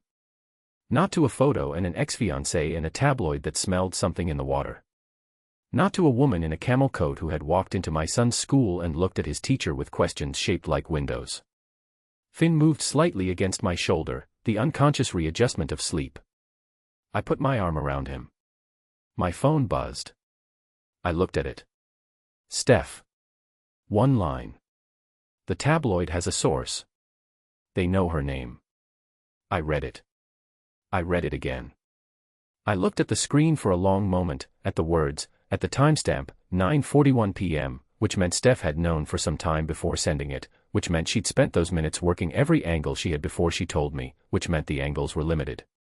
I put the phone down. I looked at the documentary. A deep-sea creature moved through absolute darkness, lit only by the light it generated itself. It had no way to see what was coming. It just moved forward through the dark and made its own light and trusted that the light was enough. I thought about Olive. I thought about what she was going to wake up to tomorrow morning. I thought about the school and the classroom and Gerald on the corner of the desk and 23 children who trusted her and a job she had built her entire adult self around, and the particular cold of finding out that careful had not been careful enough. I picked the phone back up. I typed, Steph. I need every option. Tonight if possible. Her reply was immediate, already working. Give me until morning. I set the phone face down. Finn breathed. The deep-sea creature made its own light. I sat in the dark and I thought, she is not going to lose this. Whatever it costs me. Whatever it takes. She is not going to lose this because of me. Chapter 19. Olive's POV, all is lost. The notification came at 9:03. I was between morning meeting and the first reading group. The children were transitioning, moving from the carpet to their table positions, the organized shuffle of it, the scraping of chairs and the small conversations and the particular ambient noise of 23 people rearranging themselves. My phone was on my desk, face up, because I kept it face up in case the office called and I needed to step out. It lit up. Danny's name. A text. Don't look at your phone. Which was, as instructions went, the one most guaranteed to make me look at my phone. I looked at my phone. She had sent a screenshot below it. I read the headline once. I set the phone down. I stood at the front of room 9 and I directed the reading groups to their positions, and I told Priya's table to start the independent passage while I worked with Felix's group at the back, and I did all of this in the correct sequence with the correct tone and the correct expression, and the children moved into their morning the way they always did, and I walked to the back table and I sat down and I opened the reading folder and I began. Exclusive, Chicago Wolves star Cole Mackenzie's Gala companion identified, son's own teacher. The article had my name. My full name, first and last. My school. A description of my role, 4th grade teacher, Lincoln Park Elementary, currently in her 2nd month in the position. A photograph taken from a distance, slightly blurred, of a woman in a gray coat leaving a residential building on a street I recognized. His street. The night I had gone to tell him about James. Someone had been outside in the November dark with a long lens and a patience I had not factored into my accounting of the risks. The article was careful in the way that tabloid articles were careful. It stated facts rather than conclusions, used reportedly and sources suggest in the strategic positions, let the arrangement of true things imply the things it wanted to say without saying them. It was constructed to be legally defensible and maximally damaging simultaneously, which required a particular skill that I found, even now, grudgingly impressive. The source was unnamed. The information was specific. Someone who knew where I had been on a Tuesday night in November. I taught from 9 to 9:40. At 9:41, the internal phone rang. Ms. Hayes? Principal Marsh would like to see you at your earliest convenience. I told the children I'd be back in a moment. I asked Danny, who appeared in the corridor as if she had been standing there, to cover the room. She looked at me. I looked at her. Neither of us said anything. I walked to Marsh's office. He was standing when I came in, which he never did. He stood at meetings when he was uncomfortable, which I knew from the 3 months of working here, and his standing now told me that he had not wanted this conversation and was not going to enjoy having it. Sit down, Olive, he said. I sat. He sat. He put a document on the desk between us. Formal letterhead. My name at the top. I looked at it without picking it up. Notice of conduct review, pending investigation. The board contacted me this morning, he said. An hour ago. I need you to know that this conversation is not my preference. I understand. The board has concerns. He looked at the document rather than at me. The article has been seen by several board members. A parent on the school council contacted the chair this morning. There are questions about the appearance of impropriety, I said. He looked up. That's the phrase they used, I said. Yes. I looked at the document. Appearance of impropriety. Not impropriety itself. The appearance of it. Which was the specific cruelty of the phrase. It didn't require an action, it didn't require evidence, it required only that something look a certain way to the right number of people and the institution it threatened would respond before the appearance became a finding. Paid administrative leave, I said. Effective today, pending the outcome of the investigation. He kept his eyes on the document. The investigation is procedural, Olive. It's required by policy when a conduct review is opened. It doesn't. I know what it doesn't mean, I said. He looked at me then. I'm sorry, he said. He meant it. I could see he meant it, which was the thing that made the room sharper-edged than it had been a moment before. The investigation, I said. Timeline. The board hasn't specified. Generally these processes run 4 to 6 weeks. And in the meantime. The school is required to, he stopped. A substitute will cover your class. A substitute will cover your class. 23 children. Priya's migration passages. Marcus and Cade and their pencil case energy. The girl at the window who startled at sudden sounds. Finn, who had come to school sad on a Wednesday and been given a crane. A substitute will cover your class. I looked at the window of Marsh's office. It faced the corridor rather than the outside, so what I saw was the school hallway, the passing traffic of the mid-morning, a Year 5 class moving to the library in the way primary school classes moved, the particular organized energy of it. I'll collect my things, I said. Olive. I'll be professional about it. I looked at him. I'll say goodbye to the children when the time is appropriate. I won't cause any disruption. I won't, there's nothing you need to manage about how I leave. He looked at me for a moment. I know that, he said quietly. I know you well enough to know that. I stood. I picked up the document. I folded it in half and put it in my jacket pocket and I walked to the door. Olive, he said. I turned. He looked like a man who had something more to say and couldn't find the form for it. For what it's worth, he said. What I've seen in this school since September is a teacher doing exceptional work. He held my eyes. That is on record regardless of this. That's not going anywhere. I nodded. I left. Danny was in the corridor. Not waiting, she had coverage, the classroom was fine, she was simply there, outside room 9 with both our coats over her arm, and she looked at my face and said nothing and held out my coat. I took it. I put it on. I looked at the door to room 9. Through the small rectangle window I could see the reading groups running. Danny had set them in motion before she came out, which was exactly right, which was the kind of colleague she was, and they were working, all of them, Priya's group and Felix's group and the others, going about the morning the way mornings went when the teacher was absent, which happened, which was normal, which was fine. Gerald was on the corner of the desk. I could see him from here. I pressed 2 fingers to my mouth. I did not cry.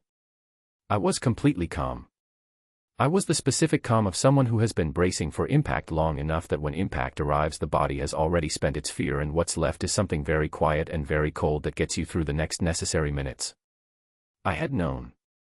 From the very beginning, from the first day I walked into room 9 and a man appeared in the doorway and the recognition was immediate and bilateral and catastrophic, I had known that this was the shape of it. I had known, and I had made the post-it rules and the professional distance and the careful management, and I had done all of it correctly, and none of it had been enough, because none of it had been able to change the fact that the thing was real and real things left marks regardless of how carefully you handled them. I had known. I had gone anyway.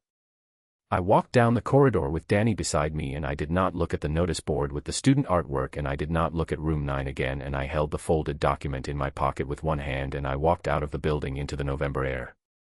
The cold hit me. I stood on the front steps of Lincoln Park Elementary with Danny 2 feet to my right and the school behind me and the street ahead and the gray mid-morning everywhere. "Come to mine," Danny said. "I'll get cover. I'm not leaving you alone. You have a class. They have a substitute for the day, I already called. I told them family emergency." She looked at me. "This is a family emergency." I looked at the street. A woman walked past with a pushchair. A car slowed for the school zone. An ordinary mid-morning in an ordinary city doing ordinary things entirely indifferent to the fact that I had just been walked out of the job I had built myself around. "Okay," I said. It came out very quiet. "Okay," she said. We walked to her car. I sat in the passenger seat and I looked through the windscreen and Danny drove and didn't talk, which was exactly right, and outside the city continued its ordinary morning, and somewhere in a classroom I was no longer in, 23 children were reading. I had known, from the very beginning, that this was exactly how it would end. Not the school. Not the investigation. Not the document folded in my pocket with its formal letterhead and its careful language. I had known that being afraid of something was not the same as being wrong about it. The wall had been there for a reason. The wall had been there because I was right. And I had gone anyway. And this was the cost. I sat in Danny's passenger seat and I watched the city and I was, as I had promised myself I would always be, completely calm. All the way down. All the way through. Chapter 20. Cole's POV, The Consequence. Rev called at 11:15. I was in the parking structure outside Steph's building having walked out of a meeting 20 minutes early because the meeting had been about managing my image and at some point in the last 3 hours I had lost the capacity to care about my image with any of the attention it apparently required. "Did you see it?" Rev said. "I saw it." "Is she?" "I don't know." I pressed my back against the cold concrete pillar. "She's not answering." A pause. "Marcus's wife is on the Lincoln Park parent group chat," he said. "Word is she's been placed on administrative leave." I closed my eyes. Administrative leave. I had spent the morning in Steph's office going through every avenue that existed, and there were fewer than I wanted and narrower than I needed and all of them were slower than what was already happening to her. "Cole." Rev's voice was careful. "Where are you right now?" "Parking structure. Michigan Avenue." "Stay there. Don't drive until you've got your head on." "My head is on." "Your head is on when I can hear it in your voice. Right now I can hear something else." A pause. "What do you need?" I thought about what I needed. I needed a version of the last 2 months where I had handled this differently. I needed the photograph to never have existed and James to have stayed in Boston and Vanessa to have limited herself to the legal channels she was supposed to be using. I needed the version where Olive was in room 9 right now with her reading groups and Gerald and 23 children who trusted her, rather than wherever she was, with a document in her pocket that she had been right to be afraid of. She had been right. From the first day, from the first post-it rule, from every piece of professional distance she had constructed with the particular care of someone who had done the calculation correctly, she had been right. The cost was real. The cost had arrived. And the fact that she had gone anyway, that she had stayed in the conversation and come to my house and told me about James and drunk tea at my kitchen counter while Finn appeared at the top of the stairs in his puck pajamas, none of that had changed what the cost was. I had not protected her. I had believed I could manage it. I had been wrong. I need to fix it, I said. Some of it might not be fixable. I know that. Cole. I know that, Rev, I said it flat. I know I can't undo the article. I know I can't put the investigation back in the box. I know there are parts of this that are going to run their course regardless of what I do. I stopped. But whoever leaked her name. Whatever channel that went through. That I can find. Silence. Be careful, he said. Anything you do that looks like retaliation. I'm not retaliating. I'm finding a source. I pushed off the pillar. There's a difference. I called her at 11:40. She picked up. That surprised me. I had called 3 times before this and gotten voicemail each time, and on the 4th ring of the 4th call I was already composing the message in my head when her voice came on the line. Cole. Her voice was steady. That was the worst part. Not the unsteady ones. The unsteady ones told you where the hurt was, they gave you something to locate and address. The steady voice that carried steadiness like a held breath, the kind that meant the person on the other end was managing something large and had decided that managing it was the only option available and had committed to the management completely. That voice. I had used that voice for 2 years after Lily. I knew exactly what it cost. Tell me what you need, I said. A pause. I need you, she said, to not make this worse. I stood in the parking structure with the phone at my ear and I heard what she was not saying. She was not saying I'm fine. She was not saying it'll be okay. She was not saying anything that gave me an opening, anything that invited me in, any version of the door staying open. She was saying, the right thing is the necessary thing, and the necessary thing is for you to stay on your side of this now. She was saying, I was right to be afraid. She was saying it without saying it because she was steady and controlled and she was never going to make this dramatic, not even now. Olive, I said. I have a plan, she said. I have a lawyer. I have Danny. I have June flying in tomorrow. Her voice didn't change. I have been handling things alone for a very long time. I know how to do this. I know you do, I said. Then let me. I sat in the parking structure for a moment. The leak, I said. Someone gave them your name. Someone who knew where you'd been. I'm going to find out who. Cole. That's not making it worse. That's finding the source. I kept my voice level. I'm not going to the press. I'm not doing anything public. I'm finding who it was and closing the channel. I paused. That's mine to do. Not yours. A long silence. Okay, she said. One word. Quiet. Are you safe? I said. I'm at Danny's. A pause. Yes. I'm safe. Okay. Cole. Her voice shifted, almost imperceptibly. Something underneath the steady. I knew it was a risk. I made the choice with full information. This is not, she stopped. Don't carry this as something you did to me. I looked at the concrete floor. I'll try, I said. She hung up. Steph had the internal team communication logs by 1 p.m. She had pulled them legally, through the player communications clause in my contract, which allowed access to any team-adjacent communications involving my personal representation. She set them on her desk and she looked at them and she looked at me and she said, "You're not going to like it." I don't need to like it. She walked me through it. The source was a junior PR coordinator named Kyle Hendren, 24 years old, been with the team's external PR firm for 8 months, assigned to the community engagement portfolio which included the literacy charity and its associated events. He had been passing information. Not to the tabloid directly. Through a chain, 3 messages in 6 weeks, sent to a personal email address that Steph's associate had traced in 40 minutes to a communications assistant at an architectural firm in River North. James's firm. James to Kyle. Kyle to the tabloid, through an intermediary who had made the connection from the charity records to the team and had simply needed the confirmation. The photograph was the bait. Olive's name was the hook. Kyle had provided the confirmation. Kyle had been at the charity event setup meetings. Kyle had access to the guest list verification records. Kyle had known exactly what name was on the other side of that gold mask. I looked at the communications log. The last exchange was dated 4 days ago. 4 days ago, while I was driving home from a practice thinking about custody hearings and photographs and the specific weight of my son asleep against my shoulder. He's still employed, I said. As of this morning, Steph said. She held my eyes. Cole. The firm is independent. Termination is their call. I can document and present, but I can't. I want to speak to the firm's director, I said. That's Steph. She looked at me.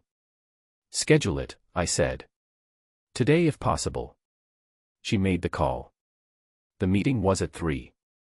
I sat across from the director of a PR firm and I laid the documentation on the table and I spoke for 8 minutes without raising my voice. I did not threaten. I did not make demands. I presented what I knew, what I could demonstrate, and what the firm's continued viability as a team-contracted service looked like in the 2 possible futures of this situation, the one where they addressed it internally and completely, and the other one. Kyle Hendren was terminated before 5 p.m. I sat in the car outside the firm's office. I had found the source. I had closed the channel. I had done the thing I told Olive I was going to do, and I had done it without making anything publicly worse. It was not enough. I knew it was not enough the second I pulled out of the parking space, because enough would mean the investigation hadn't opened, the leave hadn't started, the article didn't exist, her name wasn't on a tabloid website available to every parent at Lincoln Park Elementary. None of that was fixed by terminating Kyle Hendren. I drove. Not home. Not to Steph's. Not to Rev's. I drove through Chicago in the late afternoon dark that arrived in November like it had somewhere better to be, the streets full of people going home from ordinary days, and I thought about a woman at Danny's apartment who was handling it alone because she knew how to handle things alone and because she needed me to stay on my side of this and because she had been right about the wall and the risk and the cost from the very beginning. She had gone anyway.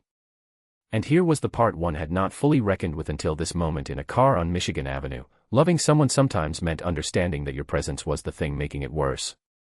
That the most protective thing was the hardest thing. That the wall she had built was not wrong and I had been on the wrong side of it not because I was bad at it but because I had wanted too much and moved too fast and believed that wanting clearly was the same as wanting carefully. She had been careful. I had not been careful enough. I parked outside my house. I sat in the car. Don't carry this as something you did to me. She had said that because she knew I would. She had said it because she was, even in the worst day she'd had in years, thinking about what I was carrying. And that specific thing, was exactly what made this unbearable. I went inside. Marta had Finn. He'd been picked up at the normal time and fed and was doing homework at the kitchen table with the focused quiet he brought to things he found easy. He looked up when I came in. He looked at my face. He did the assessment. The reading of it. Are you okay? He said. I will be, I said. He looked at me for another second. Then he went back to his homework. I went to the kitchen.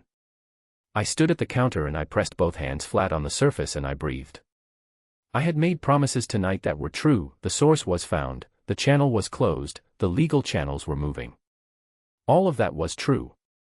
What was also true was that the woman I had spent 4 months being careful about had lost her classroom today because of a photograph taken at a gala where she had been wearing a borrowed dress and trying to be someone brave for one evening.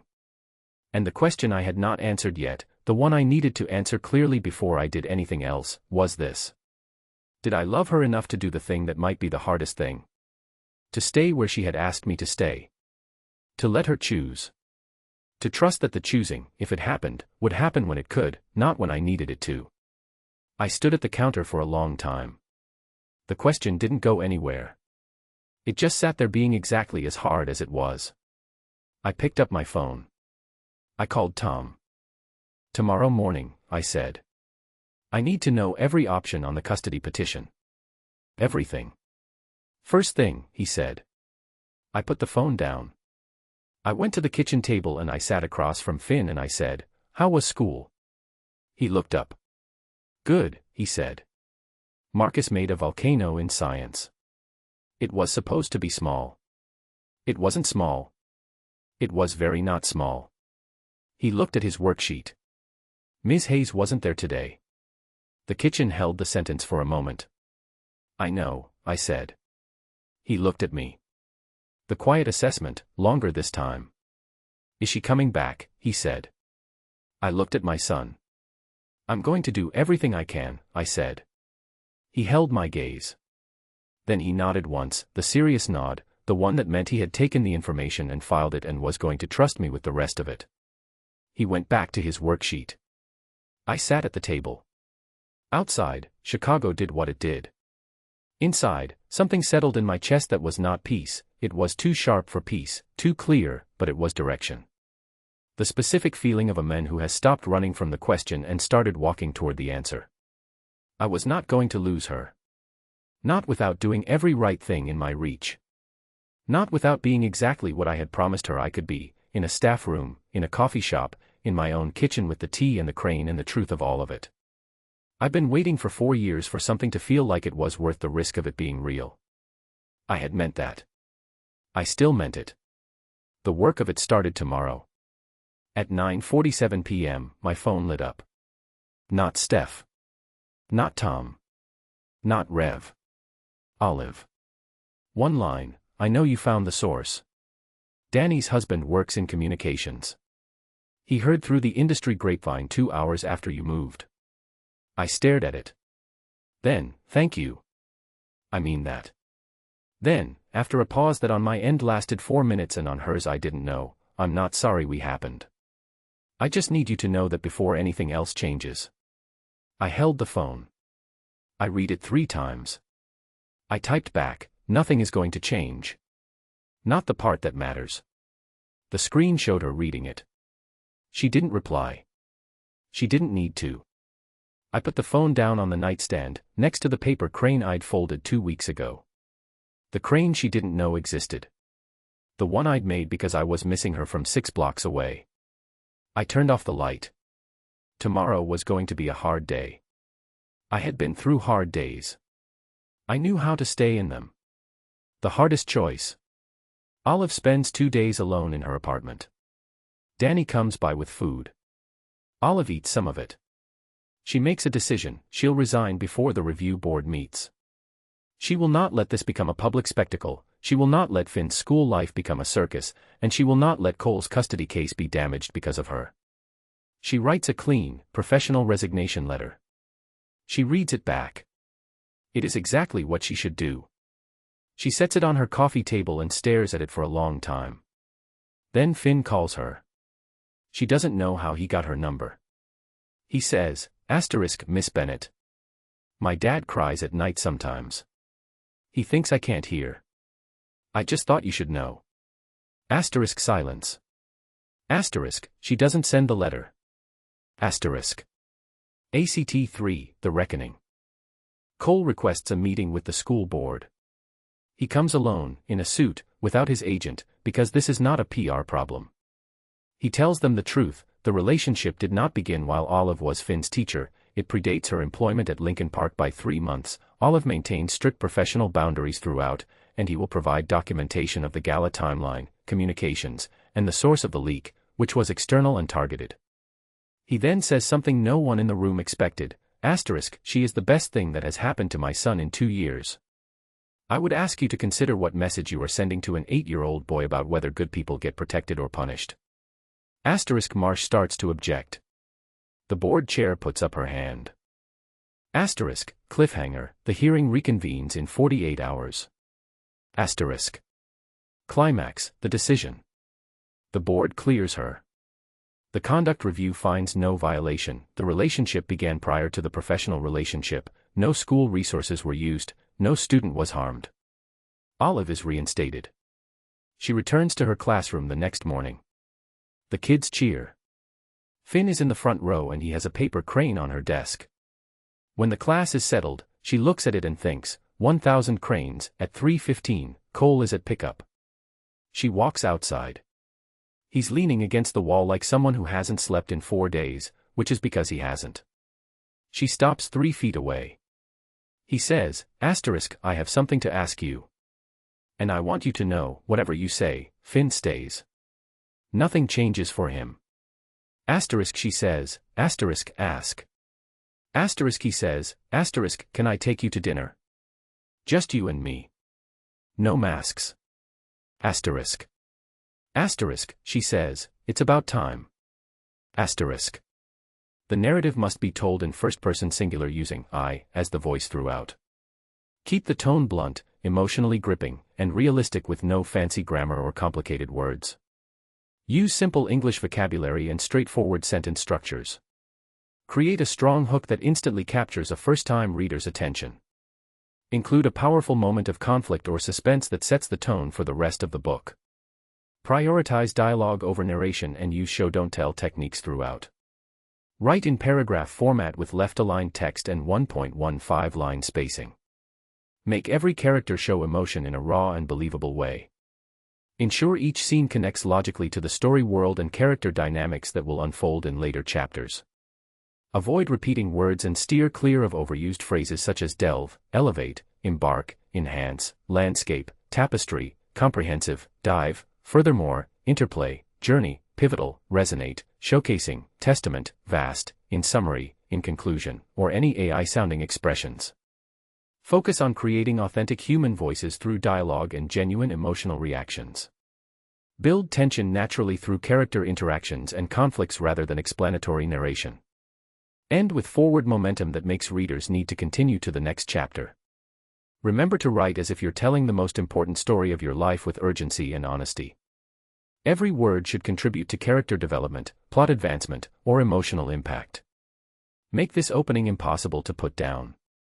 Show less. February 21st. Puck Me Twice. Chapter 20. 1. Olive's POV, the hardest choice. Day 1, I cleaned the apartment. Not because it was dirty. Because I needed something to do with my hands that had an endpoint, a thing that could be finished and assessed and declared complete. I cleaned the kitchen first, then the bathroom, then the windows, which I never cleaned and which turned out to have accumulated a layer of city that made the outside world look slightly darker than it actually was.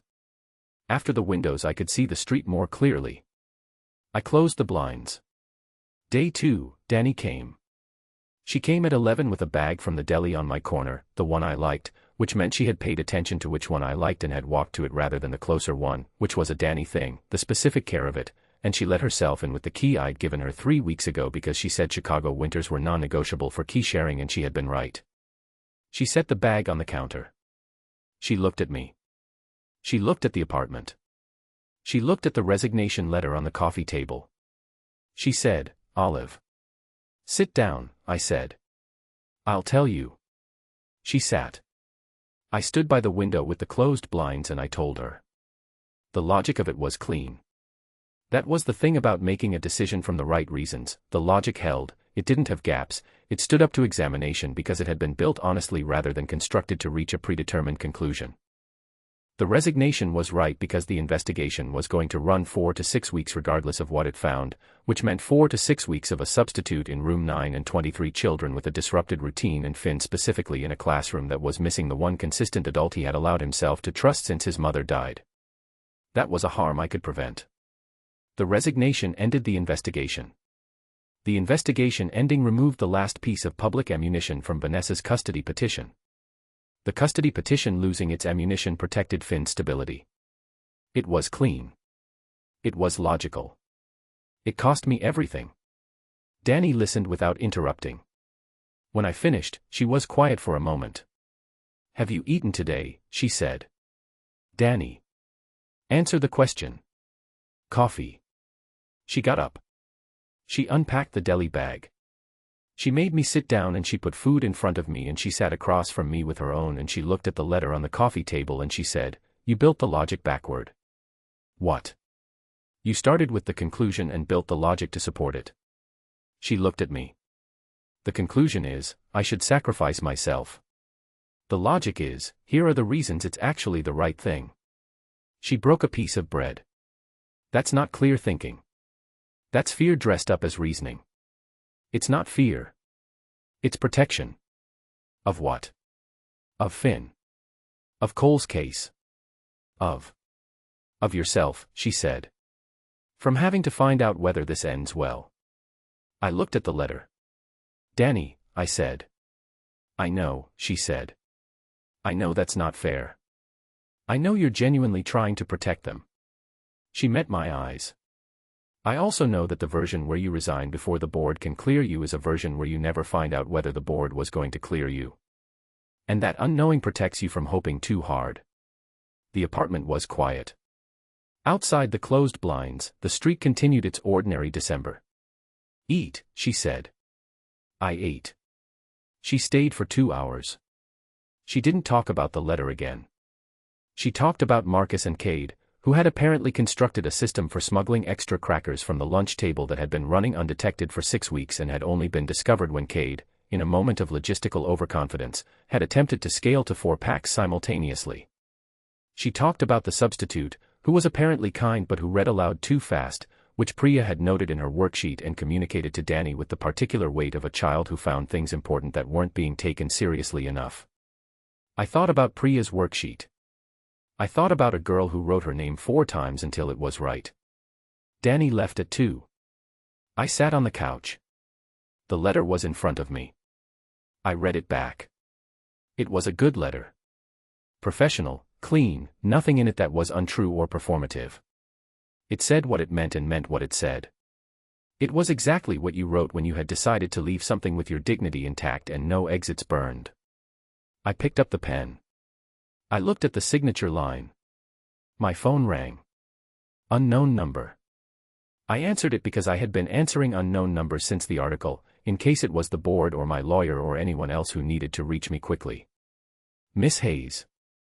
I went completely still. The voice was small. Careful. Familiar in a way that sat somewhere beneath recognition and above memory. Finn, I said. Hi. A pause. Sorry. I got your number from Dad's phone. He doesn't know. I'm going to tell him after, but I wanted to call first. Another pause. Is that okay? I put the pen down. It's okay, I said. Okay.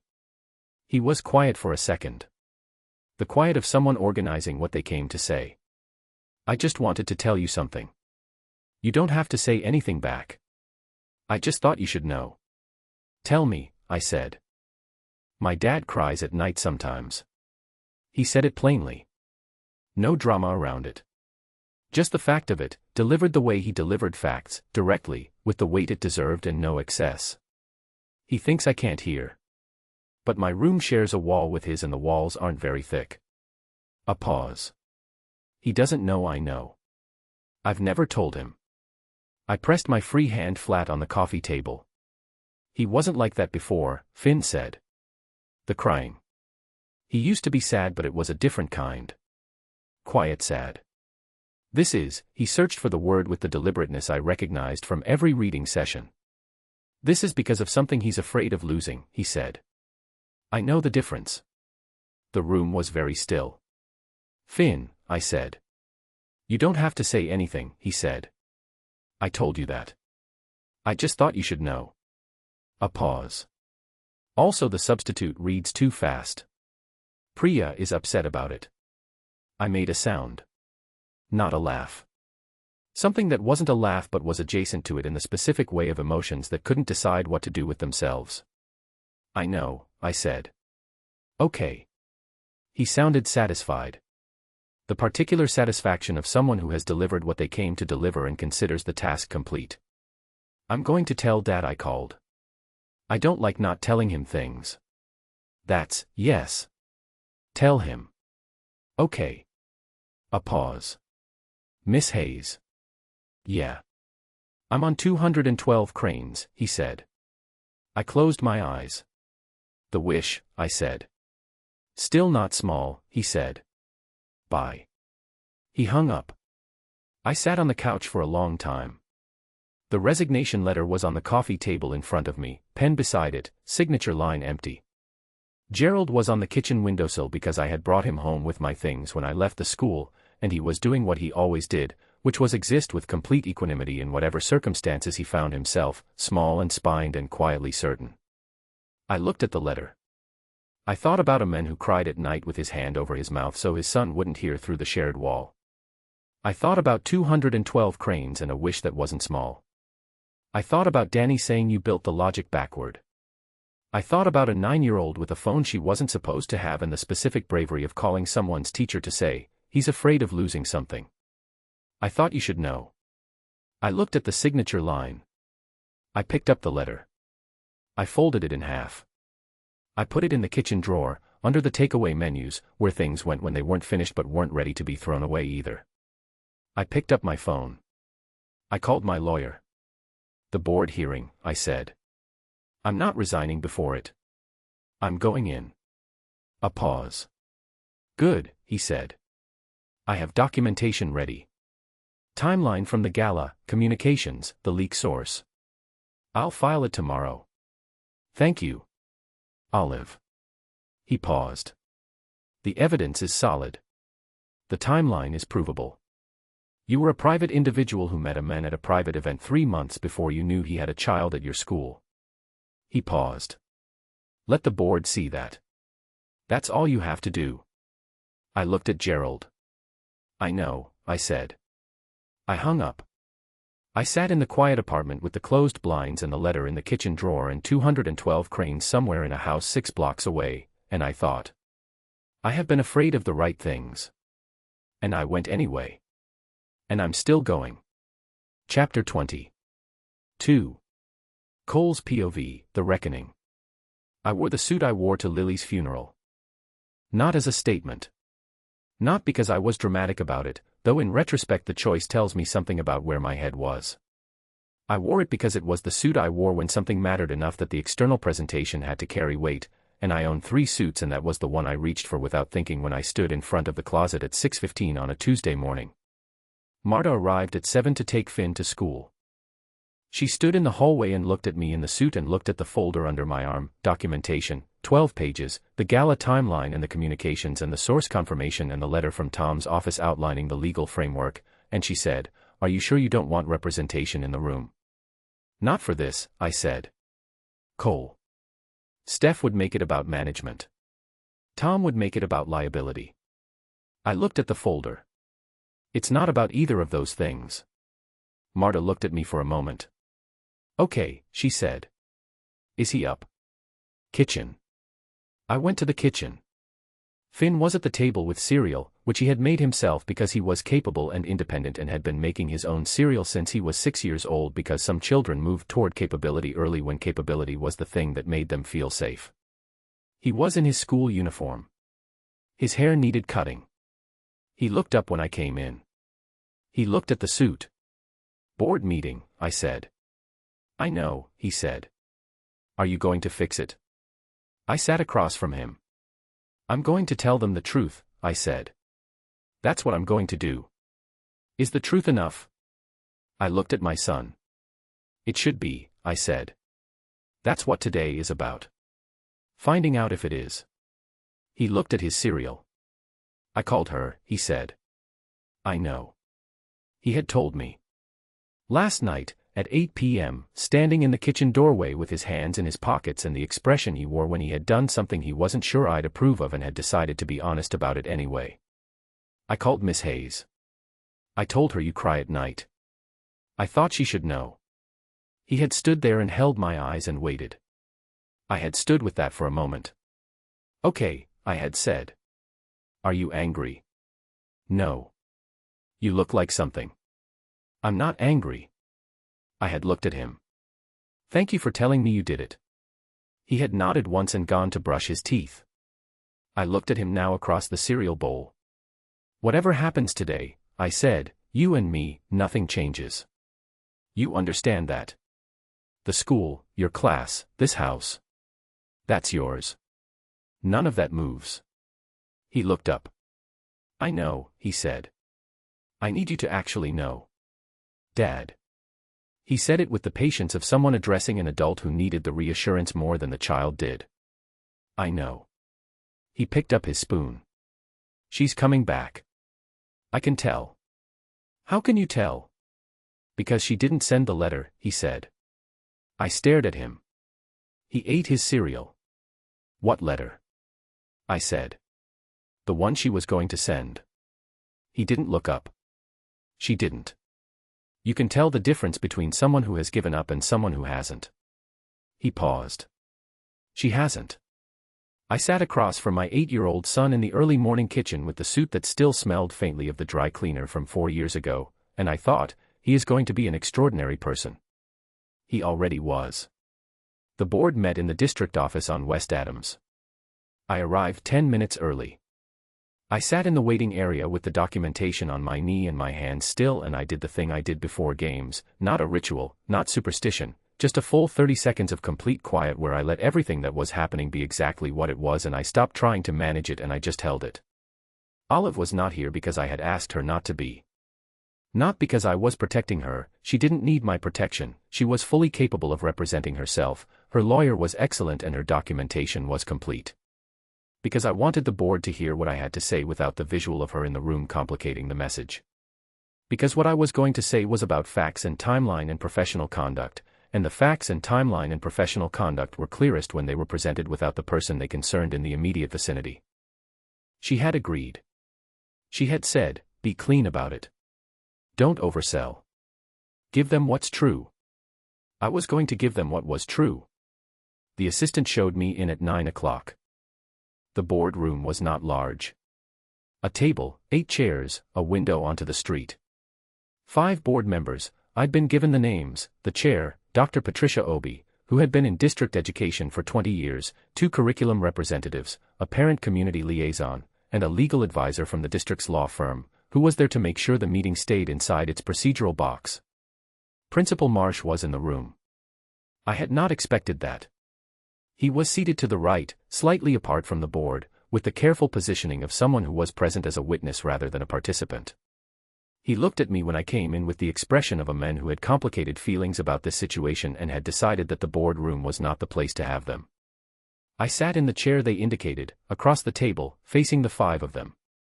Dr. Obi was compact, gray-haired, with reading glasses on a chain and the eyes of someone who had been in difficult rooms for decades and had learned to evaluate people with a precision that had nothing to do with what they were wearing. She looked at me for a moment. "Mr. Mackenzie," she said. "Thank you for coming in." "Thank you for the time," I said. "We understand you requested this meeting to provide information relevant to the conduct review concerning Ms. Hayes." She folded her hands. "You're aware this is a voluntary attendance. You're not compelled to be here and nothing you say today is legally binding." "I understand." "Then please." She gestured. "Tell us what you came to say." I put the folder on the table. I opened it.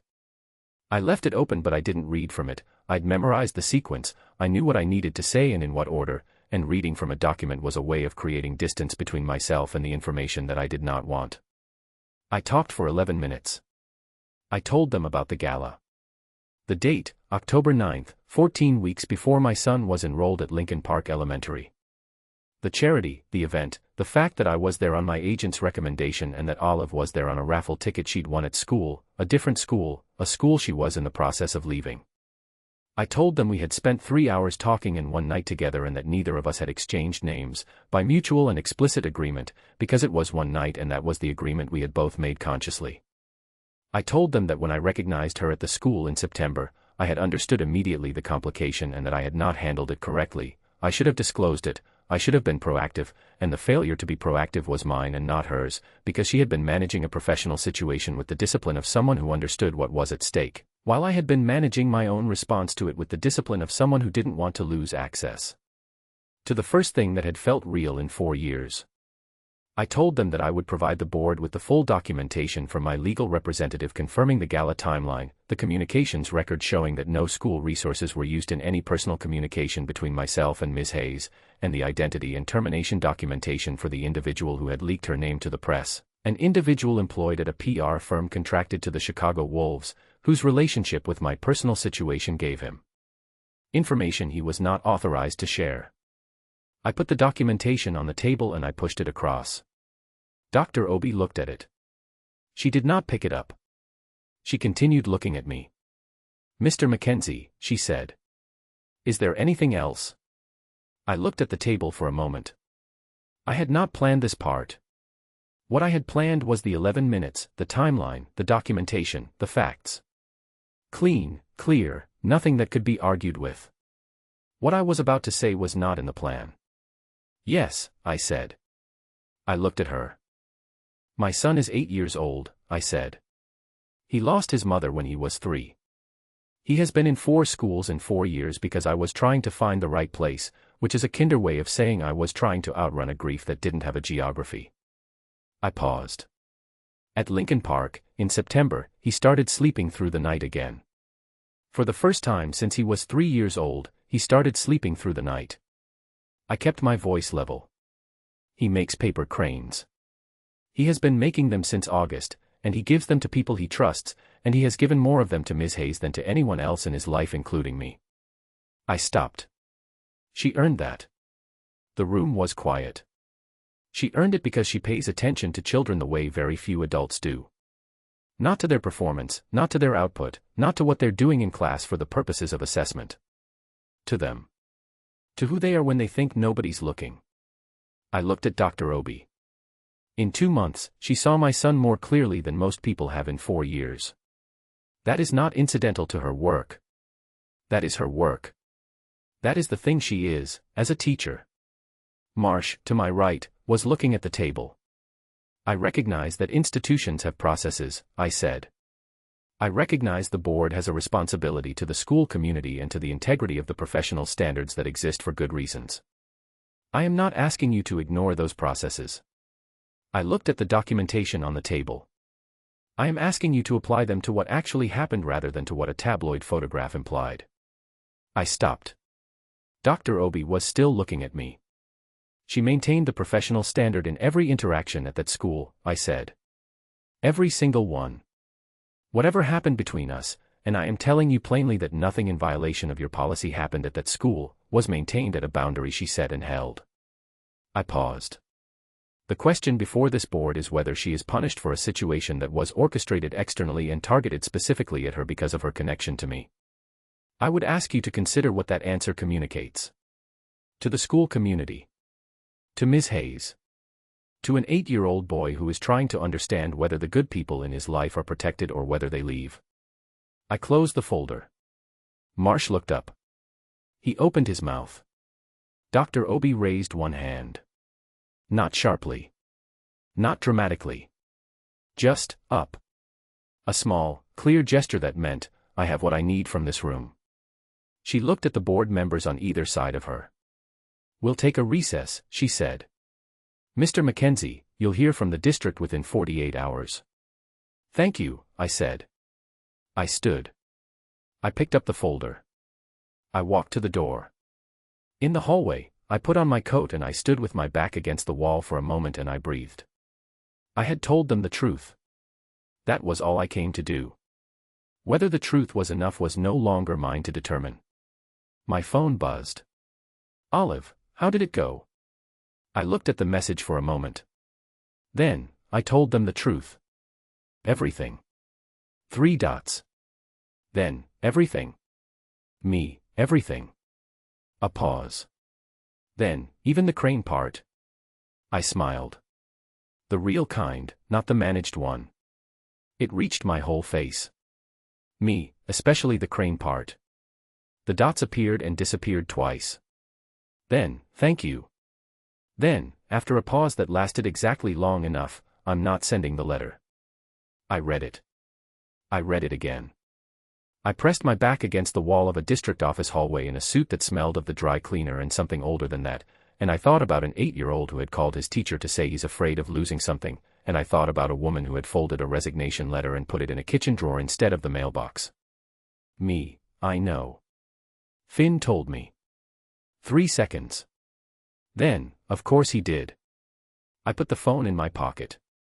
I walked out into the December morning. 48 hours. I had been through harder weights. I was going to be fine. Chapter 20. 3. Olive's POV, the decision. The call came on Thursday morning at 8:47. I was standing in my kitchen with my coat on because I had been about to leave for nowhere specifically, just out, because the apartment had become a thing I was wearing rather than living in, and I needed the cold air and the movement and the ordinary indifferent city outside. Dr. Obi's assistant. The board had reached a finding. Would I be available to receive it by phone? I said yes. I sat down on the kitchen floor. Not dramatically. Just, my legs decided the floor was the appropriate location and I went with that. Dr. Obi came on the line 30 seconds later. Ms. Hayes, she said. The board has completed its review of the conduct referral. I'll give you the formal documentation by written letter today, but I wanted to communicate the finding directly. Thank you, I said. The review finds no violation of the district's professional conduct policy. She said it in the precise, even way of someone delivering a legal determination rather than a personal judgment. The evidence confirms that the personal relationship in question predates your employment at Lincoln Park Elementary by a period of approximately 3 months. There is no evidence that school resources were used in any personal communication, no evidence that the welfare of any student was compromised, and the board finds that you maintained the appropriate professional standard in your conduct at the school throughout the period in question. I pressed my free hand flat on the kitchen floor. You are reinstated with full pay, effective immediately, she said. The conduct review is closed. No notation will appear on your professional record. I looked at Gerald on the windowsill. Gerald looked back. Ms. Hayes, Dr. Obi said. Are you still on the line? Yes, I said. Sorry. Yes. Thank you. The board would like to express its recognition that the circumstances which led to this review were externally generated and targeted, she said. That context is noted in the board's own record. A pause. We hope to see you back in your classroom tomorrow. Yes, I said. Tomorrow. She ended the call. I sat on the kitchen floor for 60 seconds. Then I called Danny. She picked up on the first ring. She made a sound I had never heard from her before and would never fully be able to describe, something that was relief and joy in the particular release of a person who has been holding their breath for 4 days and has finally been allowed to let it go. Tomorrow morning, I said. I'm coming back. I know, she said. I know you are. Then I called my lawyer. Then I called June, who screamed briefly and then said something extremely unprofessional about the school board that I agreed with privately and declined to repeat. Then I sat on the kitchen floor a little longer. I thought about what this cost. Not me, the board, the school, Marsh, the parents who had seen the article and formed opinions about a woman they had never met based on a photograph and a tabloid's arrangement of true things. I thought about Vanessa's custody petition, which Tom had told me was significantly weakened by the board's finding. A conduct review finding no violation was hard to use as evidence of an unstable home environment.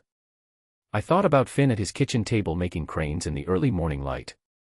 I thought about Cole in a boardroom in a suit he'd worn to a funeral, telling 5 people about a boy who had started sleeping through the night. I got up. I went to the kitchen drawer. I took out the folded resignation letter. I put it in the recycling. I arrived at 7:15. The building was doing its usual early morning things, the heating, the particular smell of a school before people arrived, the specific quality of light in the corridors when the classrooms were still dark. I walked to room 9.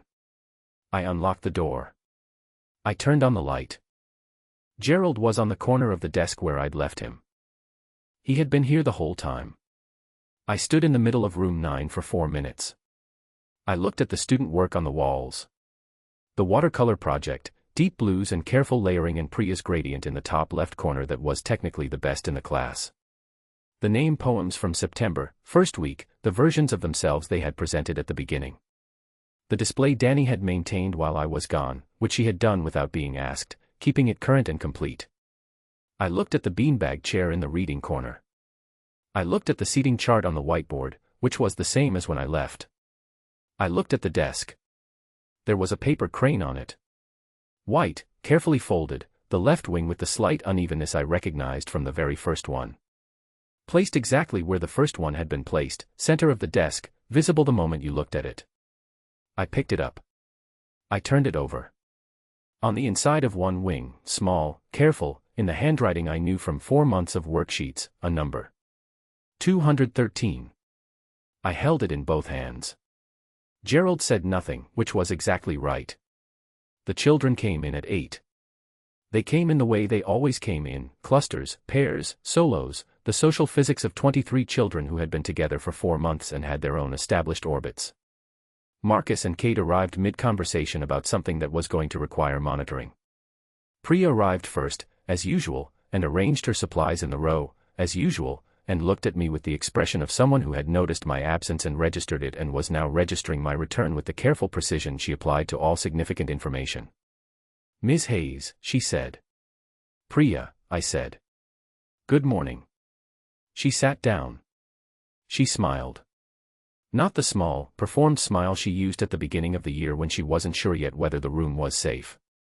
The real one, which I had first seen in week 3 and had been cataloging since. Then they all arrived.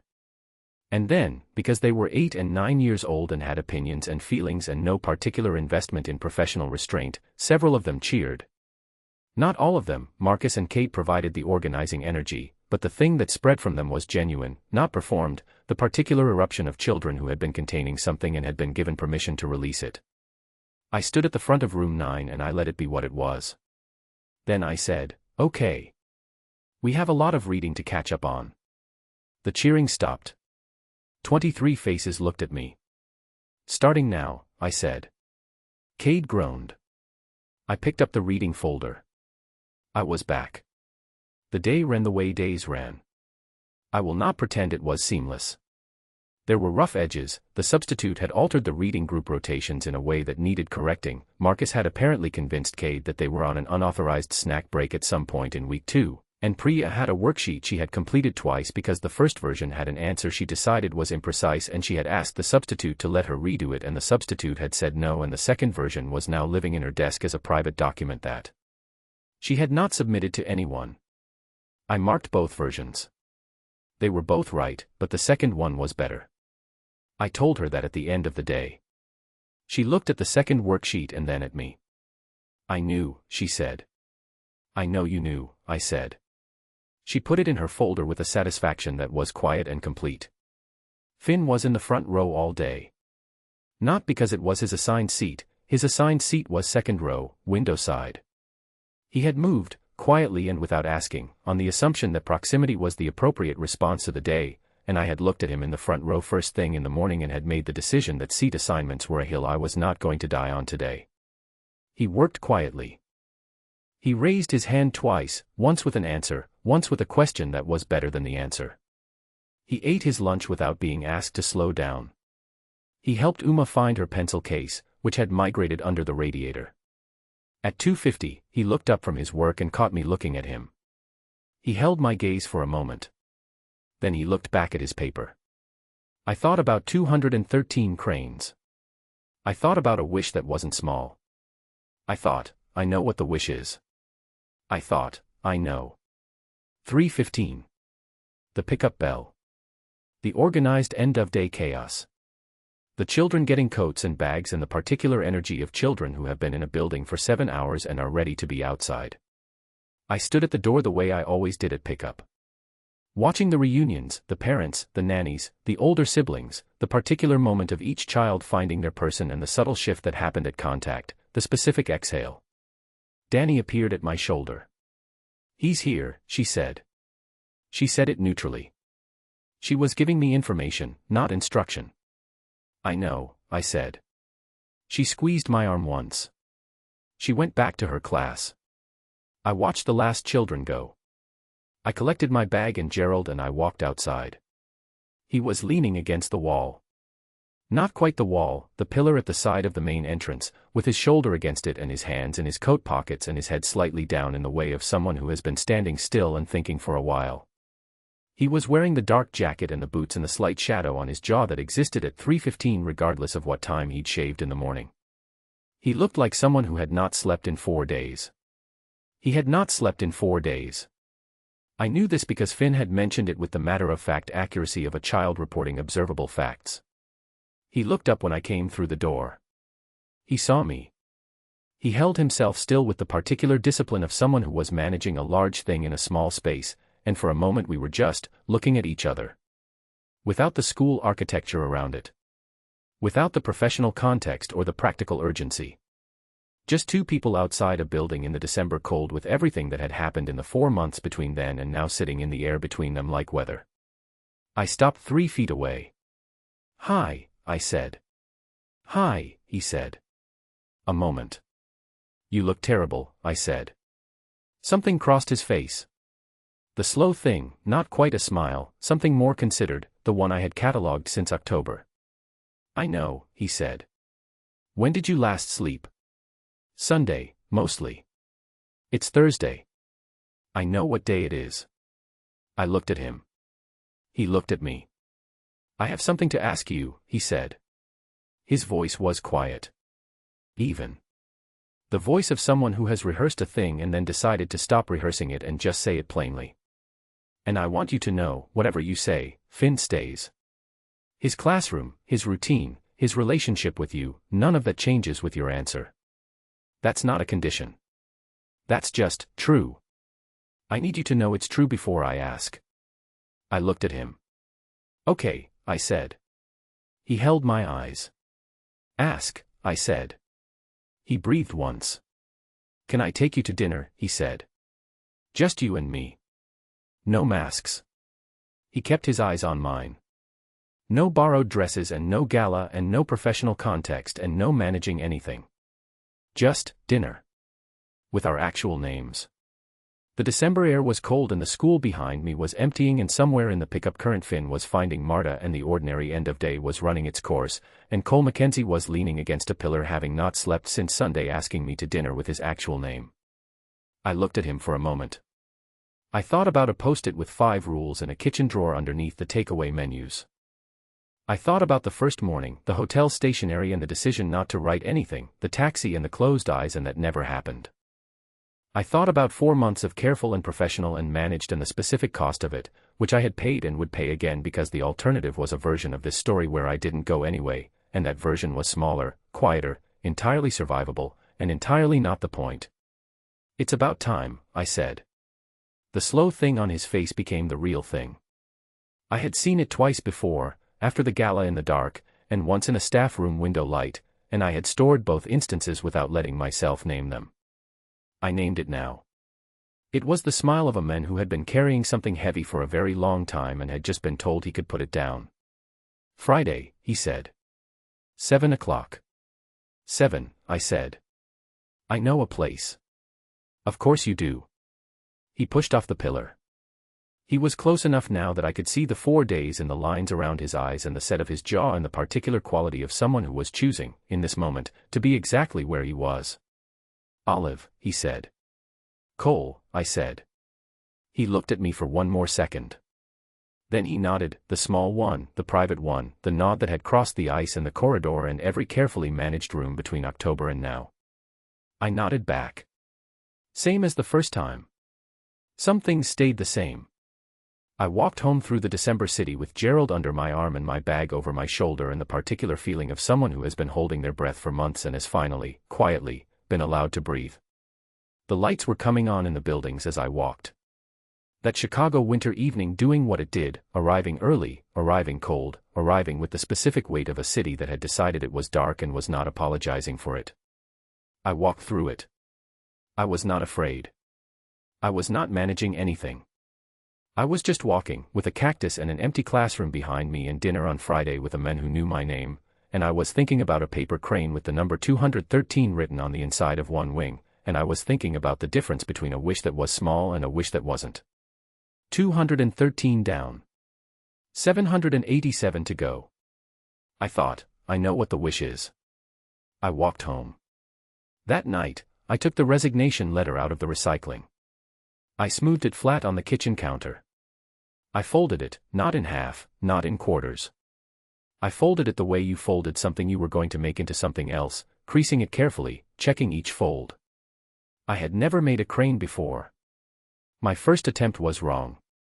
The neck was too short and the tail went sideways and it looked nothing like the ones on my desk. My second was better. My third was right. I set it on the counter next to Gerald. It wasn't perfect. The left wing had a slight unevenness that I looked at for a long time. I thought, good. The imperfect ones are the ones that were actually made. I turned off the kitchen light. I went to bed. For the first time in 4 days, I slept. Resolution, falling action and new normal. 2 months later. Vanessa's custody modification is denied, the court finds no evidence of instability. She doesn't contest it. She goes back to Europe. Finn doesn't cry about it the way Cole expects. He cries a little, then says, *, she doesn't know what she's missing. * Cole agrees. Cole and Olive are officially, quietly, happily together, in the way people are together when they're done performing and just want to be in the same room. She comes to games. He grades papers on her couch on Sunday mornings while she pretends to read and actually watches him. Finn has taught her to fold cranes. Her classroom windowsill has 37 of them. *, Cole narrates, she asked me once why I fold them. I told her, you fold 1,000, you get a wish. She asked what I wished for. I told her I already got it. *. Epilogue, Olive's POV. 1 year after the gala. The Drake Hotel again. The same charity gala. Olive is in a new dress, no mask this time, no armor. She doesn't need it. Cole finds her across the room in 30 seconds because he knows where to look. Finn is home with Marta and Rev's wife, folding cranes and watching a Blades highlight reel. Olive and Cole stand in the same spot where they first danced and he says, *, do you remember what you thought, right before you talked to me that night? * She says, *, I thought, 1 hour. I'll allow myself 1 hour and then I'll go home. * He smiles. * What happened? * She looks up at him. * You happened. * They dance. This time, they both know each other's names. * Final line, later, in the cab home, Finn calls to say goodnight. Cole answers. I hear him say, yeah, buddy. She's right here. He reaches over and takes my hand. I look out the window at the city and I think, I spent so long running from my own life. I didn't know it was running toward me the whole time. *. The narrative must be told in first-person singular using I as the voice throughout. Keep the tone blunt, emotionally gripping, and realistic with no fancy grammar or complicated words. Use simple English vocabulary and straightforward sentence structures. Create a strong hook that instantly captures a first-time reader's attention. Include a powerful moment of conflict or suspense that sets the tone for the rest of the book. Prioritize dialogue over narration and use show-don't-tell techniques throughout. Write in paragraph format with left-aligned text and 1.15 line spacing. Make every character show emotion in a raw and believable way. Ensure each scene connects logically to the story world and character dynamics that will unfold in later chapters. Avoid repeating words and steer clear of overused phrases such as delve, elevate, embark, enhance, landscape, tapestry, comprehensive, dive, furthermore, interplay, journey, pivotal, resonate, showcasing, testament, vast, in summary, in conclusion, or any AI-sounding expressions. Focus on creating authentic human voices through dialogue and genuine emotional reactions. Build tension naturally through character interactions and conflicts rather than explanatory narration. End with forward momentum that makes readers need to continue to the next chapter. Remember to write as if you're telling the most important story of your life with urgency and honesty. Every word should contribute to character development, plot advancement, or emotional impact. Make this opening impossible to put down. Show less. February 21st. Puck Me Twice. Chapter 20. 4. Cole's POV, New Normal. The court ruling came on a Tuesday. Tom called me at 2:15 with the particular efficiency of a man who had been doing this long enough to understand that people needed the information first and the processing second. Denied, he said. One word. I was in the parking structure outside the United Center after a morning skate. I was still in my practice gear. I had my phone in one hand and my helmet in the other, in the cold of the structure doing what it did to sweat-damp clothes. No grounds found for modification, Tom said. The court found no evidence of instability in the home environment. Vanessa's counsel indicated she does not intend to appeal. I stood with that for a moment. Does not intend to appeal, I said. That's the language they used. What does that mean, specifically? It means she looked at the board finding, the documentation, the character testimony from the school, Finn's own mediator report, and the full account of the source of the leak, and she made a calculation. Tom paused. It means she decided the ground wasn't there. I looked at the concrete floor. It also means, Tom said carefully, that you may want to consider whether there's a framework that gives Vanessa some ongoing role in Finn's life. Not legally required, but potentially beneficial for him, long-term. I know, I said. Not today. When you're ready.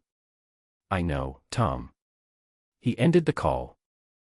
I stood in the structure for a moment. Then I called Olive. She picked up on the second ring. She was between classes. I could hear the ambient school noise behind her, the particular sound of 23 children in the brief transitional chaos of moving from one activity to another. Denied, I said. A silence. Not long. Cole, she said. Yeah. Are you okay? I thought about the question. I don't know what I feel yet, I said. I know I'm relieved. I know there's something else underneath that I need a minute with. I paused. But I'm okay. Okay, she said. The warm version. The one that meant, take the minute, I'll be here. How's the room? I said. Marcus has discovered that if you fold a paper crane badly enough it can function as a projectile. Finn is mortified on behalf of the craft. A pause. Priya filed a formal objection. I wrote it on the board. You what? I said her concern was noted and we'd address it in community circle. She is appeased. A pause. Go home. I'll see you at pickup. Okay, I said. She hung up. I stood in the structure for one more minute. For months ago, this resolution had seemed like a distant, uncertain thing, contingent on too many moving parts, too many people with too many reasons to complicate it.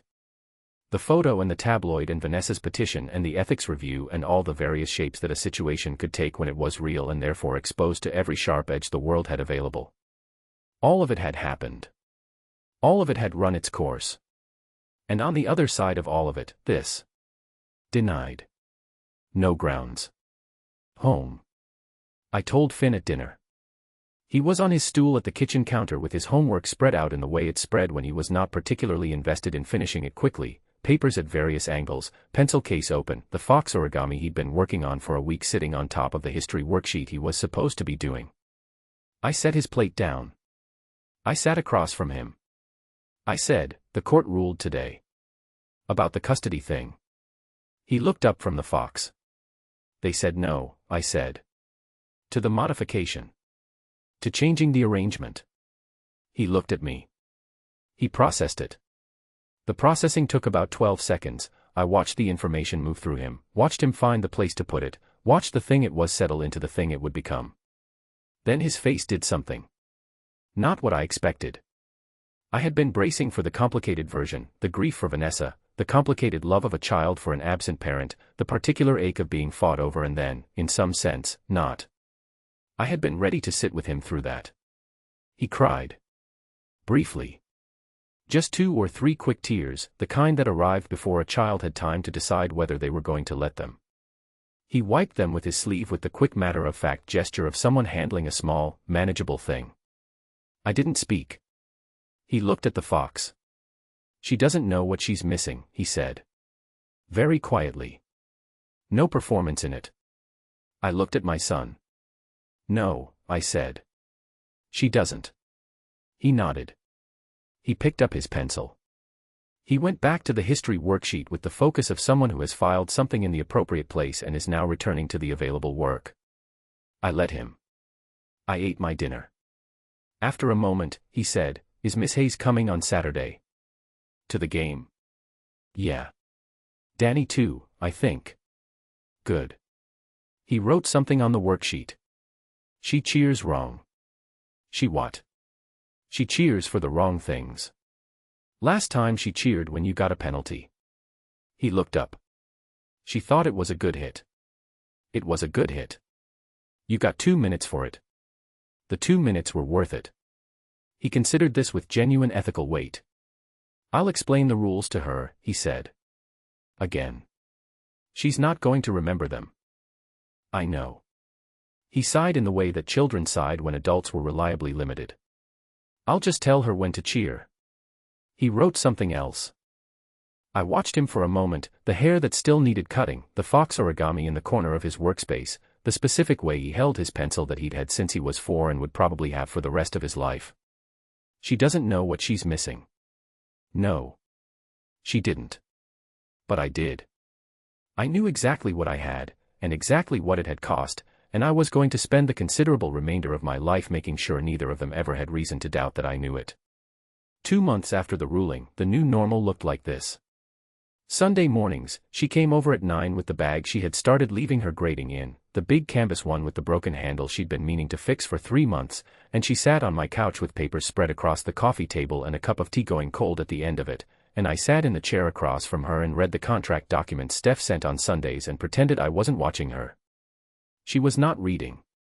She was watching me watch her and pretending she wasn't, which I knew because she had a specific expression she wore when she was doing something she wasn't going to admit to, a particular arrangement of her face that was trying for neutral and landing on warm, the one that appeared when Finn said something that got to her and she didn't want him to know how much.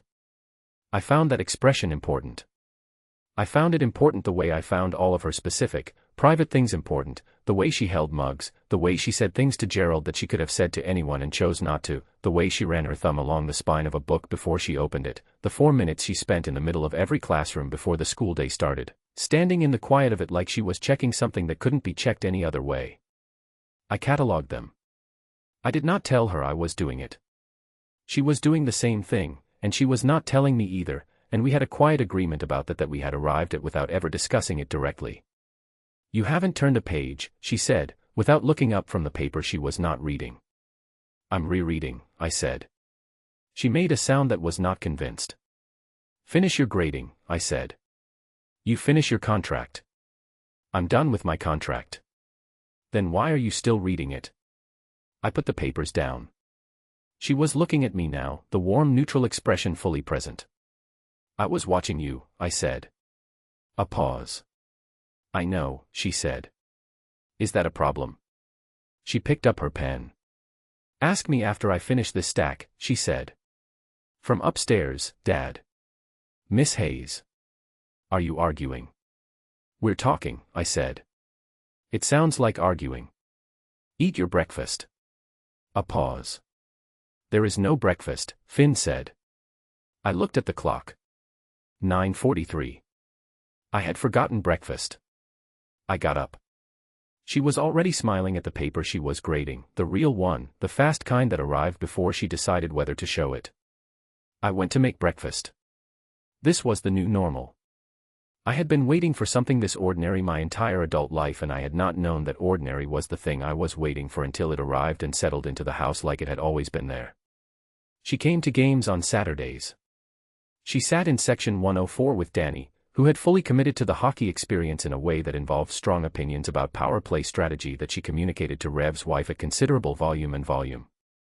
Olive cheered for the wrong things and Finn corrected her at each subsequent game with patient authority, and she nodded seriously and cheered for the wrong things again the next time, which I was now almost entirely certain was deliberate. I was going to let her have that. She had 37 cranes on her classroom windowsill, which Finn updated every few days with the focused consistency of someone managing a project with a specific endpoint. I had asked him once how many he had left to fold for the 1,000. He'd said, 412. He was not in a hurry. The wish, he maintained, was not small. I had a theory about the wish. I was not going to say it out loud because saying it out loud would make it a different kind of thing, and the kind of thing it currently was, quiet and present and building in the specific way of something real, was exactly right, and I had no interest in rushing it toward the version of itself it was going to become on its own time. Cole, she said, from the couch. Yeah. She asked me once why I fold them. I came back to the doorway of the kitchen. She was looking at the windowsill, not here, at school, the one she carried with her in that specific way she had of being in two places at once when the classroom was one of them. What? I said. Priya. She looked at me. She asked why I fold them. She wanted to know if I was sad. What did you say? I said I fold them because someone taught me that you fold 1,000 and you get a wish. She held my eyes. She asked what I wished for. A pause. I said I was still working on it. I looked at her. 412 left, I said. I know, she said. That's not very many. No, she said. It isn't. She held my gaze for a moment. Then she looked back at her grading. She was smiling. The real one, all the way up. I went back to making breakfast. She asked me once, not Priya, Olive, on a Wednesday night in February when Finn was asleep and she'd stayed too late to be sensible about driving home and was on the couch with her feet tucked under her and the last of a cup of tea, why I folded cranes. I had told her the surface of it. My mother. The kitchen table. They feel it, even from far away. She was asking the underneath of it. When Lily died, I said, I didn't know what to do with the missing. For a long time I just carried it everywhere. And it was heavy. And I didn't fold cranes and I didn't tell Finn enough and I didn't give myself any way to put it down somewhere temporarily and pick it up again. I looked at the window. The cranes are somewhere to put it.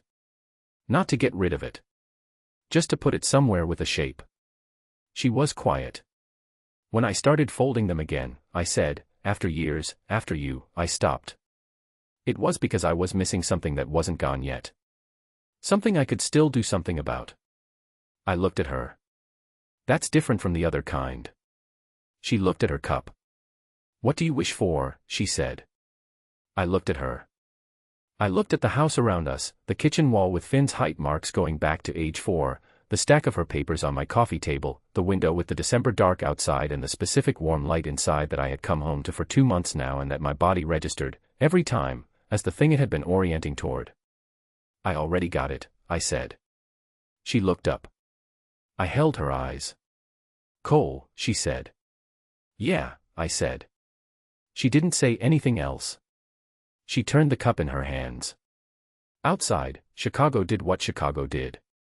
Inside, Finn slept upstairs with his origami paper on the nightstand and his height marks on the wall and the specific trust of a child who had decided that the house he was in was the right one.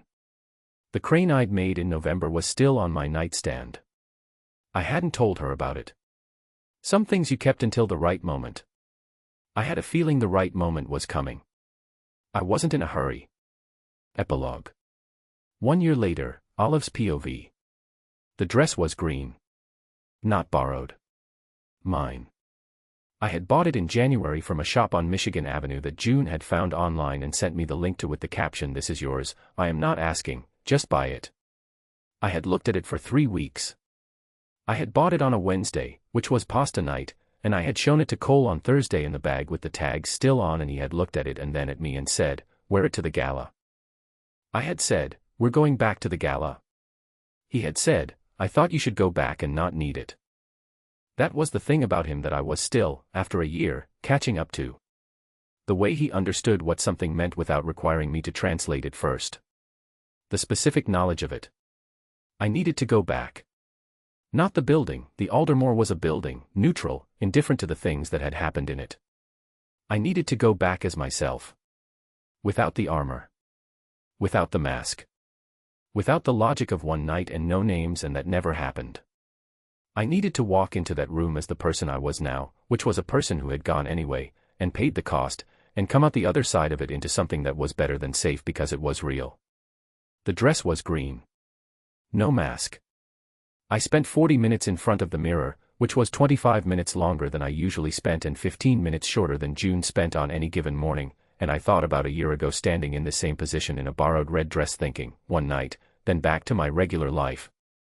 My regular life, it turned out, had been waiting for the one night to happen. I had not known that. I knew it now. "You look like yourself," June said, from the bed, where she was horizontal in a way that suggested she had very strong opinions about whether she was getting up to attend a charity gala tonight. "That's the point," I said. I know it's the point, I'm just noting that it's working. She looked at me. 1 year. 1 year. From the worst decision you ever made. It was a very good decision. At the time it was a terrible decision. At the time it was the only decision. She smiled. The full version, the one that she only gave to things she meant. Yes, she said. It was. I turned back to the mirror. Downstairs, I could hear Cole's voice, low, even, talking to Finn about something, the specific parental tone of the end of an explanation. And Finn's voice back, with the precision and the deliberateness that I had been cataloging for 7 months of school days and 2 months of Sunday mornings and all the evenings that had accumulated quietly into a life I hadn't planned and couldn't have described a year ago. Marta was coming at 7. Rev's wife was coming at 7:30. There was a plan for Finn involving cereal and a Wolves highlight reel and the continued construction of the final count toward 1,000, which he had shared with me last week, 68 remaining.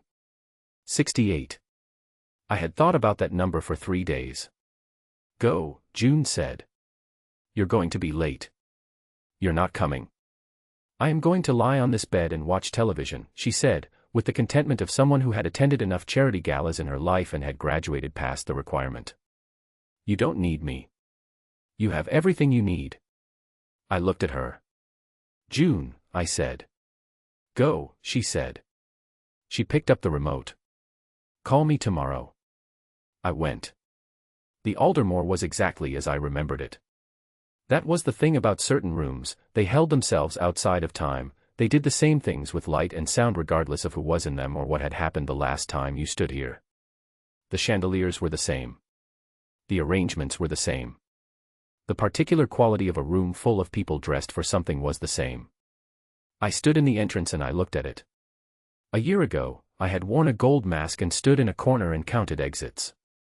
Tonight I was wearing a green dress and my own face and I had nowhere to be except exactly here. Cole found me in 30 seconds. Not because he was looking, because he always knew where I was, had always known, from the first night across the ballroom to every crowded arena since.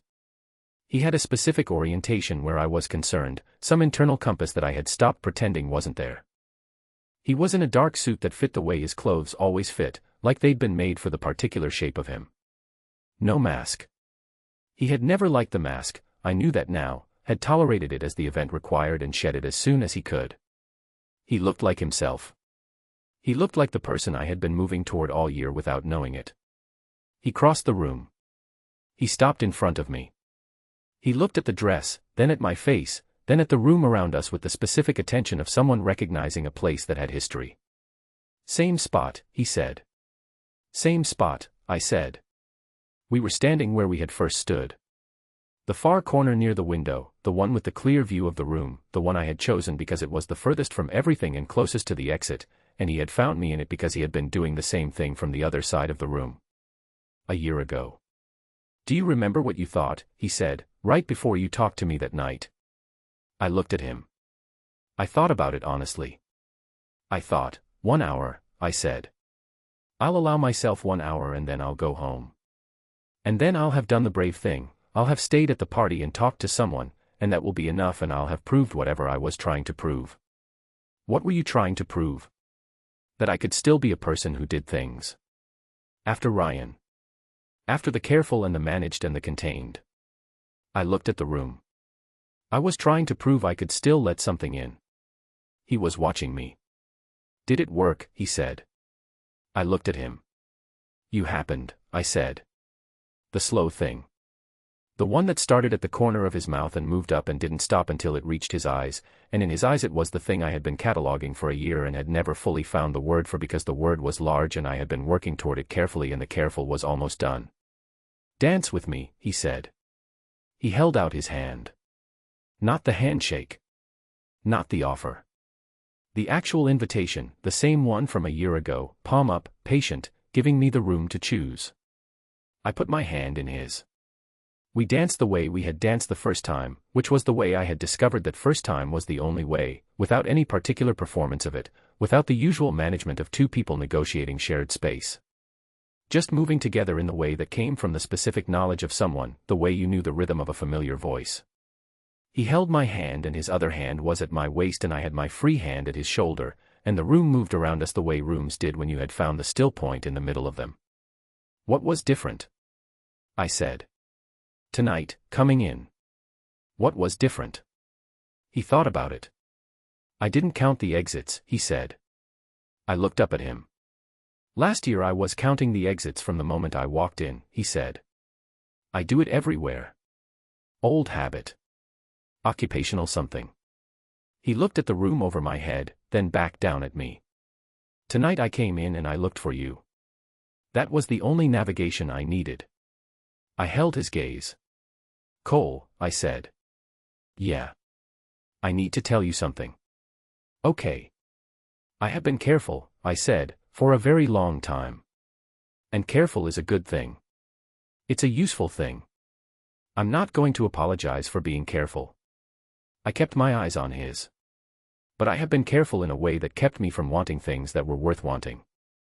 And I want you to know that whatever I was careful about before, whatever I was protecting myself from, I'm not protecting myself from this. He was very still. I'm in this, I said. Completely. Not 1 foot in and 1 foot on the exit route. Not 1 hour of allowing myself and then back to the regular life. I stopped. This is the regular life. You and Finn and Sunday mornings and the wrong things to cheer for in the Cranes and, I stopped again. You. Just you. I'm in. He looked at me for a long moment.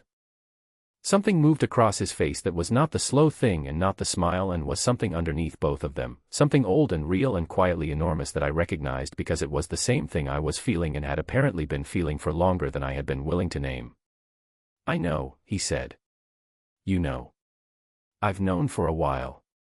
His thumb moved slightly against my hand. I was waiting for you to catch up. I looked at him. You were waiting. You needed to get there yourself, he said. I wasn't going to rush it.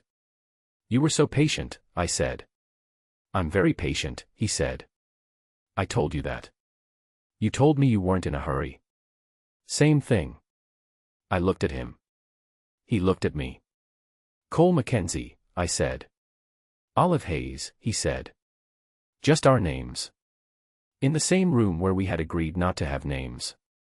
A year later and here we were, same room, same corner, same window, same chandeliers making the same scattered light, and this time we had everything we'd been without the first time, which was the knowledge of each other, the actual specific weight of it, the year of Sunday mornings and paper cranes and a boy who had stopped sleeping badly and a woman who had stopped counting exits and a man who had been waiting with a patience I was still accounting for. Dance with me until they throw us out, I said. We paid for the whole evening, he said. Dance with me until they throw us out anyway. He smiled. Okay, he said. We danced. The cab home was warm and the city was doing its night version outside the windows, the lights and the movement and the specific beauty of a city that had no particular investment in whether you were happy but which happened, tonight, to be exactly the right backdrop for it. I had my head against his shoulder. His hand was in his jacket pocket and I had my arm through his the way you threaded an arm when you wanted to be close without making a production of it. Finn texted, he said. During the third song.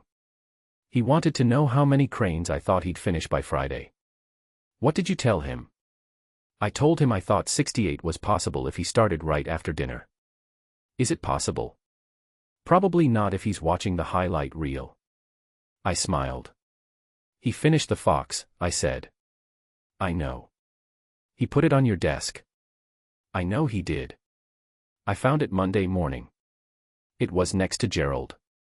I paused. It's very good. He's been working on it since October. I know. I looked at the city. He's been working on everything since October. Cole, he's extraordinary. I know. You should see him in class. Not because he's yours. Because of what he is. The way he sees things. I paused. He told Priya last week that fractions were just wishes that hadn't been decided yet. She filed it in her notebook. She said she was going to think about it. Cole was quiet for a moment. Where does he get that? I said. I have no idea, he said. Yes you do. He said nothing. But his arm shifted slightly, drawing me closer by approximately 1 inch, which was the version of an answer that he used when the actual answer was too large for the immediate moment. I let it be that. The cab moved through the city. His phone buzzed. He took it out of his pocket with the hand that wasn't holding mine. He looked at it. "Finn," he said. He answered. I listened to his side of it, the low voice, the ease of it, the way he said yeah and I know and go to sleep with the particular warmth of someone who had spent 4 years learning the exact tone required for each specific hour of their child's night. Then, yeah, buddy. She's right here. He reached over with his free hand. He found mine in the dark of the cab. He held it. I looked out the window at the city. All those lights. All that ordinary, enormous, indifferent city, doing what it did, going where it went, carrying its millions of people through their millions of nights. I thought about 1 year ago. I thought about a taxi and a gold mask and a woman pressing the back of her hand to her mouth telling herself that never happened. I thought about exits counted and doors closed and the careful architecture of a life built to survive rather than to hold. I thought about what it cost to let something in. I thought about what it cost not to. I will be. I looked at the lights. I looked at my hand in his. I had spent so long running from my own life. I hadn't known it was running toward me the whole time. The city went past the window, bright and cold and real. His thumb moved against my hand. I turned my face toward the glass and I breathed and I was not afraid of any of it and I was not counting exits and I was not wearing a mask. I was here. Completely, fully, finally here. And it was exactly enough. And it was exactly right. Outside, Chicago kept moving. I let it. Author's note. Dear reader. Thank you for spending your time with this story. When I first imagined these characters, I wanted to write about people who understand pressure, the kind that comes from the outside, from family, from expectations, and what happens when the walls they've built start cracking open. This story is about the courage it takes to be seen. Not the curated version. The real one. The messy, imperfect, terrified one. I hope that resonated with you. If this book made you feel something, I'd be grateful if you left a review. Reviews help readers find stories like this, and every one means the world to me. With gratitude. Lennox Porter. Acknowledgements. Every book begins with a quiet question. I'm grateful to everyone who helped me find the answer. To my readers, you took a chance on this story, and I couldn't be more thankful. Your messages, your reviews, your enthusiasm, they fuel every late-night writing session. To anyone who has ever built something from nothing, a career, a relationship, a second chance, this one's for you. And to the cold coffee that got me through every draft, you were terrible, and I wouldn't change a thing. About the author. Lennox Porter writes emotionally charged contemporary romance that lives in the space between heartbreak and hope. She believes the best love stories start with two people who are certain they want nothing to do with each other. When not writing, she can be found drinking coffee that went cold hours ago and arguing about sports with strangers on the internet. She lives with 2 cats who judge her word count daily.